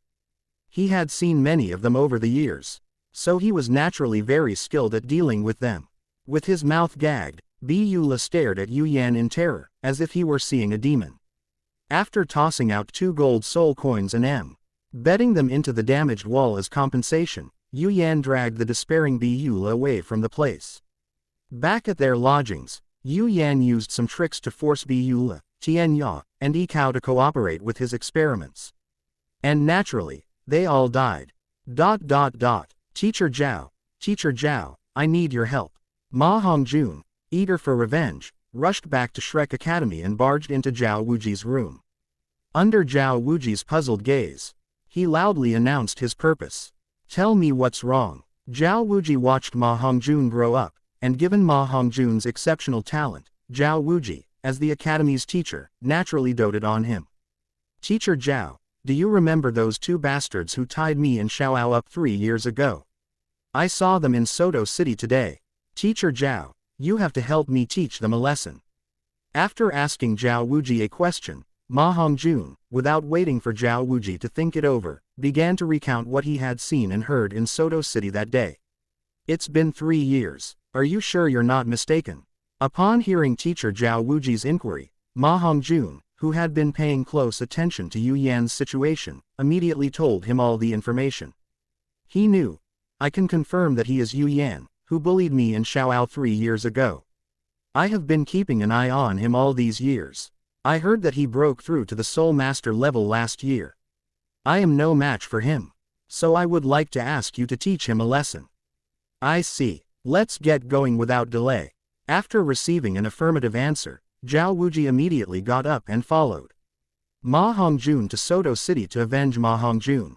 Zhao Wuji was extremely protective of his own. He was willing to stay behind to cover his students' retreat, and naturally he was also willing to help them vent their anger. He could easily suppress a soul master. All right, Teacher Zhao, come with me. Seeing that Teacher Zhao was willing to stand up for him, Ma Hongjun was overjoyed and went back to call Oscar. The three of them headed towards Soto City together. Oscar has a relatively mild personality, but he is just as vengeful. When he heard from Ma Hongjun that Yu Yan, who bullied them back then, had returned to Soto City, and that teacher Zhao Wuji was willing to help them take revenge, he excitedly jumped out of bed and went with him to seek revenge. The three of them rushed to Soto City, the place where Ma Hongjun last met Yu Yan. Zhao Wuji looked at the brothel hidden in the alley and said to Ma Hongjun with some difficulty, Hongjun, I know you need to get rid of your evil fire. But can you go to a better place? Teacher Zhao, my daily expenses are quite high. It's cheap here, and even in a humble place there are phoenixes. The top courtesans here are quite good. Hearing Zhao Wuji's words and feeling Oscar's gaze, Ma Hongjun chuckled twice and quickly tried to excuse his behavior. By the way, didn't you find a girl in the village? After Ma Hongjun finished explaining, Oscar asked a question in confusion. Oh, she's had her period recently, so I had no choice. After explaining, Ma Hongjun quickly emphasized the main point of the trip. Teacher Zhao, Xiao, don't worry about this. I saw that Yu Yan asked the madam here for some information. I'll go ask her. Without waiting for Zhao Wuji and Oscar to speak, Ma Hongjun immediately ran into the brothel and asked about Yu Yan's whereabouts. The madam here was just an ordinary person, and after Ma Hongjun revealed his identity as a soul master, she naturally dared not hide it in the slightest. Having learned of Yu Yan's whereabouts from the madam of the brothel, Zhao Wuji and his companions saw the remnants of a battle at the entrance of the next brothel. The three ignorant and incompetent people naturally couldn't deduce the direction Yu Yan had left from the traces here. After a joint attack, they did something similar to Yu Yan and went to ask the local tyrant of Soto City. Chapter 189 An unwelcome guest arrives, escape from the city. The local bully in Soto City wasn't a tough nut to crack. When he saw the spirit rings surrounding Zhao Wuji, he didn't hesitate for a second and immediately revealed Yu Yan's residence. After watching Zhao Wuji leave, the local bully slumped to the ground, touched his heart, and made up his mind to move away from Soto City. Whoever wants to stay in this godforsaken place can stay, he was going to run away. After learning Yu Yan's whereabouts in Soto City, Zhao Wuji and his two companions rushed to Yu Yan's residence without stopping. Intending to teach him a lesson he would never forget, tie him to a big tree in Soto City, and make him lose face completely. When they arrived at the inn where Yu Yan and Xiao were staying, Zhao Wuji, who had given up on the search and was confident in his strength, stood in front of the inn and shouted, Yu Yan, get out here. Zhao Wuji's shout successfully woke up Yu Yan, and also woke up everyone else in the area. Awakened by the noise, Yu Yan peeked out the window and saw three people standing in front of the hotel. Ma Hongjun and Oscar were recognized by Yu Yan the moment they saw them. The man standing in front of the two was a middle-aged man of about 50 years old. He had an ordinary appearance but an extremely strong physique. The muscles on his arms were like steel. I don't know this guy. Which means this burly man was brought by Ma Hongjun and Oscar. In Shrek Academy, it seems that only Zhao Wuji fits this description, right? After sizing up the middle-aged man, Yu Yan thought for a moment and then roughly guessed his identity. Zhao Wuji had some conflicts with the Power Clan, who were known for protecting their own, in his early years. The nickname, a movable king, came from the fact that he could directly withstand the attacks of the Power Clan, which was called by those soul masters who hated the Power Clan. At this point in time, Zhao Wuji seems to be level 76. While pondering, Yu Yan leapt and landed in front of Zhao Wuji and the other two. I am Yu Yan. What business do you have with me? After landing and standing firmly, Yu Yan looked at Zhao Wuji and his two companions, who had come in the middle of the night with great momentum, and asked them a question he already knew the answer to. Of course I'm here to get revenge on you. You haven't forgotten what you did to us 3 years ago, have you? Tonight, I'm going to make you pay for everything you did to me. Before Zhao Wuji could answer, Ma Hongjun, who was standing behind Zhao Wuji, pointed at Yu Yan and made an angry accusation. As he said this, Ma Hongjun's face was full of excitement at having avenged his great enemy. All right, goodbye. After speaking, Yu Yan immediately turned around and ran towards the city gate. To deal with Zhao Wuji, a soul saint, he might need to use some martial soul fusion techniques. These methods are not suitable for use in places with few people and many eyes at the moment. Furthermore, the battle with the soul saint would cause enormous damage to the surrounding area, making his battlefield with Zhao Wuji unsuitable for this location. Zhao Wuji, Ma Hongjun, and Oscar were all taken aback when Yu Yan ran away after only a few words. After a brief moment of stunned silence, Zhao Wuji, who was the first to react, set off to chase after Yu Yan. Ma Hongjun and Oscar exchanged a glance before following behind Teacher Zhao, eager to witness the satisfying sight of Teacher Zhao beating up Yu Yan. Xiao Wu, who was upstairs, saw Yu Yan run out of the city. She went to Yu Yan's room, packed up the things Yu Yan hadn't had time to take, put the frozen corpses of Biyula and the other two into the storage soul tool, and then slowly carried Wu Shui out of the city. She wasn't worried about Yu Yan being in danger at all. If anyone's life was in danger, it would definitely be the person who came looking for trouble. After all, if there were real danger, Yu Yan would pull her away and run away as quickly as possible, instead of swaggering in front of the people who came looking for trouble. Zhao Wuji, who was not good at speed, chased for more than 10 minutes but still could not catch up with Yu Yan. Seeing Yu Yan standing not far in front of him, Zhao Wuji shouted, "Kid, if you stop now, I might hold back a bit. Stop talking big, let's see if you can catch up with me first." Fish Flame, maintaining a similar speed, turned to respond to Zhao Wuji's words, while also looking for a suitable place to fight. The patrolling Soul Master officer breathed a sigh of relief when he saw the two powerful Soul Masters who had clashed in the city leave Soto City. As long as they didn't fight in the city, they could fight wherever they wanted. Outside Soto City, on a deserted, flat area, Yu Yan turned to look at Zhao Wuji. "You've been pursuing me for so long, haven't you ever thought about giving up? Those who bully my students, Zhao Wuji, will not be spared without paying a price." After stopping, Zhao Wuji threw a punch at Yu Yan without saying a word. He had been chasing for so long and was burning with anger. "I remember you once said that you hated the way the Power Clan acted. It seems that you are no different from the Power Clan today." Zhao Wuji didn't use his soul power, and neither did Yu Yan. He swung his fist forward, colliding with Zhao Wuji's fist. Two powerful forces collided, and after a brief exchange, Yu Yan and Zhao Wuji retreated simultaneously. Yu Yan took 5 steps back, while Zhao Wuji took more than 10 steps back before regaining his balance. Having lost to Yu Yan in their first clash in terms of strength, and not knowing how to refute Yu Yan verbally, Zhao Wuji was so enraged that he roared and a large brown bear over 2 meters tall appeared behind him, with 7 spirit rings, 2 yellow, 2 purple, and 3 black, appearing on his body. The third purple soul ring flashed, and a gravitational force erupted from Zhao Wuji, the center of which was his third soul skill, gravity enhancement. This skill strengthened the gravity around him, restricting the enemy's movement speed. The gravity applied to Yu Yan's body but due to his extremely strong physical body, he did not feel any restriction on his movement speed caused by this soul power. Let's see what you do this time. Quote, thinking that his soul skill had taken effect, Zhao Wuji roared and threw another punch at Yu Yan. Yu Yan gently stepped back, dodging Zhao Wuji's attack. At the same time, his martial spirit manifested, and 6 mysterious ice chains extended towards Zhao Wuji's location. Akala, Zhao Wuji, whose attack missed, stomped his foot on the ground, and a golden shockwave erupted from his body, deflecting the Xuanbing chains that were rushing towards him. The golden shockwave deflected the approaching ice chains, and Yu Yan waved his hand, causing the ICE chains to extend towards Zhao Wuji once more. With his extensive combat experience, Zhao Wuji noticed that the ice chains, which had merely been deflected but not broken, were beginning to realize that something was amiss.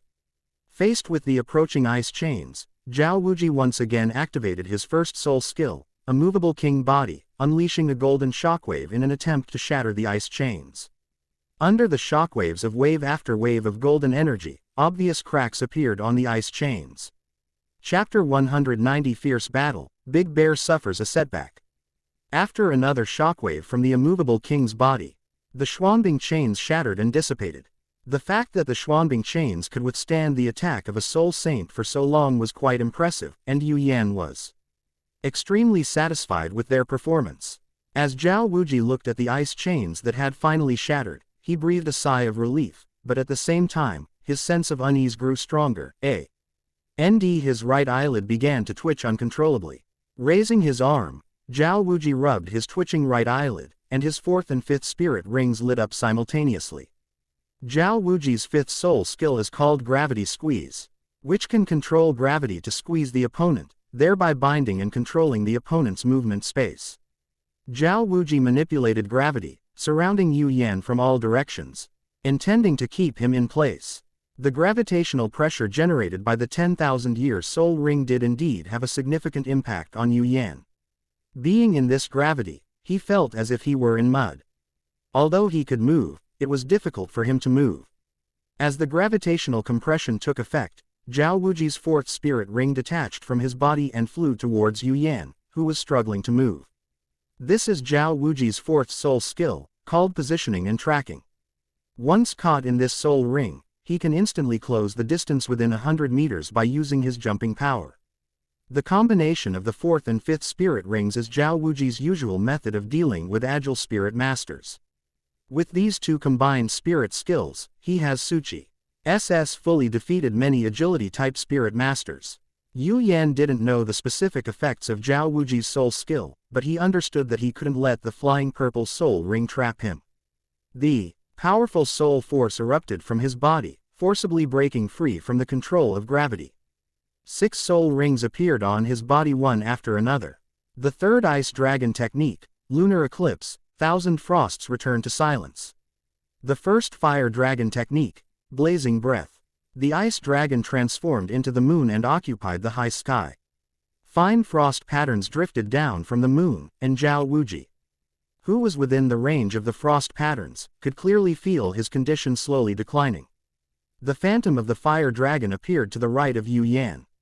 After gathering its strength slightly, it opened its mouth wide towards the flying purple soul ring and released the breath of the fire dragon. When the martial soul is ice and fire Pisces, the soul skill, blazing breath, is the breath of a fire fish. After evolving into ice and fire twin dragons, it becomes the breath of a fire dragon. If the martial soul evolves into ice and fire twin dragons in the future, this soul skill will become the breath of a fire dragon. The scorching breath collided with the flying purple spirit ring, successfully stopping it in midair and preventing it from advancing further. Isn't your martial soul the ice and fire Pisces? And you, aren't you from the soul sect? Looking at the ice and fire dragon beside Yu Yan and the 6 soul rings surrounding Yu Yan, Zhao Wuji, who had learned some basic information about Yu Yan from Ma Hongjun, tried to understand everything that was happening in front of him. Zhao Wuji could somewhat understand the evolution of a fish-type martial soul into a dragon-type martial soul, but the fact that a child the same age as Ma Hongjun has 6 spirit rings is something he can't understand. Is it really not an illusion that such a young spirit emperor exists? Somewhat disbelieving what was happening before his eyes, Zhao Wuji raised his hand and patted his head, circulating his soul power and focusing intently on Yu Yan, who was still surrounded by 6 soul rings. I have no obligation to tell you. Using his continuous, scorching breath, Yu Yan successfully activated the incoming purple soul ring. He then raised his hand and released his 5th ice dragon technique. Frostfall Star Net. 100-meter-long net appeared and enveloped the area, ensuring that Zhao Wuji could not escape in time. HMPH, you'll see once I take you down. Zhao Wuji glanced at the 6 soul rings on Yu Yan's body, then leapt and pounced towards him. Whether he talked or not, once he captured him, he would naturally be willing to talk. A soul M. Aster with 7 rings possesses the powerful weapon of a martial soul true body. Once the martial soul true body is used, it has absolute suppressive power over soul masters below the 7th ring. The advantage lies in hitting the 6 rings from the 7th. As he lunged forward, Zhao Wuji's 2nd spirit ring landed between his hands, which transformed into thick bear paws. Seeing the Frostfall Star Net surrounding the area, Yu Yan, who wanted to take the opportunity to hone his combat skills, raised his right hand. His 6th soul ring, which concealed its true color, was placed on his right arm.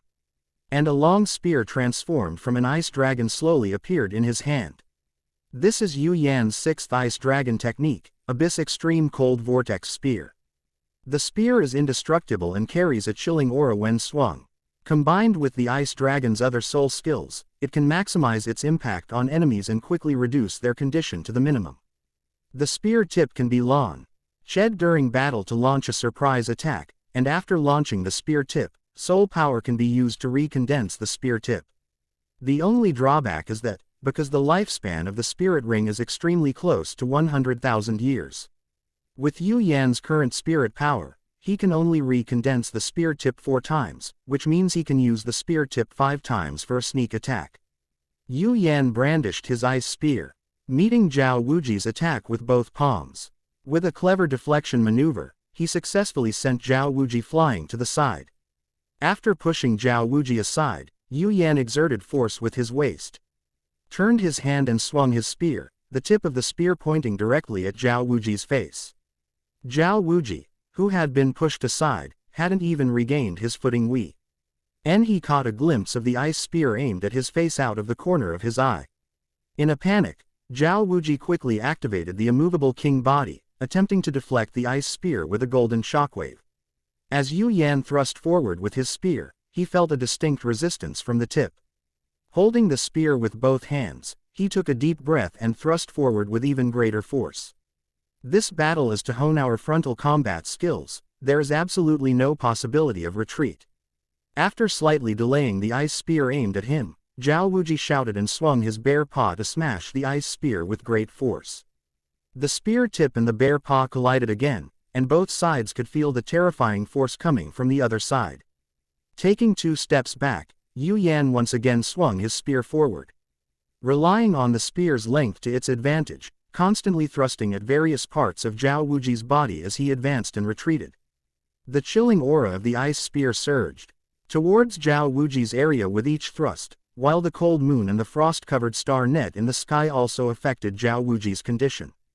Zhao Wuji brandished his bare paws, occasionally using He gravity enhancement and gravity compression soul skills to launch sneak attacks on Yu Yan, trying to disrupt his offensive rhythm and close the distance with Yu Yan, as close combat was Zhao Wuji's forte.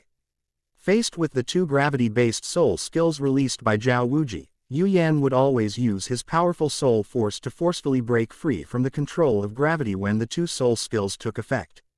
Time passed second by second, and Yu Yan's condition improved with each battle. He also had some new ideas about how to better utilize the ice gun. In stark contrast to Yu Yan, Zhao Wuji's condition deteriorated as the fight progressed. Affected by the icy aura of the ice dragon's soul skill, Zhao Wuji could feel that his soul power circulation speed, movement speed, and soul ski LL release speed were all greatly affected, and his overall condition dropped by 1/5. A strange, chilling poison surged into his body with each breath, affecting his health. If it weren't for The mighty Vajra bear martial soul giving Zhao Wuji a stronger resistance to cold than ordinary soul masters, his current condition might have dropped by a quarter. Chapter 191 Xiao Wu makes her move, martial soul true form. Whose soul skill is this ice net? It can cover such a large area. Meanwhile, as Yu Yan and Zhao Wuji were locked in fierce combat, Ma Hongjun, who had rushed over just to see Yu Yan's miserable state, scratched his head and began to think as he looked at the icy net blocking his way. Have no idea. Oscar couldn't understand the origin of the frost net either. All he could do was stand in front of the frostfall star net and stare blankly. It should be Yu Yan's helper, but it doesn't matter. Teacher Zhao is right in front. Who cares whose soul skill it is?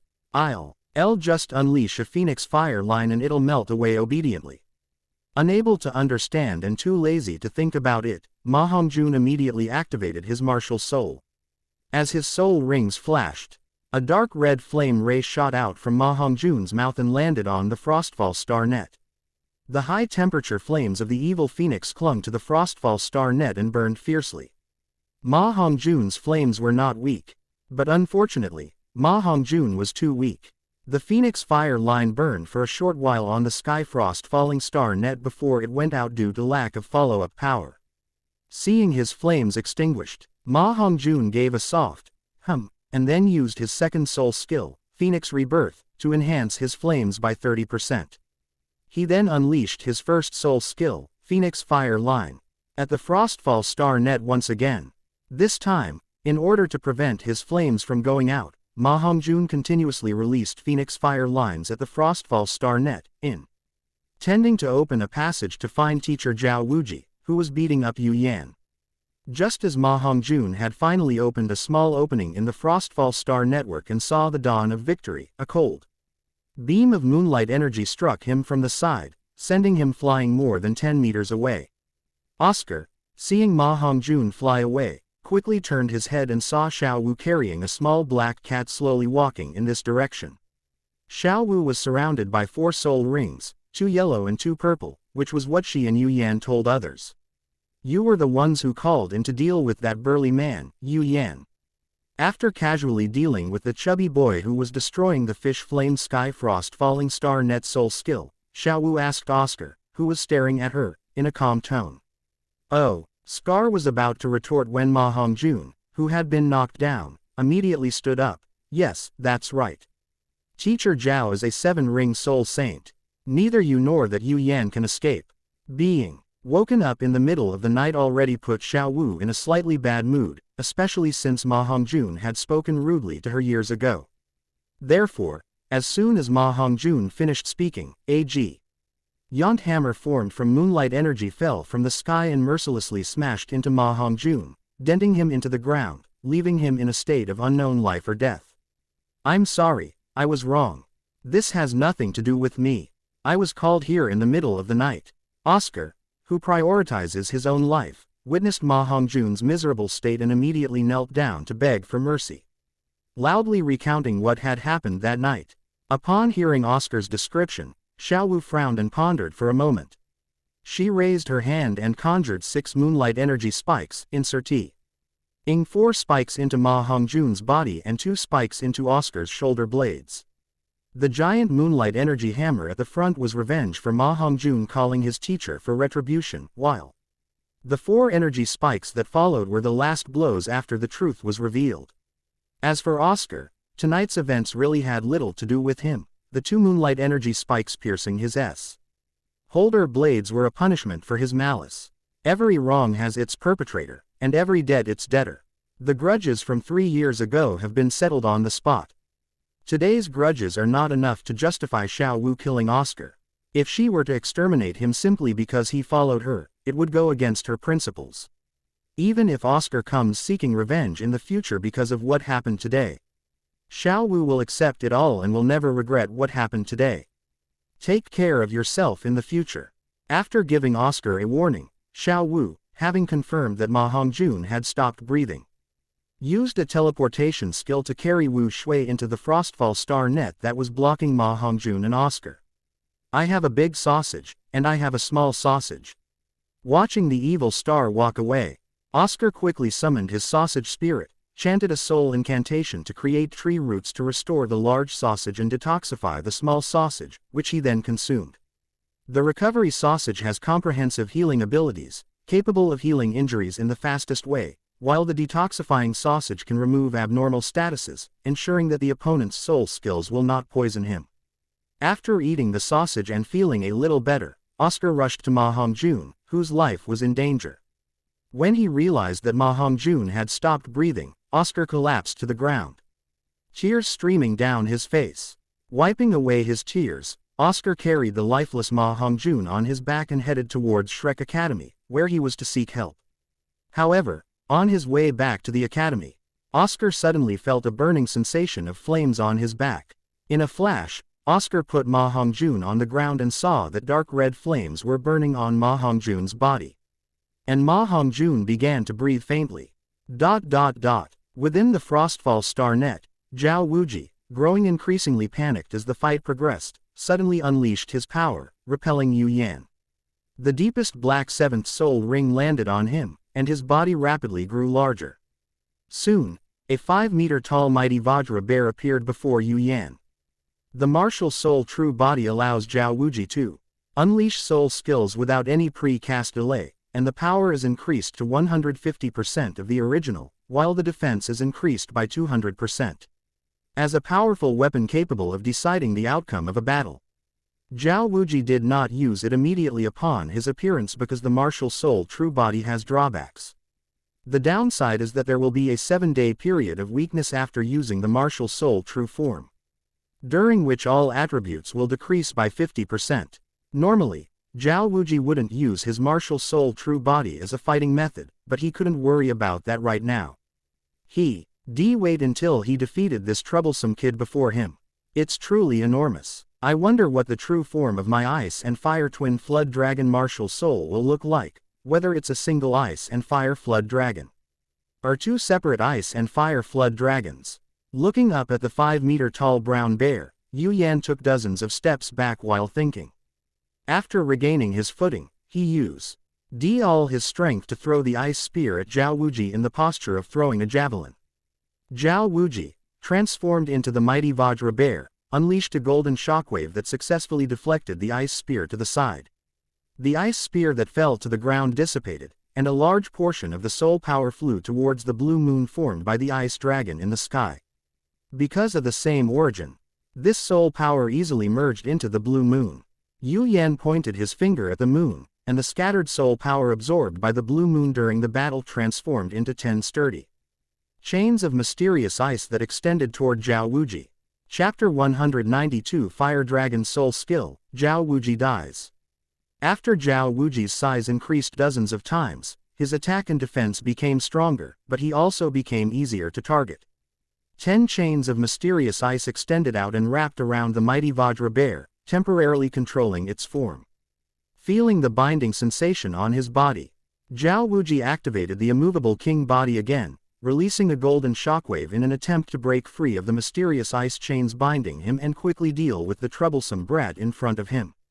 As Zhao Wuji used his soul skill to break free of the Xuanbing chains binding him, Yu Yan retreated a certain distance, placed his right hand on the ground, and his 5th and 6th soul rings were placed on his right arm. A massive amount of liquid soul power surged into his right arm, and the fire dragon transformed into an energy phantom and burrowed directly into the ground. The IFTH Fire Dragon Technique, Earth Vein Flame Heart Banner. 9 crimson battle banners appeared beside Zhao Wuji. The phantom of the fire dragon energy coiled underground, quietly changing the terrain.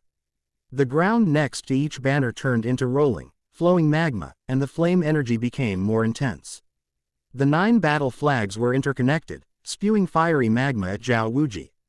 Although most of it was deflected by the immovable king body, some of the magma still landed on Zhao Wuji, igniting the fur on the mighty Vajra bear. The 6th Fire Dragon Technique, Ember Core Fission Array.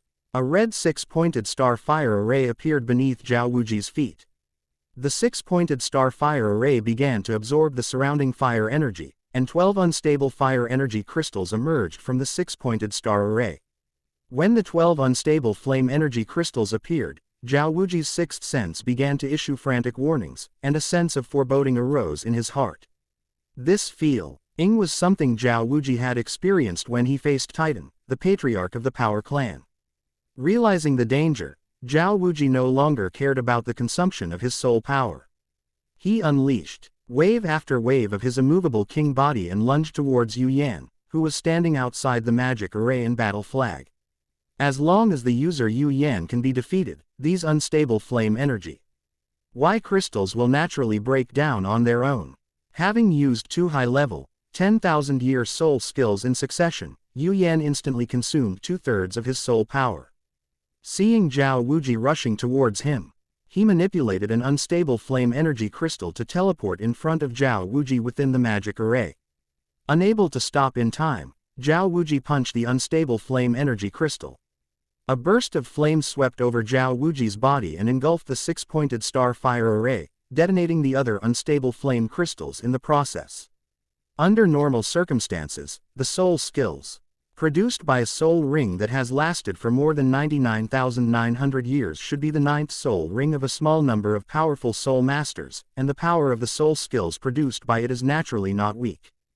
Due to the restriction of the 6-pointed star fire array, the fire explosion was always kept within the range defined by the 6-pointed star. Because of this, the explosive power of the 12 unstable fire energy crystals was maximized. The 6-pointed star fire array was filled with exploding flames. Yu Yan could not see Zhao Wuji's figure, but could only hear Zhao Wuji's screams. "Every time I see your soul skill, I feel truly terrified." Just then, Xiao arrived beside Yu Yan. Looking at the 6-pointed star fire array in front of her, she sincerely praised this terrifyingly powerful soul skill. "I also think this soul skill is quite good. As long as we can find a way to trap the opponent, we can maximize the damage and change the course of the battle."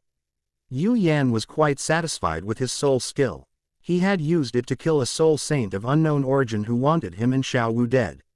As the two chatted leisurely, the smoke from the explosion gradually dissipated, and Zhao Wuji appeared before Yu Yan.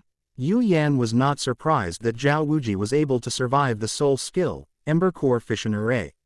He had already prepared a backup plan to kill Zhao Wuji. Zhao Wuji, in his mighty Vajra bear form, was now covered in burnt skin, his body bearing the marks of flames and explosions, and a burnt smell emanated from him. A few strands of golden energy remained on his body, revealing Zhao Wuji frantically using the immovable king body to protect himself amidst the continuous explosions of flames. Having survived, Zhao Wuji exhaled a long breath, and a plume of black smoke emerged from his mouth. At this point, Zhao Wuji had lost the will to utter threats. He was now contemplating what to do next. Reconciliation is clearly impossible. He med into the school in the middle of the night to stand up for his students. How could reconciliation be possible under these circumstances? Surrender is out of the question, for the same reasons mentioned above.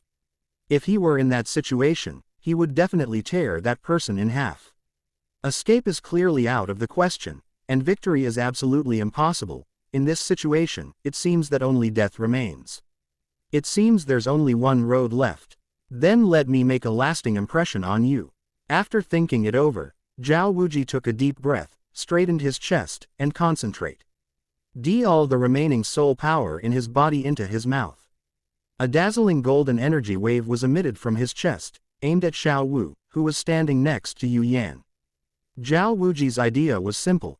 Yu Yan was powerful, and even if he used all his soul power to unleash his 6th soul skill, Mighty Vajra Roar, it would not harm Yu Yan.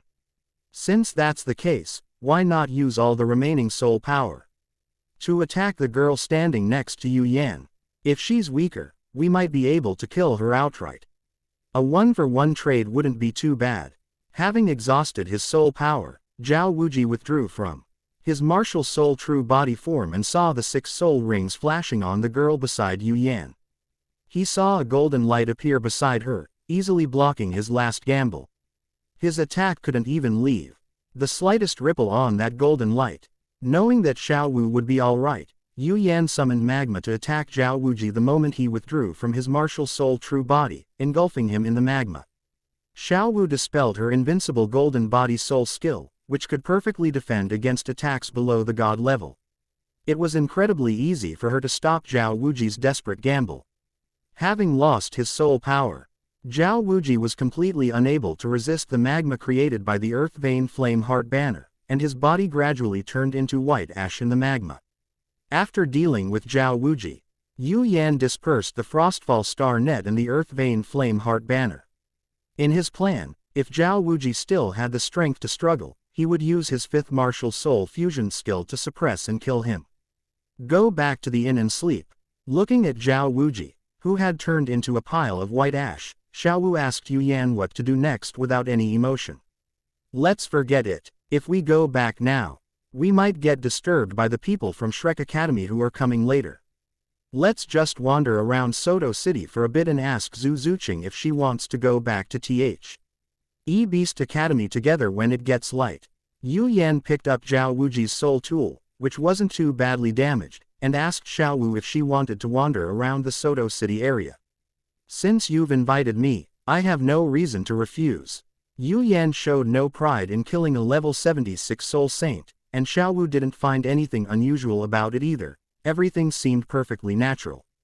Chapter 193 Resurrection and a Small Profit. Soto City is not a tourist hotspot, especially at night. Yu Yan and Xiao Wu wandered around Soto City for a while, and as dawn broke in the east, they returned to Soto City. After a quick breakfast, Yu Yan and Xiao Wu prepared to find Zhu Zuqing and take her back to the Beast Academy to focus on her cultivation. Having settled both matters in Soto City, and with no one here requiring special attention, there's no point in staying any longer. It's better to head back early to prepare for the Continental Elite Soul Master Tournament starting next year and fulfill the promise I made to the Beast Academy. Arriving at the inn where Zhu Zuqing was staying, Yu Yan knocked on the door and saw Zhu Zuqing again. At this time, her soul power level had increased from level 27 to level 28. Presumably because she had taken the pills he had given her the night before. Shall we set off now for the Beast Academy? After Zhu Zuqing came out, Yu Yan immediately proposed the idea of setting off. Zhu Zuqing, unsure how to interact with Yu Yan and Xiao Wu, nodded, went back to her room to pack her things, and then followed Yu Yan on her journey to the Beast Academy.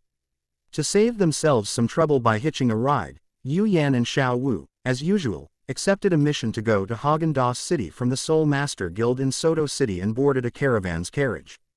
Zhu Zuqing didn't say much. She silently followed behind Yu Yan and Xiao Wu, observing their every move and pondering the two options Yu Yan had proposed. Now, let's turn our attention to Oscar and Ma Hongjun.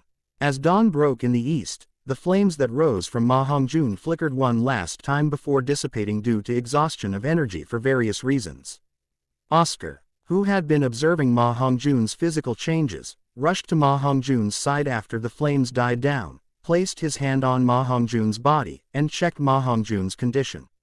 He's alive. Oscar, having confirmed that Ma Hongjun had come back to life, collapsed to the ground, staring at the suddenly emaciated Ma Hongjun with astonishment in his eyes. He had personally confirmed Ma Hongjun's death, but who would have thought that Ma Hongjun would come back to life right in front of him? While it's certainly a good thing that his friend was able to be resurrected, Oscar felt it was incredibly bizarre when he recalled what he had seen. Initially, the flames on Ma Hongjun's body were extremely vibrant dark red flames, and Ma Hongjun's life condition improved rapidly during this stage. Then, when the dark red flames reached their peak, the evil fire phoenix martial soul automatically appeared and attached itself to Ma Hongjun, and everything began to go wrong. Not only did Ma Hongjun's vital signs begin to decline, but his once chubby appearance gradually turned into that of skin and bones. The evil fire phoenix also lost its former glory, and the flames burning on his body began to weaken. Then, what we see before us is this scene.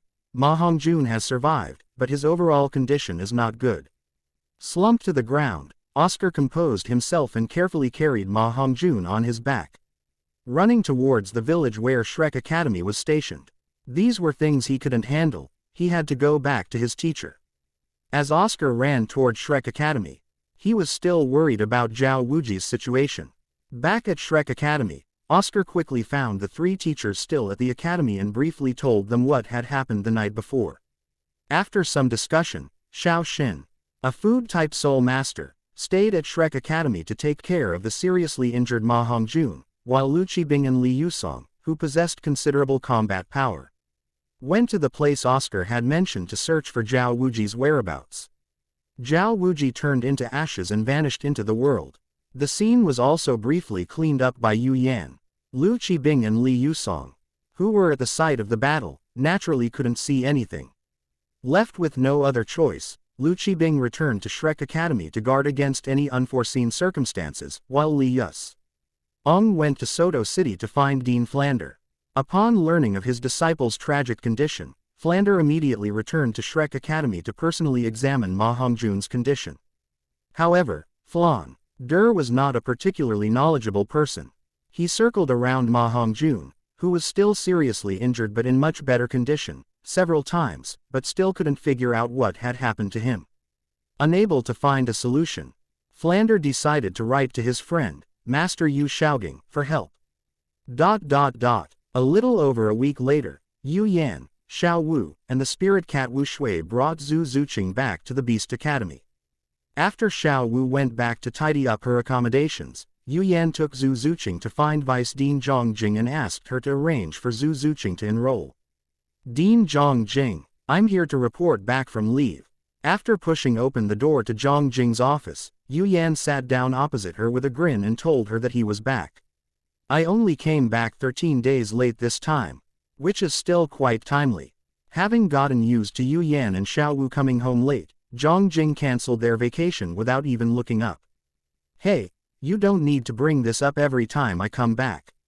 So, should I nag you a bit more, just like before? No, Dean Zhongjing, I recruited a little genius for our Beast Academy this time. With her joining the Beast team, our chances of winning the championship will increase even more. Hearing Zhongjing's question, Yu Yan waved his hand repeatedly and beckoned Zhu Zuqing, who was standing outside the door, to come in. He introduced her to Zhongjing, saying, her name is Zhu Zuqing. Her martial soul is the Netherworld Cat. She is currently a level 28 agility-type Great Soul Master. The Netherworld Cat, the Star Luo Zhu family. Zhongjing looked at Yu Yan and asked him to confirm whether the information she had heard was correct. Right, the Netherworld Cat martial soul is extremely famous. Anyone who hears this martial soul will know Zhu Zuqing's identity. Yu Yan has no intention of hiding it. She came of her own volition. After Yu Yan openly admitted that Zhu Zuqing was from the Xingluo Zhu family, Zhongjing began to subtly ask Yu Yan if he had recruited students for the Beast Academy through legitimate channels. As everyone knows, all the children of the Zhu family in Xingluo attend Xingluo Royal Academy.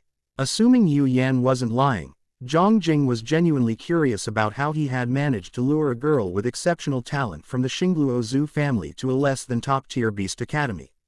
She came here voluntarily, don't you agree, Zhu Zuqing? The extremely intelligent Yu Yan naturally understood what Zhongjing was trying to say in her question. While answering Zhongjing's question, he turned to Zhu Zuqing and asked her to tell Zhongjing the answer. Yes, I came here voluntarily. Zhu Zuqing nodded and repeated Yu Yan's words. Look, she did it voluntarily. Seeing that Zhongjing still wanted to say something, Yu Yan quickly said, if the Xingluo Dai family or the Zhu family come to hold you accountable, just push the blame onto me. If that doesn't work, you can also push it onto Poison Douluo Dugu Bo. Okay. Zhongjing, who was initially struggling, immediately changed her attitude after hearing that the blame could be placed on Poison Douluo. Dean Zhongjing, Zhu Zuqing has such great talent, shouldn't we give her some ice soul flowers? Of course, even if you hadn't said anything, I would have provided Zhu Qing with ice soul flowers. I recruited a genius for the academy. Could the academy give me some more ice soul flowers? No. Could you give me some seeds? Under Zhu Zuqing's shocked gaze, Yu Yan began to outwit Zhongjing and successfully obtained 30 ice soul flower seeds from her. Having reaped a bountiful harvest, Yu Yan exchanged a few words with Zhu Zuqing before turning and leaving the office, preparing to return and share the good news with Xiao Wu that he was finally going to see the ice soul flower. Zhang Jing thought that Yu Yan had no corresponding methods or suitable place to grow ice soul flower. But the ice and fire yin-yang eye showed that it ignored these rules and that the flower would survive as long as it was planted. Chapter 194 Making a Decision, the Gods Act Strangely. What peaceful and carefree days. On the tallest building of the Beast Academy, Zhu Zuqing leaned against the wall, gazing at the slowly setting sun in the distance, enjoying this rare moment of leisure. When Yu Yan said that poison Douluo Dugubo could stand up for her and help her block the so-called rules of the Star Luo royal family, it meant that she had already got in the freedom she had longed for since childhood to a certain extent. For Zhu Zuqing, the past week or so at the Beast Academy was a completely new and different life. Peeking out from behind the rules and regulations to look at the outside world was freedom, and she seemed to have gained the right to peek out and seek freedom.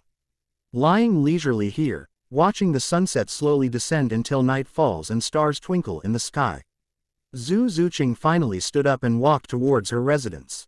Lying here all afternoon, Zhu Zuqing had already made a decision. She would choose the second option proposed by Yu Yan.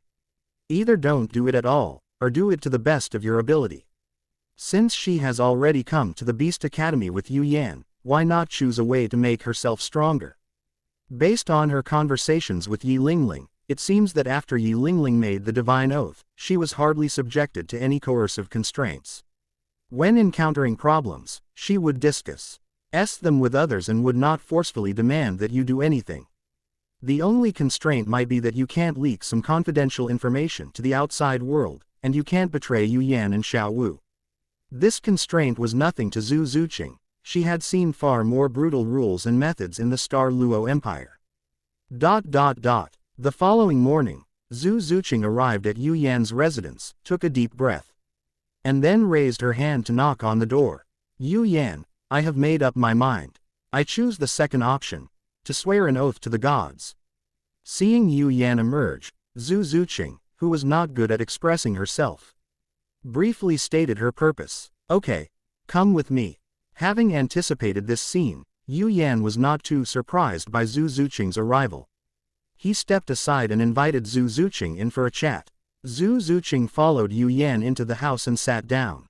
Yu Yan took out a document from the golden scepter and handed it to Zhu Zuqing. This is the method for making a divine oath. I have written down what kind of oath to make. After you have read it, you will know what to do. Zhu Zuqing took the documents handed to her by Yu Yan and read them very carefully. In her opinion, the series of restrictions in the documents were all normal, or even a bit too lenient. If she were in charge, she might add some more excessive clauses. No problem, I can make a divine oath right now. After learning about the divine oath, Zhu Zuqing immediately began to swear an oath to the unknown god in front of Yu Yan. While Zhu Zuqing was making her vow, Yu Yan's ritual power was constantly observing the movements around her, trying to discern the identity of this unknown deity through observation. As Zhu Zuqing finished reciting her divine oath, a wondrous wave surrounded her, binding the oath to her and forming an unbreakable bond that made it impossible for her to break the connection she had made. After the entire ritual was completed, the fluctuati circled around Yu Yan once and then disappeared completely, becoming undetectable. Seeing the fluctuation circle around him with his own eyes, Yu Yan's expression changed from calm to astonishment. He had made more than 20 soul masters swear this divine oath, but this was the first time that the fluctuation had circled around him after it ended. After a brief moment of surprise, Yu Yan quickly investigated himself, checking 3 times to confirm that there was nothing wrong with his body before he finally breathed a sigh of relief. Yu Yan, what's wrong? Xiao Wu, who was sitting next to Yu Yan, noticed that Yu Yan's mood was off and asked him about it with concern. It's nothing serious, it's just that the unknown god seemed to have glanced at me.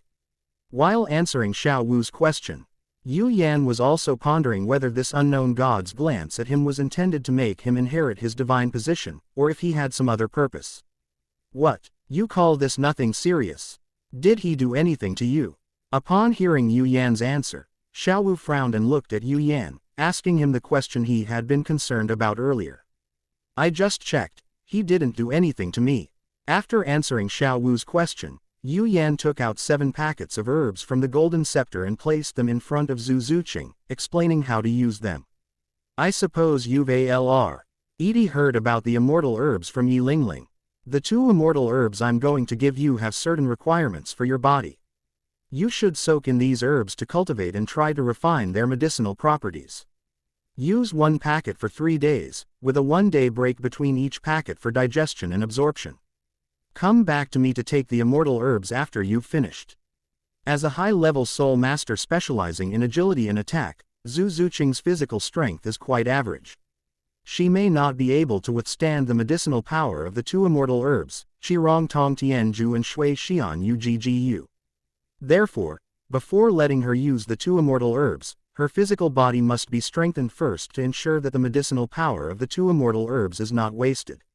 The main ingredient in these medicine packets is whale dragon, combined with several precious medicinal herbs, which successfully reduces the side effects of whale dragon and enhances its medicinal properties.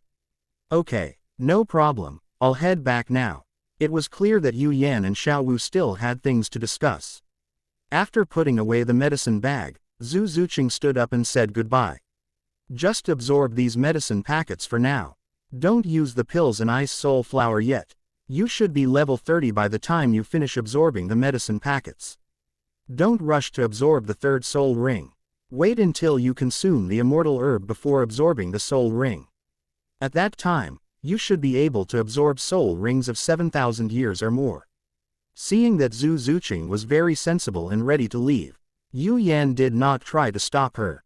He gave her some instructions on things to be careful about and then prepared to continue discussing this unknown god with Xiao Wu. Shouldn't the maximum lifespan of the 3rd spirit ring be 1,760 years, as announced by that master? Zhu Zuqing, who had not yet learned how to absorb the knowledge of the super limited age spirit ring from Yu Yan, stopped in her tracks and looked at Yu Yan in confusion, wondering if she had misheard. Everyone's limit on the lifespan of a spirit ring is different. Don't you think at a specific limit on the lifespan of a spirit ring is unrealistic? To prove his point, Yu Yan displayed his 6 spirit rings to Zhu Zuqing and voluntarily removed the hidden edge technique from them. 6 spirit rings, yellow, purple, black, and black, appeared before Zhu Zuqing, causing her thoughts to come to a complete standstill. The 6th spirit ring, in particular, was so black it had a slight reddish tinge that it made Zhu Zuqing forget to breathe. After sitting in her room for a while, Zhu Zuqing finally snapped out of her daze. Thinking about Yu Yan's words, you can do the same. Zhu Zuqing felt more and more that she had made a wise decision. Chapter 195 Thoughts and Speculations, Consuming the Immortal Herb. Yu Yan, what do you think was the purpose of that unknown deity glancing at you before leaving? After Zhu Zuqing walked away, Xiao Wu sat down next to Yu Yan and talked to him about the matter. I don't know. There was absolutely no warning. After Zhu Zuqing finished making her vow, it suddenly came and circled around me for a while, and then disappeared completely. While casually answering the question, Yu Yan was still thinking, considering from the perspective of the god realm and the gods in the Douluo world, which god would do such a thing? After thinking for a long time, Yu Yan still couldn't come to a definite conclusion. His understanding of the gods in Douluo continent all came from the novel, but the novel did not mention all the gods. Could it be because Zhu Zuqing is a special case? While Yu Yan was pondering, Xiao Wu was also thinking, and she offered a conjecture from an observer's perspective. As Zhu Zuqing special, unable to find an answer from his own perspective, Yu Yan, after hearing Xiao Wu's guess, began to try to think about the problem from Zhu Zuqing's point of view. If Zhu Zuqing has anything special about her, it's that without me, she would have become one of the Shrek 7 devils. And then become the god of speed, a 2nd-level deity in this era. The words Shrek 7 devils, Tang San, the protagonist of the novel, the Chosen One, and the 3-eyed golden lion entered Yu Yan's mind. After some review, a fairly accurate guess appeared in Yu Yan's mind. Perhaps Zhu Zuqing also possesses a certain amount of luck. If we want to verify this conjecture, perhaps we can have Ning Rongrong make a divine oath when we go to the 7 treasure glazed tile school in the future, so as to verify the accuracy of this conjecture. Having come up with a plausible hypothesis, Yu Yan didn't share it. He and Xiao Wu discussed the matter for a while longer, but paused their discussion because they had no answers. As Zhu Zuqing sat cross-legged in the medicinal bath in the wooden tub, she could clearly feel her physique rapidly becoming stronger with meditation. This feeling of rapid strengthening was somewhat similar to the feeling of rapidly becoming stronger when absorbing a soul ring. Sure enough, I made the right choice. Zhu Zuqing, who was overjoyed, calmed down a little and then focused on meditation. Strands of energy, along with Zhu Zuqing's connection to the spiritual energy of heaven and earth, flowed into her body, bringing about significant changes. During the 21 days of using the medicinal bath, Zhu Zuqing experienced what it meant to fly. Her physique more than doubled, and her soul power level successfully broke through from level 28 to level 30. As long as she absorbs one more soul ring, she will become a soul master. On the night the medicinal bath ended, Zhu Zuqing clenched her fists, and her confusion about the future completely disappeared. The day after the medicinal bath, Zhu Zuqing arrived on time, ready to take 2 immortal herbs to further enhance herself, as Yu Yan had instructed. She was very interested in the immortal herbs that Du Guyan and Yi Lingling had mentioned, herbs that could transform a person. The moment Zhu Zuqing pushed open the door, she saw Du Guyan and Yi Lingling in Yu Yan and Xiao Wu's residence. Zuqing, we just came to watch the fun. When she noticed Zhu Zuqing looking at her, Du Guyan, who was relatively outgoing, took the initiative to speak and explain why they were there.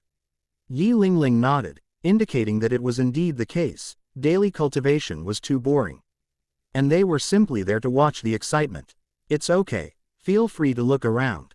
The fact that Du Guyan and Yi Lingling are here means that they have obtained Yu Yan's authorization. Since Yu Yan, the provider of the immortal herb, has no objection, she naturally has no objection either. This is where the misunderstanding occurred. Zhu Zuqing thought that the two of them were here with Yu Yan's authorization. But in fact, Yu Yan's original words were that if Zhu Zuqing didn't mind, they could watch here. Yu Yan, who was about to remind Zhu Zuqing before she agreed, was about to speak when Zhu Zuqing had already agreed. With Zhu Zuqing's consent, he naturally didn't bother to remind her. Thanks. After expressing her gratitude to Zhu Zuqing, Du Guyan led Yi Lingling to sit down next to her, preparing to observe the details of Zhu Zuqing taking the immortal herb. This plant is the Qirong Tongtian chrysanthemum, a neutral and divine medicinal herb. When consumed, it can circulate qi throughout the limbs, unblock the 8 meridians, and help one cultivate an indestructible body.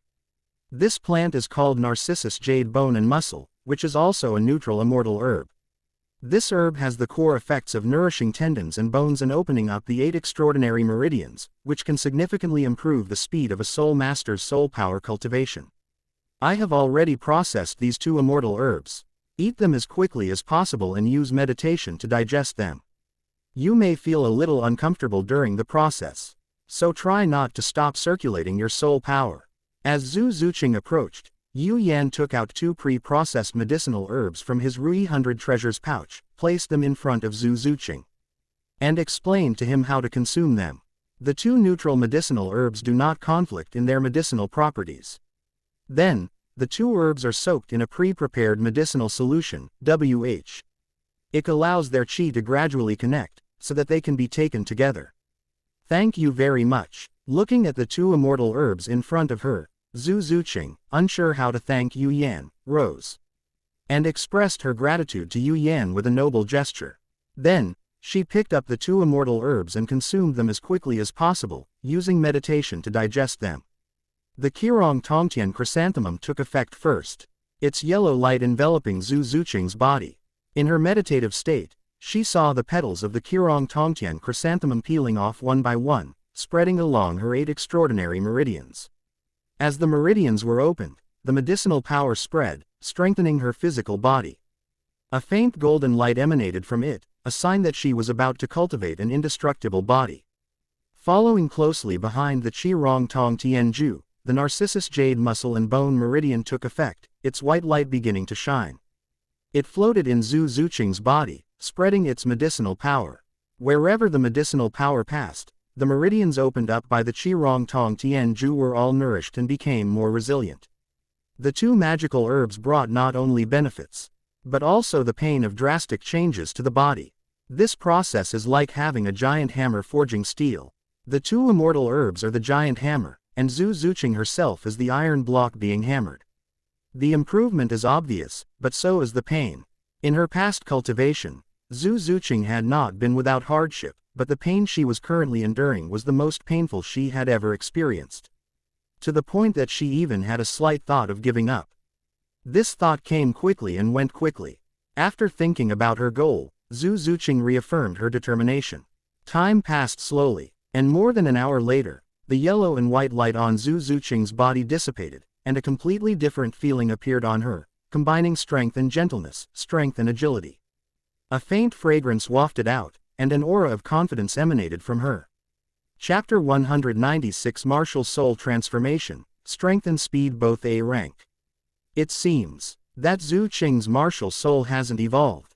Douluo Yan, who was sitting in a suitable spot observing, whispered to Yi Lingling and Xiao Wu about Zhu Zuqing, who had taken the immortal herb.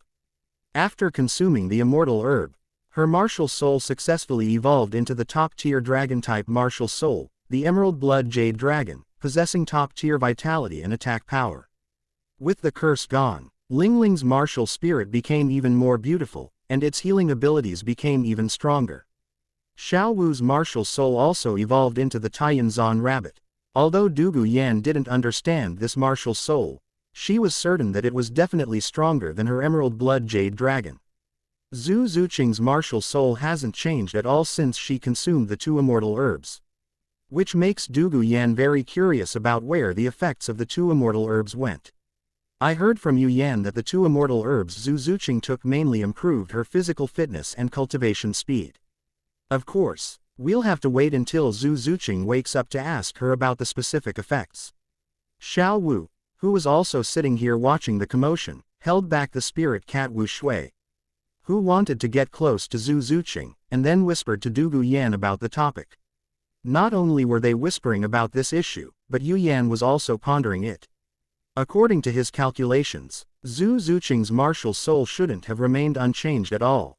Just as Douluo Yan and Xiao Wu were discussing this issue, Yi Lingling pointed at Zhu Zuqing and said, "Wait, look. Zhu Zuqing's martial spirit seems to be starting to change. Martial soul is the outward manifestation of human bloodline in the Douluo continent world. The moment Zhu Zuqing completed her transformation, her martial soul naturally changed as well. The netherworld cat martial soul appeared beside Zhu Zuqing. Its phantom became more agile, slender, and powerful. It was no longer purely slender and agile, but with smooth lines. Its muscle contours were more defined, and its skeleton was more solid and robust, presenting an overall feeling of explosive power and speed. Its black fur was even deeper, looking like the finest black silk, with a dark golden halo flowing from the tip of its tail and the tips of its ears. Its claws are longer and no longer look like simple, thin blades, but rather like dark golden divine weapon claws that have been forged through countless trials, radiating an indestructible cold light. While Yu Yan and the others were observing the changes in Zhu Zuqing's martial soul, Zhu Zuqing, having absorbed the power of the two immortal herbs, opened her eyes, let out a long sigh, and looked at Yu Yan with immense gratitude. I really don't know how to thank you. Remember the oath you made to the gods, and just do what I've entrusted to you." After responding to Zhu Zuqing's thanks, Yu Yan took out a small notebook and began to ask him Steins he was more concerned about. "Tell me about the benefits you gained after consuming these two immortal herbs." Okay. After summarizing, Zhu Zuqing began to describe her own changes. First of all, according to Zhu Zuqing's account, Yu Yan recorded the effects of taking Qirong Tong Tianju and Shui Xian Uggu at the same time in his herbal research notebook. Yu Yan summarize these changes as follows: golden body and jade bones, divinely sculpted physique, A-rank strength and speed, invincible among those of the same level. Golden body and jade bones refers to the Cha Nges in Zhu Zuqing's body after consuming two immortal herbs, namely, an indestructible body and a body as smooth as water and as soft as jade. The body sculpted by the gods refers to a body that Possesses both immense strength and unparalleled flexibility, as if it were specially crafted by the gods, unlike anything that should exist in the human world. The AA in strength and speed, and invincible at the same level, were just superficial additions to reach the word count. Yu Yan felt that even without using the martial soul fusion skill, he would still have a headache if he encountered Zhu Zuqing now at the same level. That's quite a good result. Tomorrow, Xiao and I will help you obtain your third spirit ring. What are your thoughts on the third spirit ring? After Rico, Rding Zhu Zuqing's gains and noting the effects of consuming the two immortal herbs, Yu Yan then began to ask Zhu Zuqing what kind of third soul ring she wanted to obtain. Zhu Zuqing looked at the martial soul in her palm, which was clearly different. Before the change, the family recommended some soul beasts.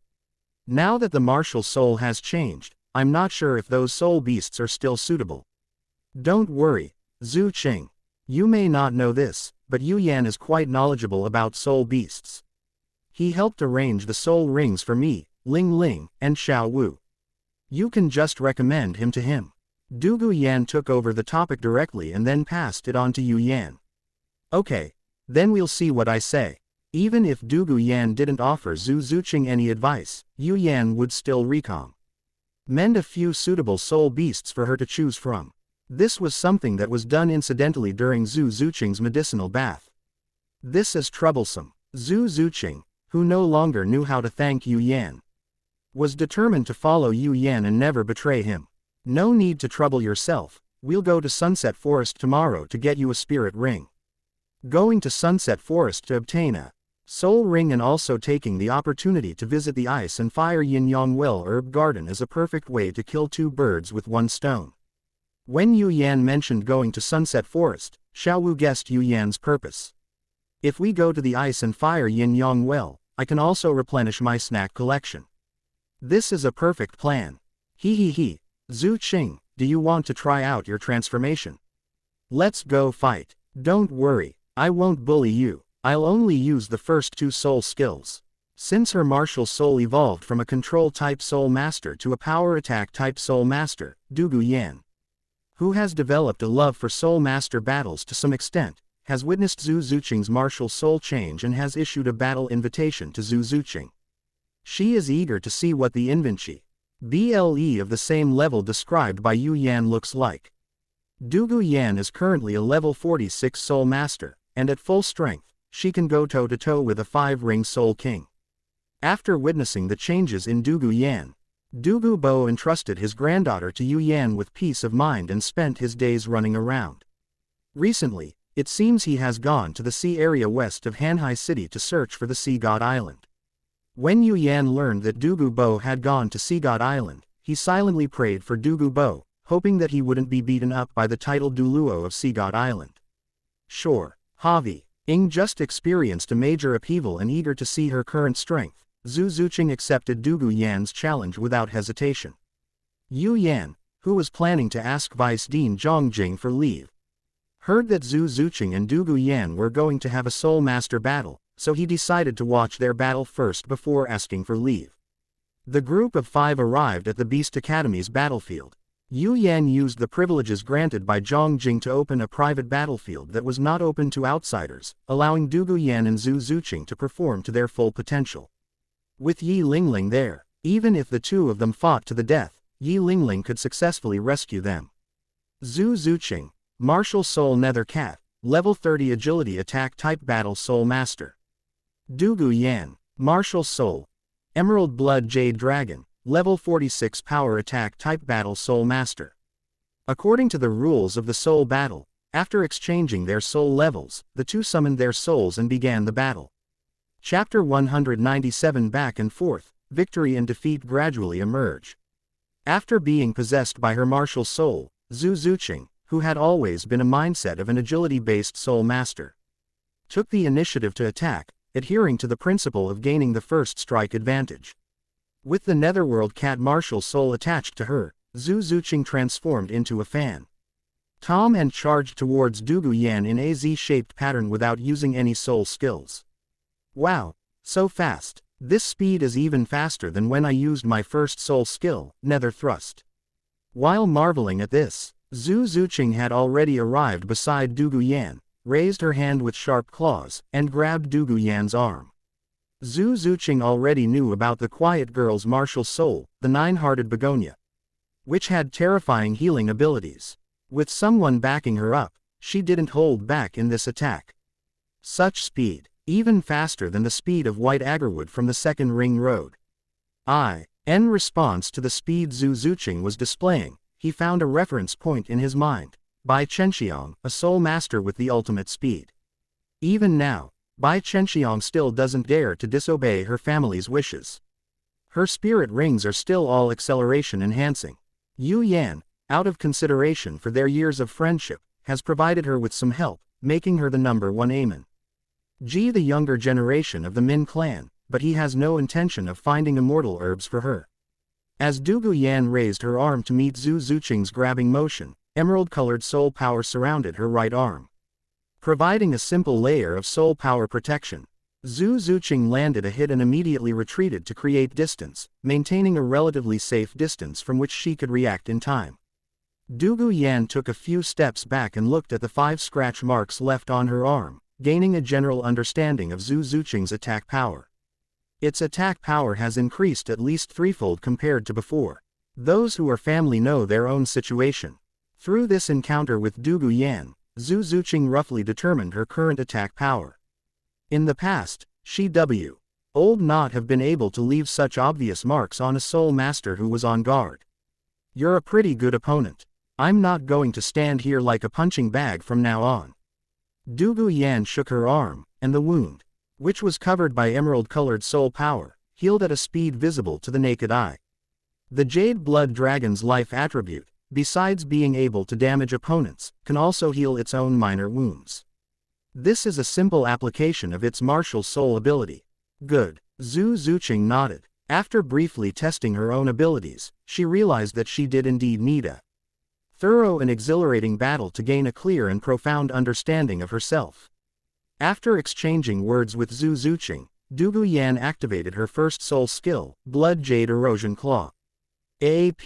Phantom image of a jade-colored dragon claw enveloped her arm, and she charged straight at Zhu Zuqing.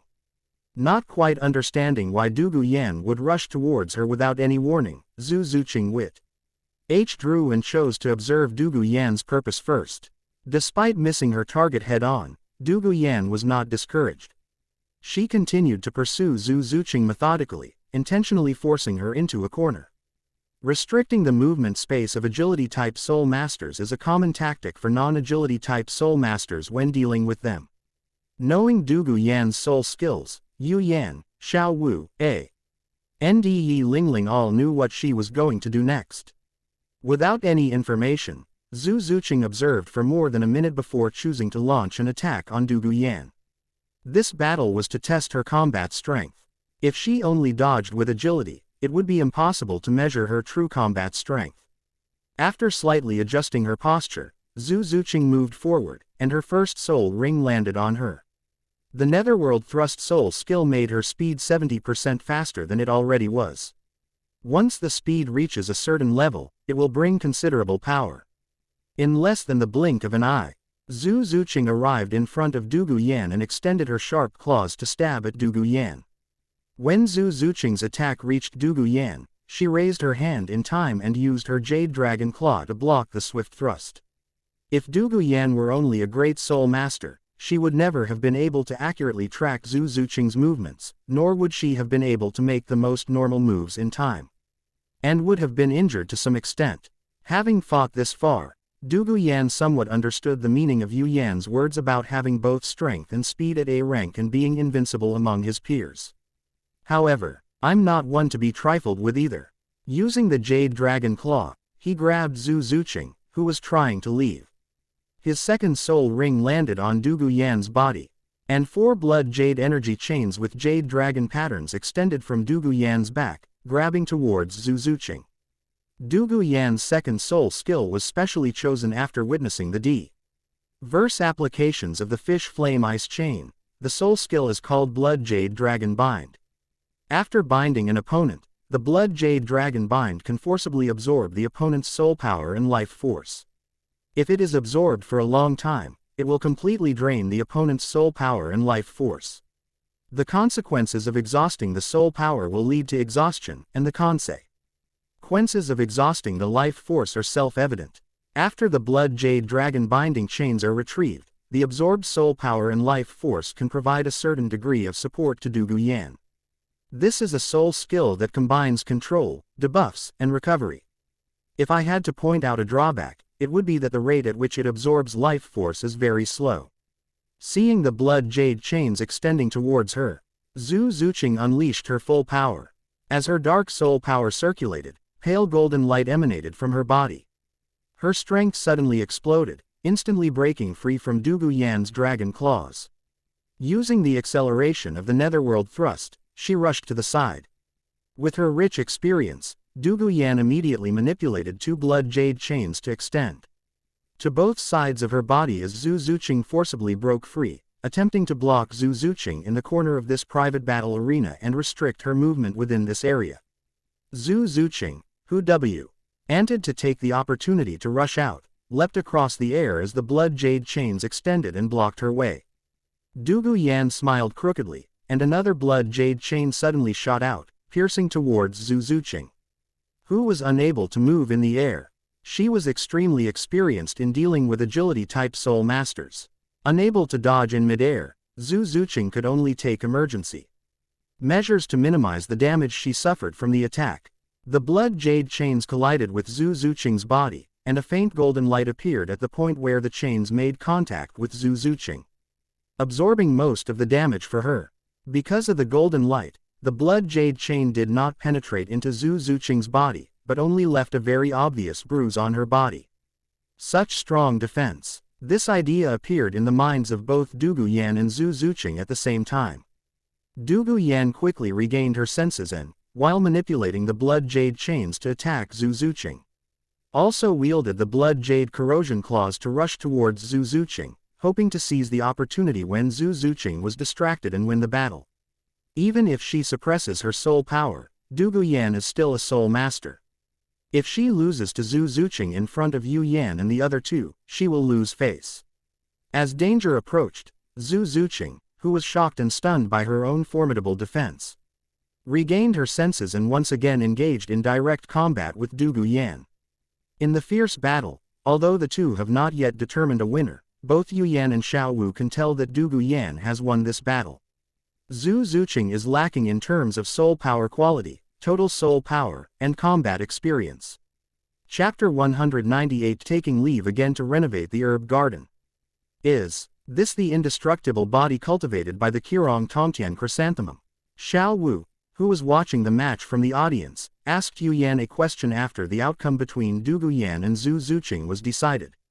The effects of Qirong Tongtianju alone would not be this strong. It should be that Shui Xian Yu Ggu enhanced the effects of Qirong Tongtianju, and the two complemented each other to create this result. When Xiao asked the question, Yu Yan thought about it carefully. In the original timeline, the effect of Daimu by taking the Qirong Tongtianju was not so strong. After ruling out the effect of a single immortal herb, the only remaining answer was that the two immortal herbs worked together. I see. After getting the answer from Yu Yan, Xiao turned her attention back to the battlefield, continuing to pet the cat while observing the battle that was about to be decided. 5 minutes later, the blood jade chains sealed off the private battle arena. Zhu Zuqing, covered in wounds, was forced into a corner. Taking advantage of the situation, Douluo Yan, wielding her emerald dragon claw, successfully won the battle. Seeing that the battle was over, Yi Lingling raised her hand and summoned the nine-heart begonia martial soul to heal the seriously injured Douluo Yan and Zhu Zuqing. In the white light of the nine-heart begonia, their non-fatal injuries were instantly healed. You are a worthy opponent. Once you obtain your third spirit ring, I will fight you again with the strength of a 3-ring spirit ring. Enjoying the evenly matched battle, Douluo Yan smiled and looked at Zhu Zuqing, challenging her to a duel. No problem. Zhu Zuqing, who also gained a lot from this battle, immediately accepted Douluo Yan's challenge and began to think about how to defeat Douluo Yan in the upcoming battle. Seeing the two getting along better and better, Yu Yan and Xiao exchanged a glance, said hello, and then went to ask Vice Dean Zhang Jing for leave. Upon hearing that Zhu Zuqing had reached level 30 and needed to hunt for her third soul ring in Sunset Forest, Zhang Jing agreed to Yu Yan and Xiao Wu's request for leave without hesitation. Honestly, this is the most reasonable and most agreeable reason for taking leave that Zhang Jing has heard all year. The day after receiving Zhang Jing's approval, Yu Yan and Xiao Wu led Zhu Zuqing towards Sunset Forest. On the way, Yu Yan measured out the suitable age range for Zhu Zuqing's third soul ring. Zhu Zuqing, who has consumed 2 immortal herbs, Qirong Tongtianju and Shuixian Yujigu, has a third soul ring with an age limit of less than 10,000 years, the closer to 10,000 years the better. In terms of physique and martial soul alone, Zhu Zuqing could definitely absorb a soul ring that is more than 10,000 years old, but unfortunately, Zhu Zuqing's soul strength cannot withstand the soul shock of a 10,000-year soul ring. Therefore, if Zhu Zuqing wants to absorb a 10,000-year spirit ring, she can only wait for her future 4th spirit ring. After confirming the age of the spirit beast, Zhu Zuqing chose the sky-splitting shadow leopard as her herd spirit ring from among the several feline spirit beasts provided by Yu Yan. The spirit skills it produced were of great help to Zhu Zuqing. The sky-splitting shadow leopard is an extremely rare space attribute soul beast that lives in the inner region of Sunset Forest. It is mainly composed of 10,000-year-old soul beasts, with a small number of 1,000-year-old soul beasts as secondary species.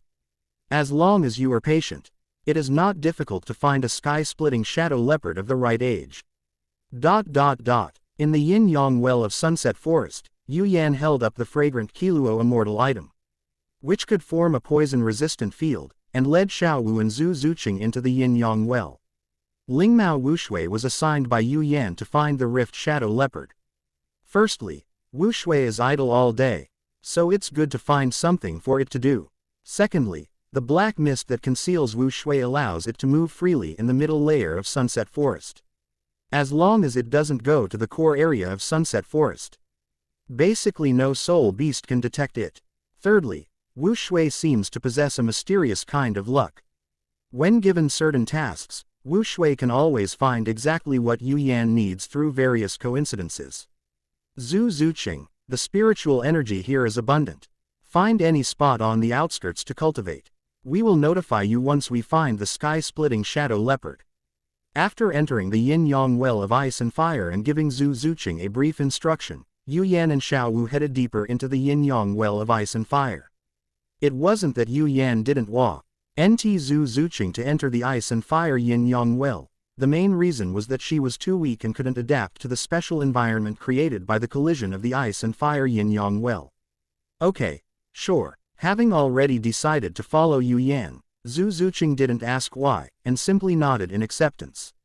After watching Yu Yan and Xiao Wu enter the core area, Zhu Zuqing found a table spot and began to cultivate seriously while sitting cross-legged. Zhu Zuqing, who was cultivating, was pleasantly surprised to find that the spiritual energy of the world where she was located was 3 or 4 times richer than that of the outside world. Cultivating here could indeed achieve twice the result with half the effort. Since she had already reached level 30 and could no longer increase her soul power, Zhu Zuqing tried out the liquid soul power compression method taught by Yu Yan. After entering the yin-yang well of ice and fire, Xiao Wu happily ran to her corner and gathered ripe and precious radishes, bananas, oranges and other fruits and vegetables. These fruits and vegetables are specially cultivated, and many of them can already be considered soul beasts, but they have not developed intelligence in the special environment of the ice and fire yin-yang well. While Xiao Wu was harvesting the fruits and vegetables she had planted, Yu Yan was also harvesting what he had planted. Mature herbs for making ointments, pills, and elixirs were picked and placed in his Rui treasure pouch, and some newly collected precious seeds were replanted. The fire poison, cold poison, and other poisons that matured near the ice and fire spring were also picked and placed aside. Next, Yu Yan will plant these poisons, which can coexist with the jade scale 7 absolute flowers, in the poisonous mist surrounding the ice and fire yin-yang to increase its external defense. The ice and fire yin-yang well is the place where he attained enlightenment. It is his greatest opportunity in Douluo continent. He cannot allow anyone else to enter this place, especially Tang San, who knows how precious the ice and fire yin-yang well is, understands poison knowledge, and Ori. Jinali owned this place in the original timeline. Tang San is someone he needs to be wary of. The 7 absolute flowers of azure scales are indeed very strong defensively, but Yu Yan, who is extremely concerned about this place, is still not at ease. Therefore, the plan to strengthen the poison barrier defense around the ice and fire yin-yang eye was put on the agenda. Today, the poisonous barrier around the ice and fire yin-yang well can easily deal with Soul Douluo, and apart from Dugu Bo, any other low-level title Douluo who enters it will suffer a great loss. After 2 days of hard work, Yu Yan planted all the poisons according to their locations. Looking at the poison barrier, which had become even stronger, he was very satisfied with the results of his labor. If we just wait more years until the poisons he planted in the ice and fire yin-yang well, such as the soul-slaying flower, the divine difficulty to save, and the spirit-extinguishing grass, mature, then no soul ma stir will be able to break through the inescapable net he has set up. Even Tang San, a master of poisons, will be helpless. 3 days after completing the setup of the ice and fire yin-yang well, the spirit cat Wu Shui, who had been away for 5 days, stood outside the upgraded poison barrier and released its 10,000-year-old soul beast aura to tell Yu Yan and Xiao Wu that it had returned. Chapter 199 Third Soul Skill. Netherworld Rift Flash. Sensing the aura of the spirit cat Wu Shui, Yu Yan called out to Xiao Wu, holding the fragrant Qiluo immortal item, and together with Zhu Zuqing, they passed through the increasingly strong poison barrier, and saw a black kitten lying on a large rock in front of the ice and fire yin-yang eye. Seeing Yu Yan and the others come out, Wu Shui mi Odin then leapt into Xiao Wu's arms, finding a comfortable position to lie down. Wu Shui, where is the sky-splitting shadow leopard you found? Xiao Wu touched Wu Shui with her hand and asked ere the rift shadow leopard of the right year was. Meow tilde. Wu Shui flicked its tail and pointed in a certain direction deep within the sunset forest. This Wu Shui is getting lazier and lazier. Looking at the spirit cat Wu Shui, who didn't want to move as soon as it returned, Yu Yan picked it up by the scruff of its neck and threw it forward. Don't try to slack off. You'd better lead us to the rift shadow leopard before you rest. After being thrown out by Yu Yan, Wu Shui wagged its tail, breathed on Yu Yan, and then turned around to lead the way, guiding the 3 of them toward the location of the sky-splitting shadow leopard. As they continued their journey, the 3 of them encountered the sky-splitting shadow leopard in the middle of sunset forest without any major incidents. It was a giant black leopard, over 5 meters long, with a streamlined body and silver eyes. When it saw Yu Yan and the other 2 approaching, it adopted a feline-like attack posture and let out a threatening roar. The sky-splitting shadow leopard could sense a threatening aura emanating from Yu Yan, Xiao Wu, and Wu Shui, so it didn't want to fight them and instead wanted to scare them away. Faced with the threat of the sky-splitting shadow leopard, Yu Yan raised his hand and released the Xuanbing chains. The ice chains, moving at will, enveloped the sky-splitting shadow leopard in the blink of an eye. Then, based on its characteristics, he judged that the sky-splitting shadow leopard was about 9,900 years old. If it had some good fortune, it might grow into a 10,000-year-old soul beast. The sky-splitting shadow leopard, trapped in the ice cage, rapidly swung its claws, drawing upon wisps of spatial energy to leave several distinct scratches on the ice chains. After several consecutive claw strikes, even the clumsy sky-splitting shadow leopard realized a reality. It could not break through the ice cage that bound it. Sensing the power of Yu Yan, the sky-splitting shadow leopard had the idea of escaping. Its silver eyes flashed, and before Yu Yan could make any move, the sky-splitting shadow leopard activated its innate ability, Sky-Splitting Flash, and disappeared from the spot. The Sky-Splitting Flash is somewhat similar to Xiao Wu's teleportation soul skill. Both allow one to traverse space regardless of terrain and appear in another location. Yu Yan manipulated He Xuanbing chains to pull himself to a high point. He looked around but did not find any trace of the Rift Shadow Leopard, which meant that the Rift Shadow Leopard had performed an extremely long-distance Rift Flash. Given the strength of the Sky-Splitting Shadow Leopard, after performing such a long-distance Sky-Splitting Flash, it is highly likely that it will be in a weakened state at this moment. Xiao Wu, I might have to trouble you. Unable to find the sky-splitting shadow leopard and lacking long-range tracking abilities, Yu Yan looked at Xiao Wu, casting a pleading glance at her. Leave it to me. Xiao Wu unleashed her second soul skill, Moon Goddess Possession, and gentle moonlight energy spread out from her center, quickly locking onto the location of the sky-splitting shadow leopard in the surrounding area. After finding the sky-splitting shadow leopard, Xiao Wu teleported away from where she was. 2 breaths later, Xiao Wu returned carrying the powerless sky-splitten shadow leopard and threw it next to Zhu Zuqing. Having already expressed her gratitude countless times, Zhu Zuqing finally paused her words of thanks, went to the side of the rift shadow leopard, and ended its life with the netherworld thrust. Bound by the moonlight chains, the sky-splitting shadow leopard struggled for a while, and a spirit ring that was so purple it was almost black appeared before Zhu Zuqing's eyes. Looking at this spirit ring, she took a deep breath, sat down cross-legged, and began to absorb the spirit ring. Zhu Zuqing's absorption of the soul ring went very smoothly. The netherworld cat martial soul underwent a small evolution due to the changes in Zhu Zuqing's body. The quality of her soul power became extremely high due to the start of cultivating the liquid soul power compression method. Her physical strength was also exceptional, since 90% of the medicinal power of the 2 immortal herbs was applied to her physical body. More than half an hour later, Zhu Zuqing successfully absorbed the soul ring and her soul power level reached level 34. Her aura was calm and steady, without any sense of weakness. Zhu Zuqing, what is your third soul skill? Looking at Zhu Zuqing, who had opened her eyes and stood up, Yu Yan was very curious about which of the Rift Shadow Leopard's innate soul skills her third soul skill was. Xiao Wu didn't ask any questions, but she also looked at Zhu Zuqing, waiting for her to reveal her soul skill. My third soul skill is called Netherworld Flash. Its effect is to increase my speed, instantly traverse space, and deal a full-force claw attack to the first target in my path that ignores part of the defense. Zhu Zuqing summarized the information about the soul skills transmitted by the soul ring. Qian then explained her own soul skill with a smile. It's a combination of the sky-splitting shadow leopard's sky-splitting claw strike and sky-splitting flash.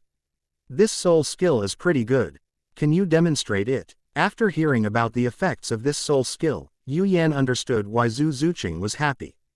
Her original goal was either sky-splitting flash or sky-blade claw strike, but Who would have thought that the soul skill she ended up with would be a combination of 2 soul skills that were somewhat similar to this one. Zhu Zuqing naturally wouldn't refuse such a simple request, and she also wanted to see the power of her soul skill. The third spirit ring landed on Zhu Zuqing, and dark golden light spread out. After a brief charge, Zhu Zuqing transformed into a black lightning bolt, instantly passing through the tree that 5 people could barely encircle in front of her, and narrowly missing a boulder behind the tree. Zhu Zuqing's figure swept past, splitting the boulder in 2. Yu Yan arrived at the edge of the boulder and, through the smooth cut at the break point, could see the terrifying nature of Zhu Zuqing's soul skill. A pretty good soul skill. How much soul power does it consume? Quote, the more powerful a soul skill is, the faster it consumes soul power. While Yu Yan was carefully observing the power of this soul skill, Xiao Wu took the opportunity to ask Zhu Zuqing about her soul power consumption. With my current total soul power, I can use it 10 times. After thinking for a moment, Zhu Zuqing gave an affirmative answer to Xiao Wu's question. After you go back, practice the soul power liquefaction technique more. Once you transform your soul power into this form, you should be able to use your third soul skill at will. Xiao Wu raised her hand, displaying an incredibly viscous mass of soul power in front of Zhu Zuqing, thus establishing a long-term goal for Zhu Zuqing to strive for. It definitely will. Looking at the viscous liquid soul power in Xiao Wu's hand, and then at her own soul power which was just beginning to liquefy, Zhu Zuqing silently set a goal for herself to strive for. After the 2 finished their conversation, Yu Yan, who had come over, asked some more questions about the details of this soul skill. He thoroughly understood the specific effects of this soul skill and had a general idea, and thought about Zhu Zuqing's next soul skill arrangement. Unfortunately, he didn't know much about feline soul beasts and had to go back and check the information again. With the acquisition of T, He soul ring for Zhu Zuqing now complete, Yu Yan and his two companions returned to the Beast Academy along the same route they had come from. Chapter 200. Forming a team, aiming for the championship. The day after returning to the Beast Academy, Zhang Jing asked someone to notify Yu Yan to attend a meeting in the Academy's conference room. In addition to notifying Yu Yan, she also notified Xiao Wu, Zhu Zuqing, Yi Lingling, Douluo Yan, Bai Chenxiang, and others. After learning that Vice Dean Zhang Jing had notified so many people, Yu Yan had a rough idea of her purpose: to form a team for the Beast Academy in preparation for the next Continental High-Level Soul Master Elite Tournament. Upon arriving at the school's conference room at the agreed time, Yu Yan also saw Meng Yiren, Wang Hu, Shangda, Shang and others. Meng Yiren, granddaughter of the Dragon God and Snake Goddess, possesses the Snake Staff as her martial soul and is a level 34 control-type Great Soul Master. Wang Hu, a commoner genius discovered by the Beast Academy, possesses the Black Tiger martial soul and is a level 32 power attack-type Battle Soul Master. Shangda and Shang are twin descendants of OU T standing graduates of the Beast Academy. Their martial soul is the Brown Bear, and they are level 32 offensive-type Battle Soul Masters. Aside from Yu Yan and the others, they were the most outstanding students at the Beast Academy. If Yu Yan and the others hadn't joined, they would have been official members of the next Beast Academy team. Because Yu Yan, Xiao Wu and others joined the Beast Academy, the Beast Academy had the idea of winning the championship. In order to achieve the goal of winning the championship, the Beast Academy allocated more resources to reward outstanding students. Meng Yiren and others benefited from this, and their cultivation speed was much faster than in the original timeline. In addition to the resource rewards, there is also the leading role of four geniuses: Yu Yan, Xiao Wu, Douluo Yan, and Yi Lingling. Being around outstanding people always makes one unconsciously move towards becoming even more outstanding. In the original timeline, Meng Yiren had just broken through to level 30 and was taken by her grandparents to the Stardo Great Forest to obtain a spirit ring. She then encountered Tang San and others and lost to Tang San with a kiss during a hidden weapon duel. Now that Meng Yiren has already obtained her third spirit ring, the scene described above will naturally no longer occur. You probably already have a guess as to why I called you all here. Sitting in the main seat, Zhang Jing looked at the outstanding students of the Beast Academy who had all arrived, gave a brief introduction, and then stood up and announced loudly, "That's right. The Beast Academy team is about to be formed. You are the most outstanding students of the Beast Academy. I invite you to join the Beast Academy team, to fight for the honor of the Academy, and also for your own honor." No problem. The moment Zhang Jing finished speaking, Yu Yan chimed in, indicating that he had no problem. After Yu Yan took the lead in expressing his opinion, the others followed suit, stating their willingness to join the Beast Academy team and fight for honor. Prior to today, Zhang Jing had already informed everyone present that today was simply announcing He team's formation in a public and formal setting. Very good. The captain of the Beast Academy team will be Yu Yan, who is level 49. Do you have any objections? After announcing the team's formation, Zhang Jing then announced Yu Yan's identity as the team captain.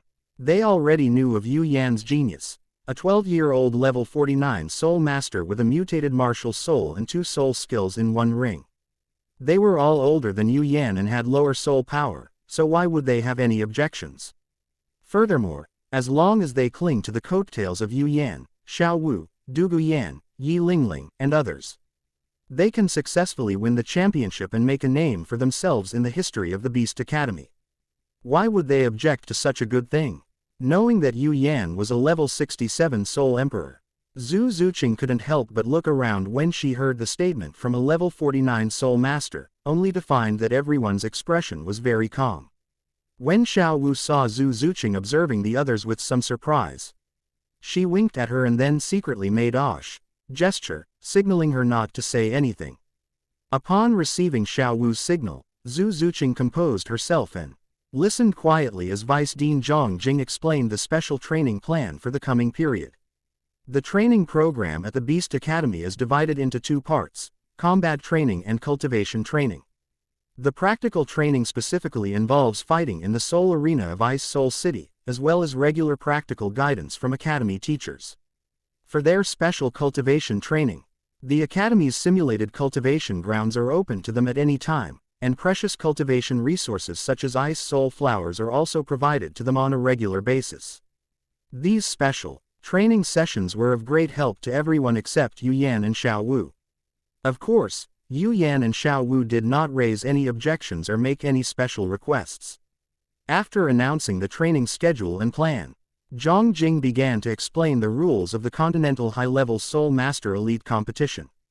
The preliminary rounds of the Continental High-Level Soul Master Elite Tournament are divided into 6 regions.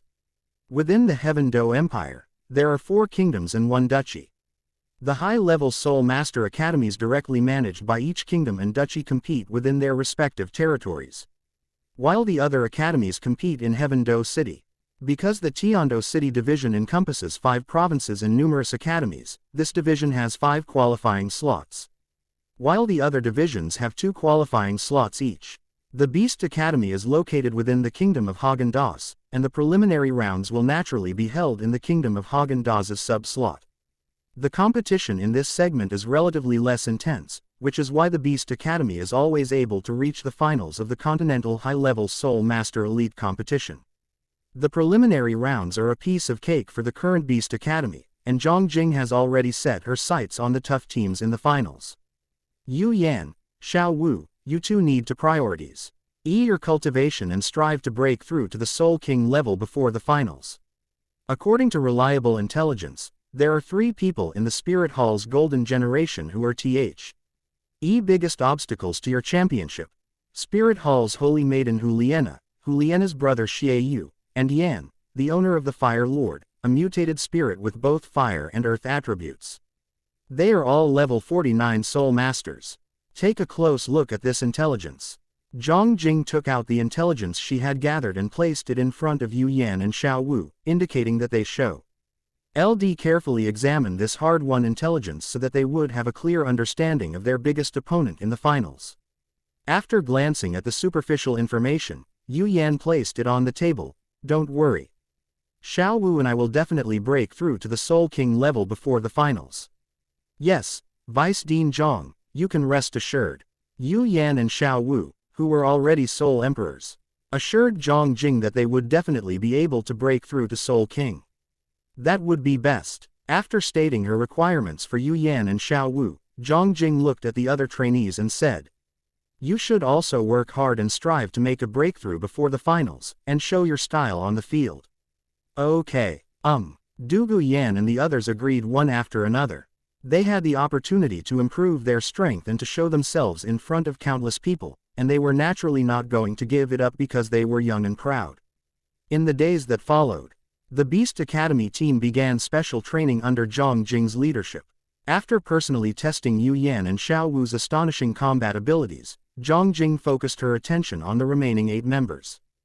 During the arduous and high-pressure special training, Douluo Yan, Zhu Zuqing, and others, who are in the golden period of their Soul Master growth, have made considerable progress. To be continued.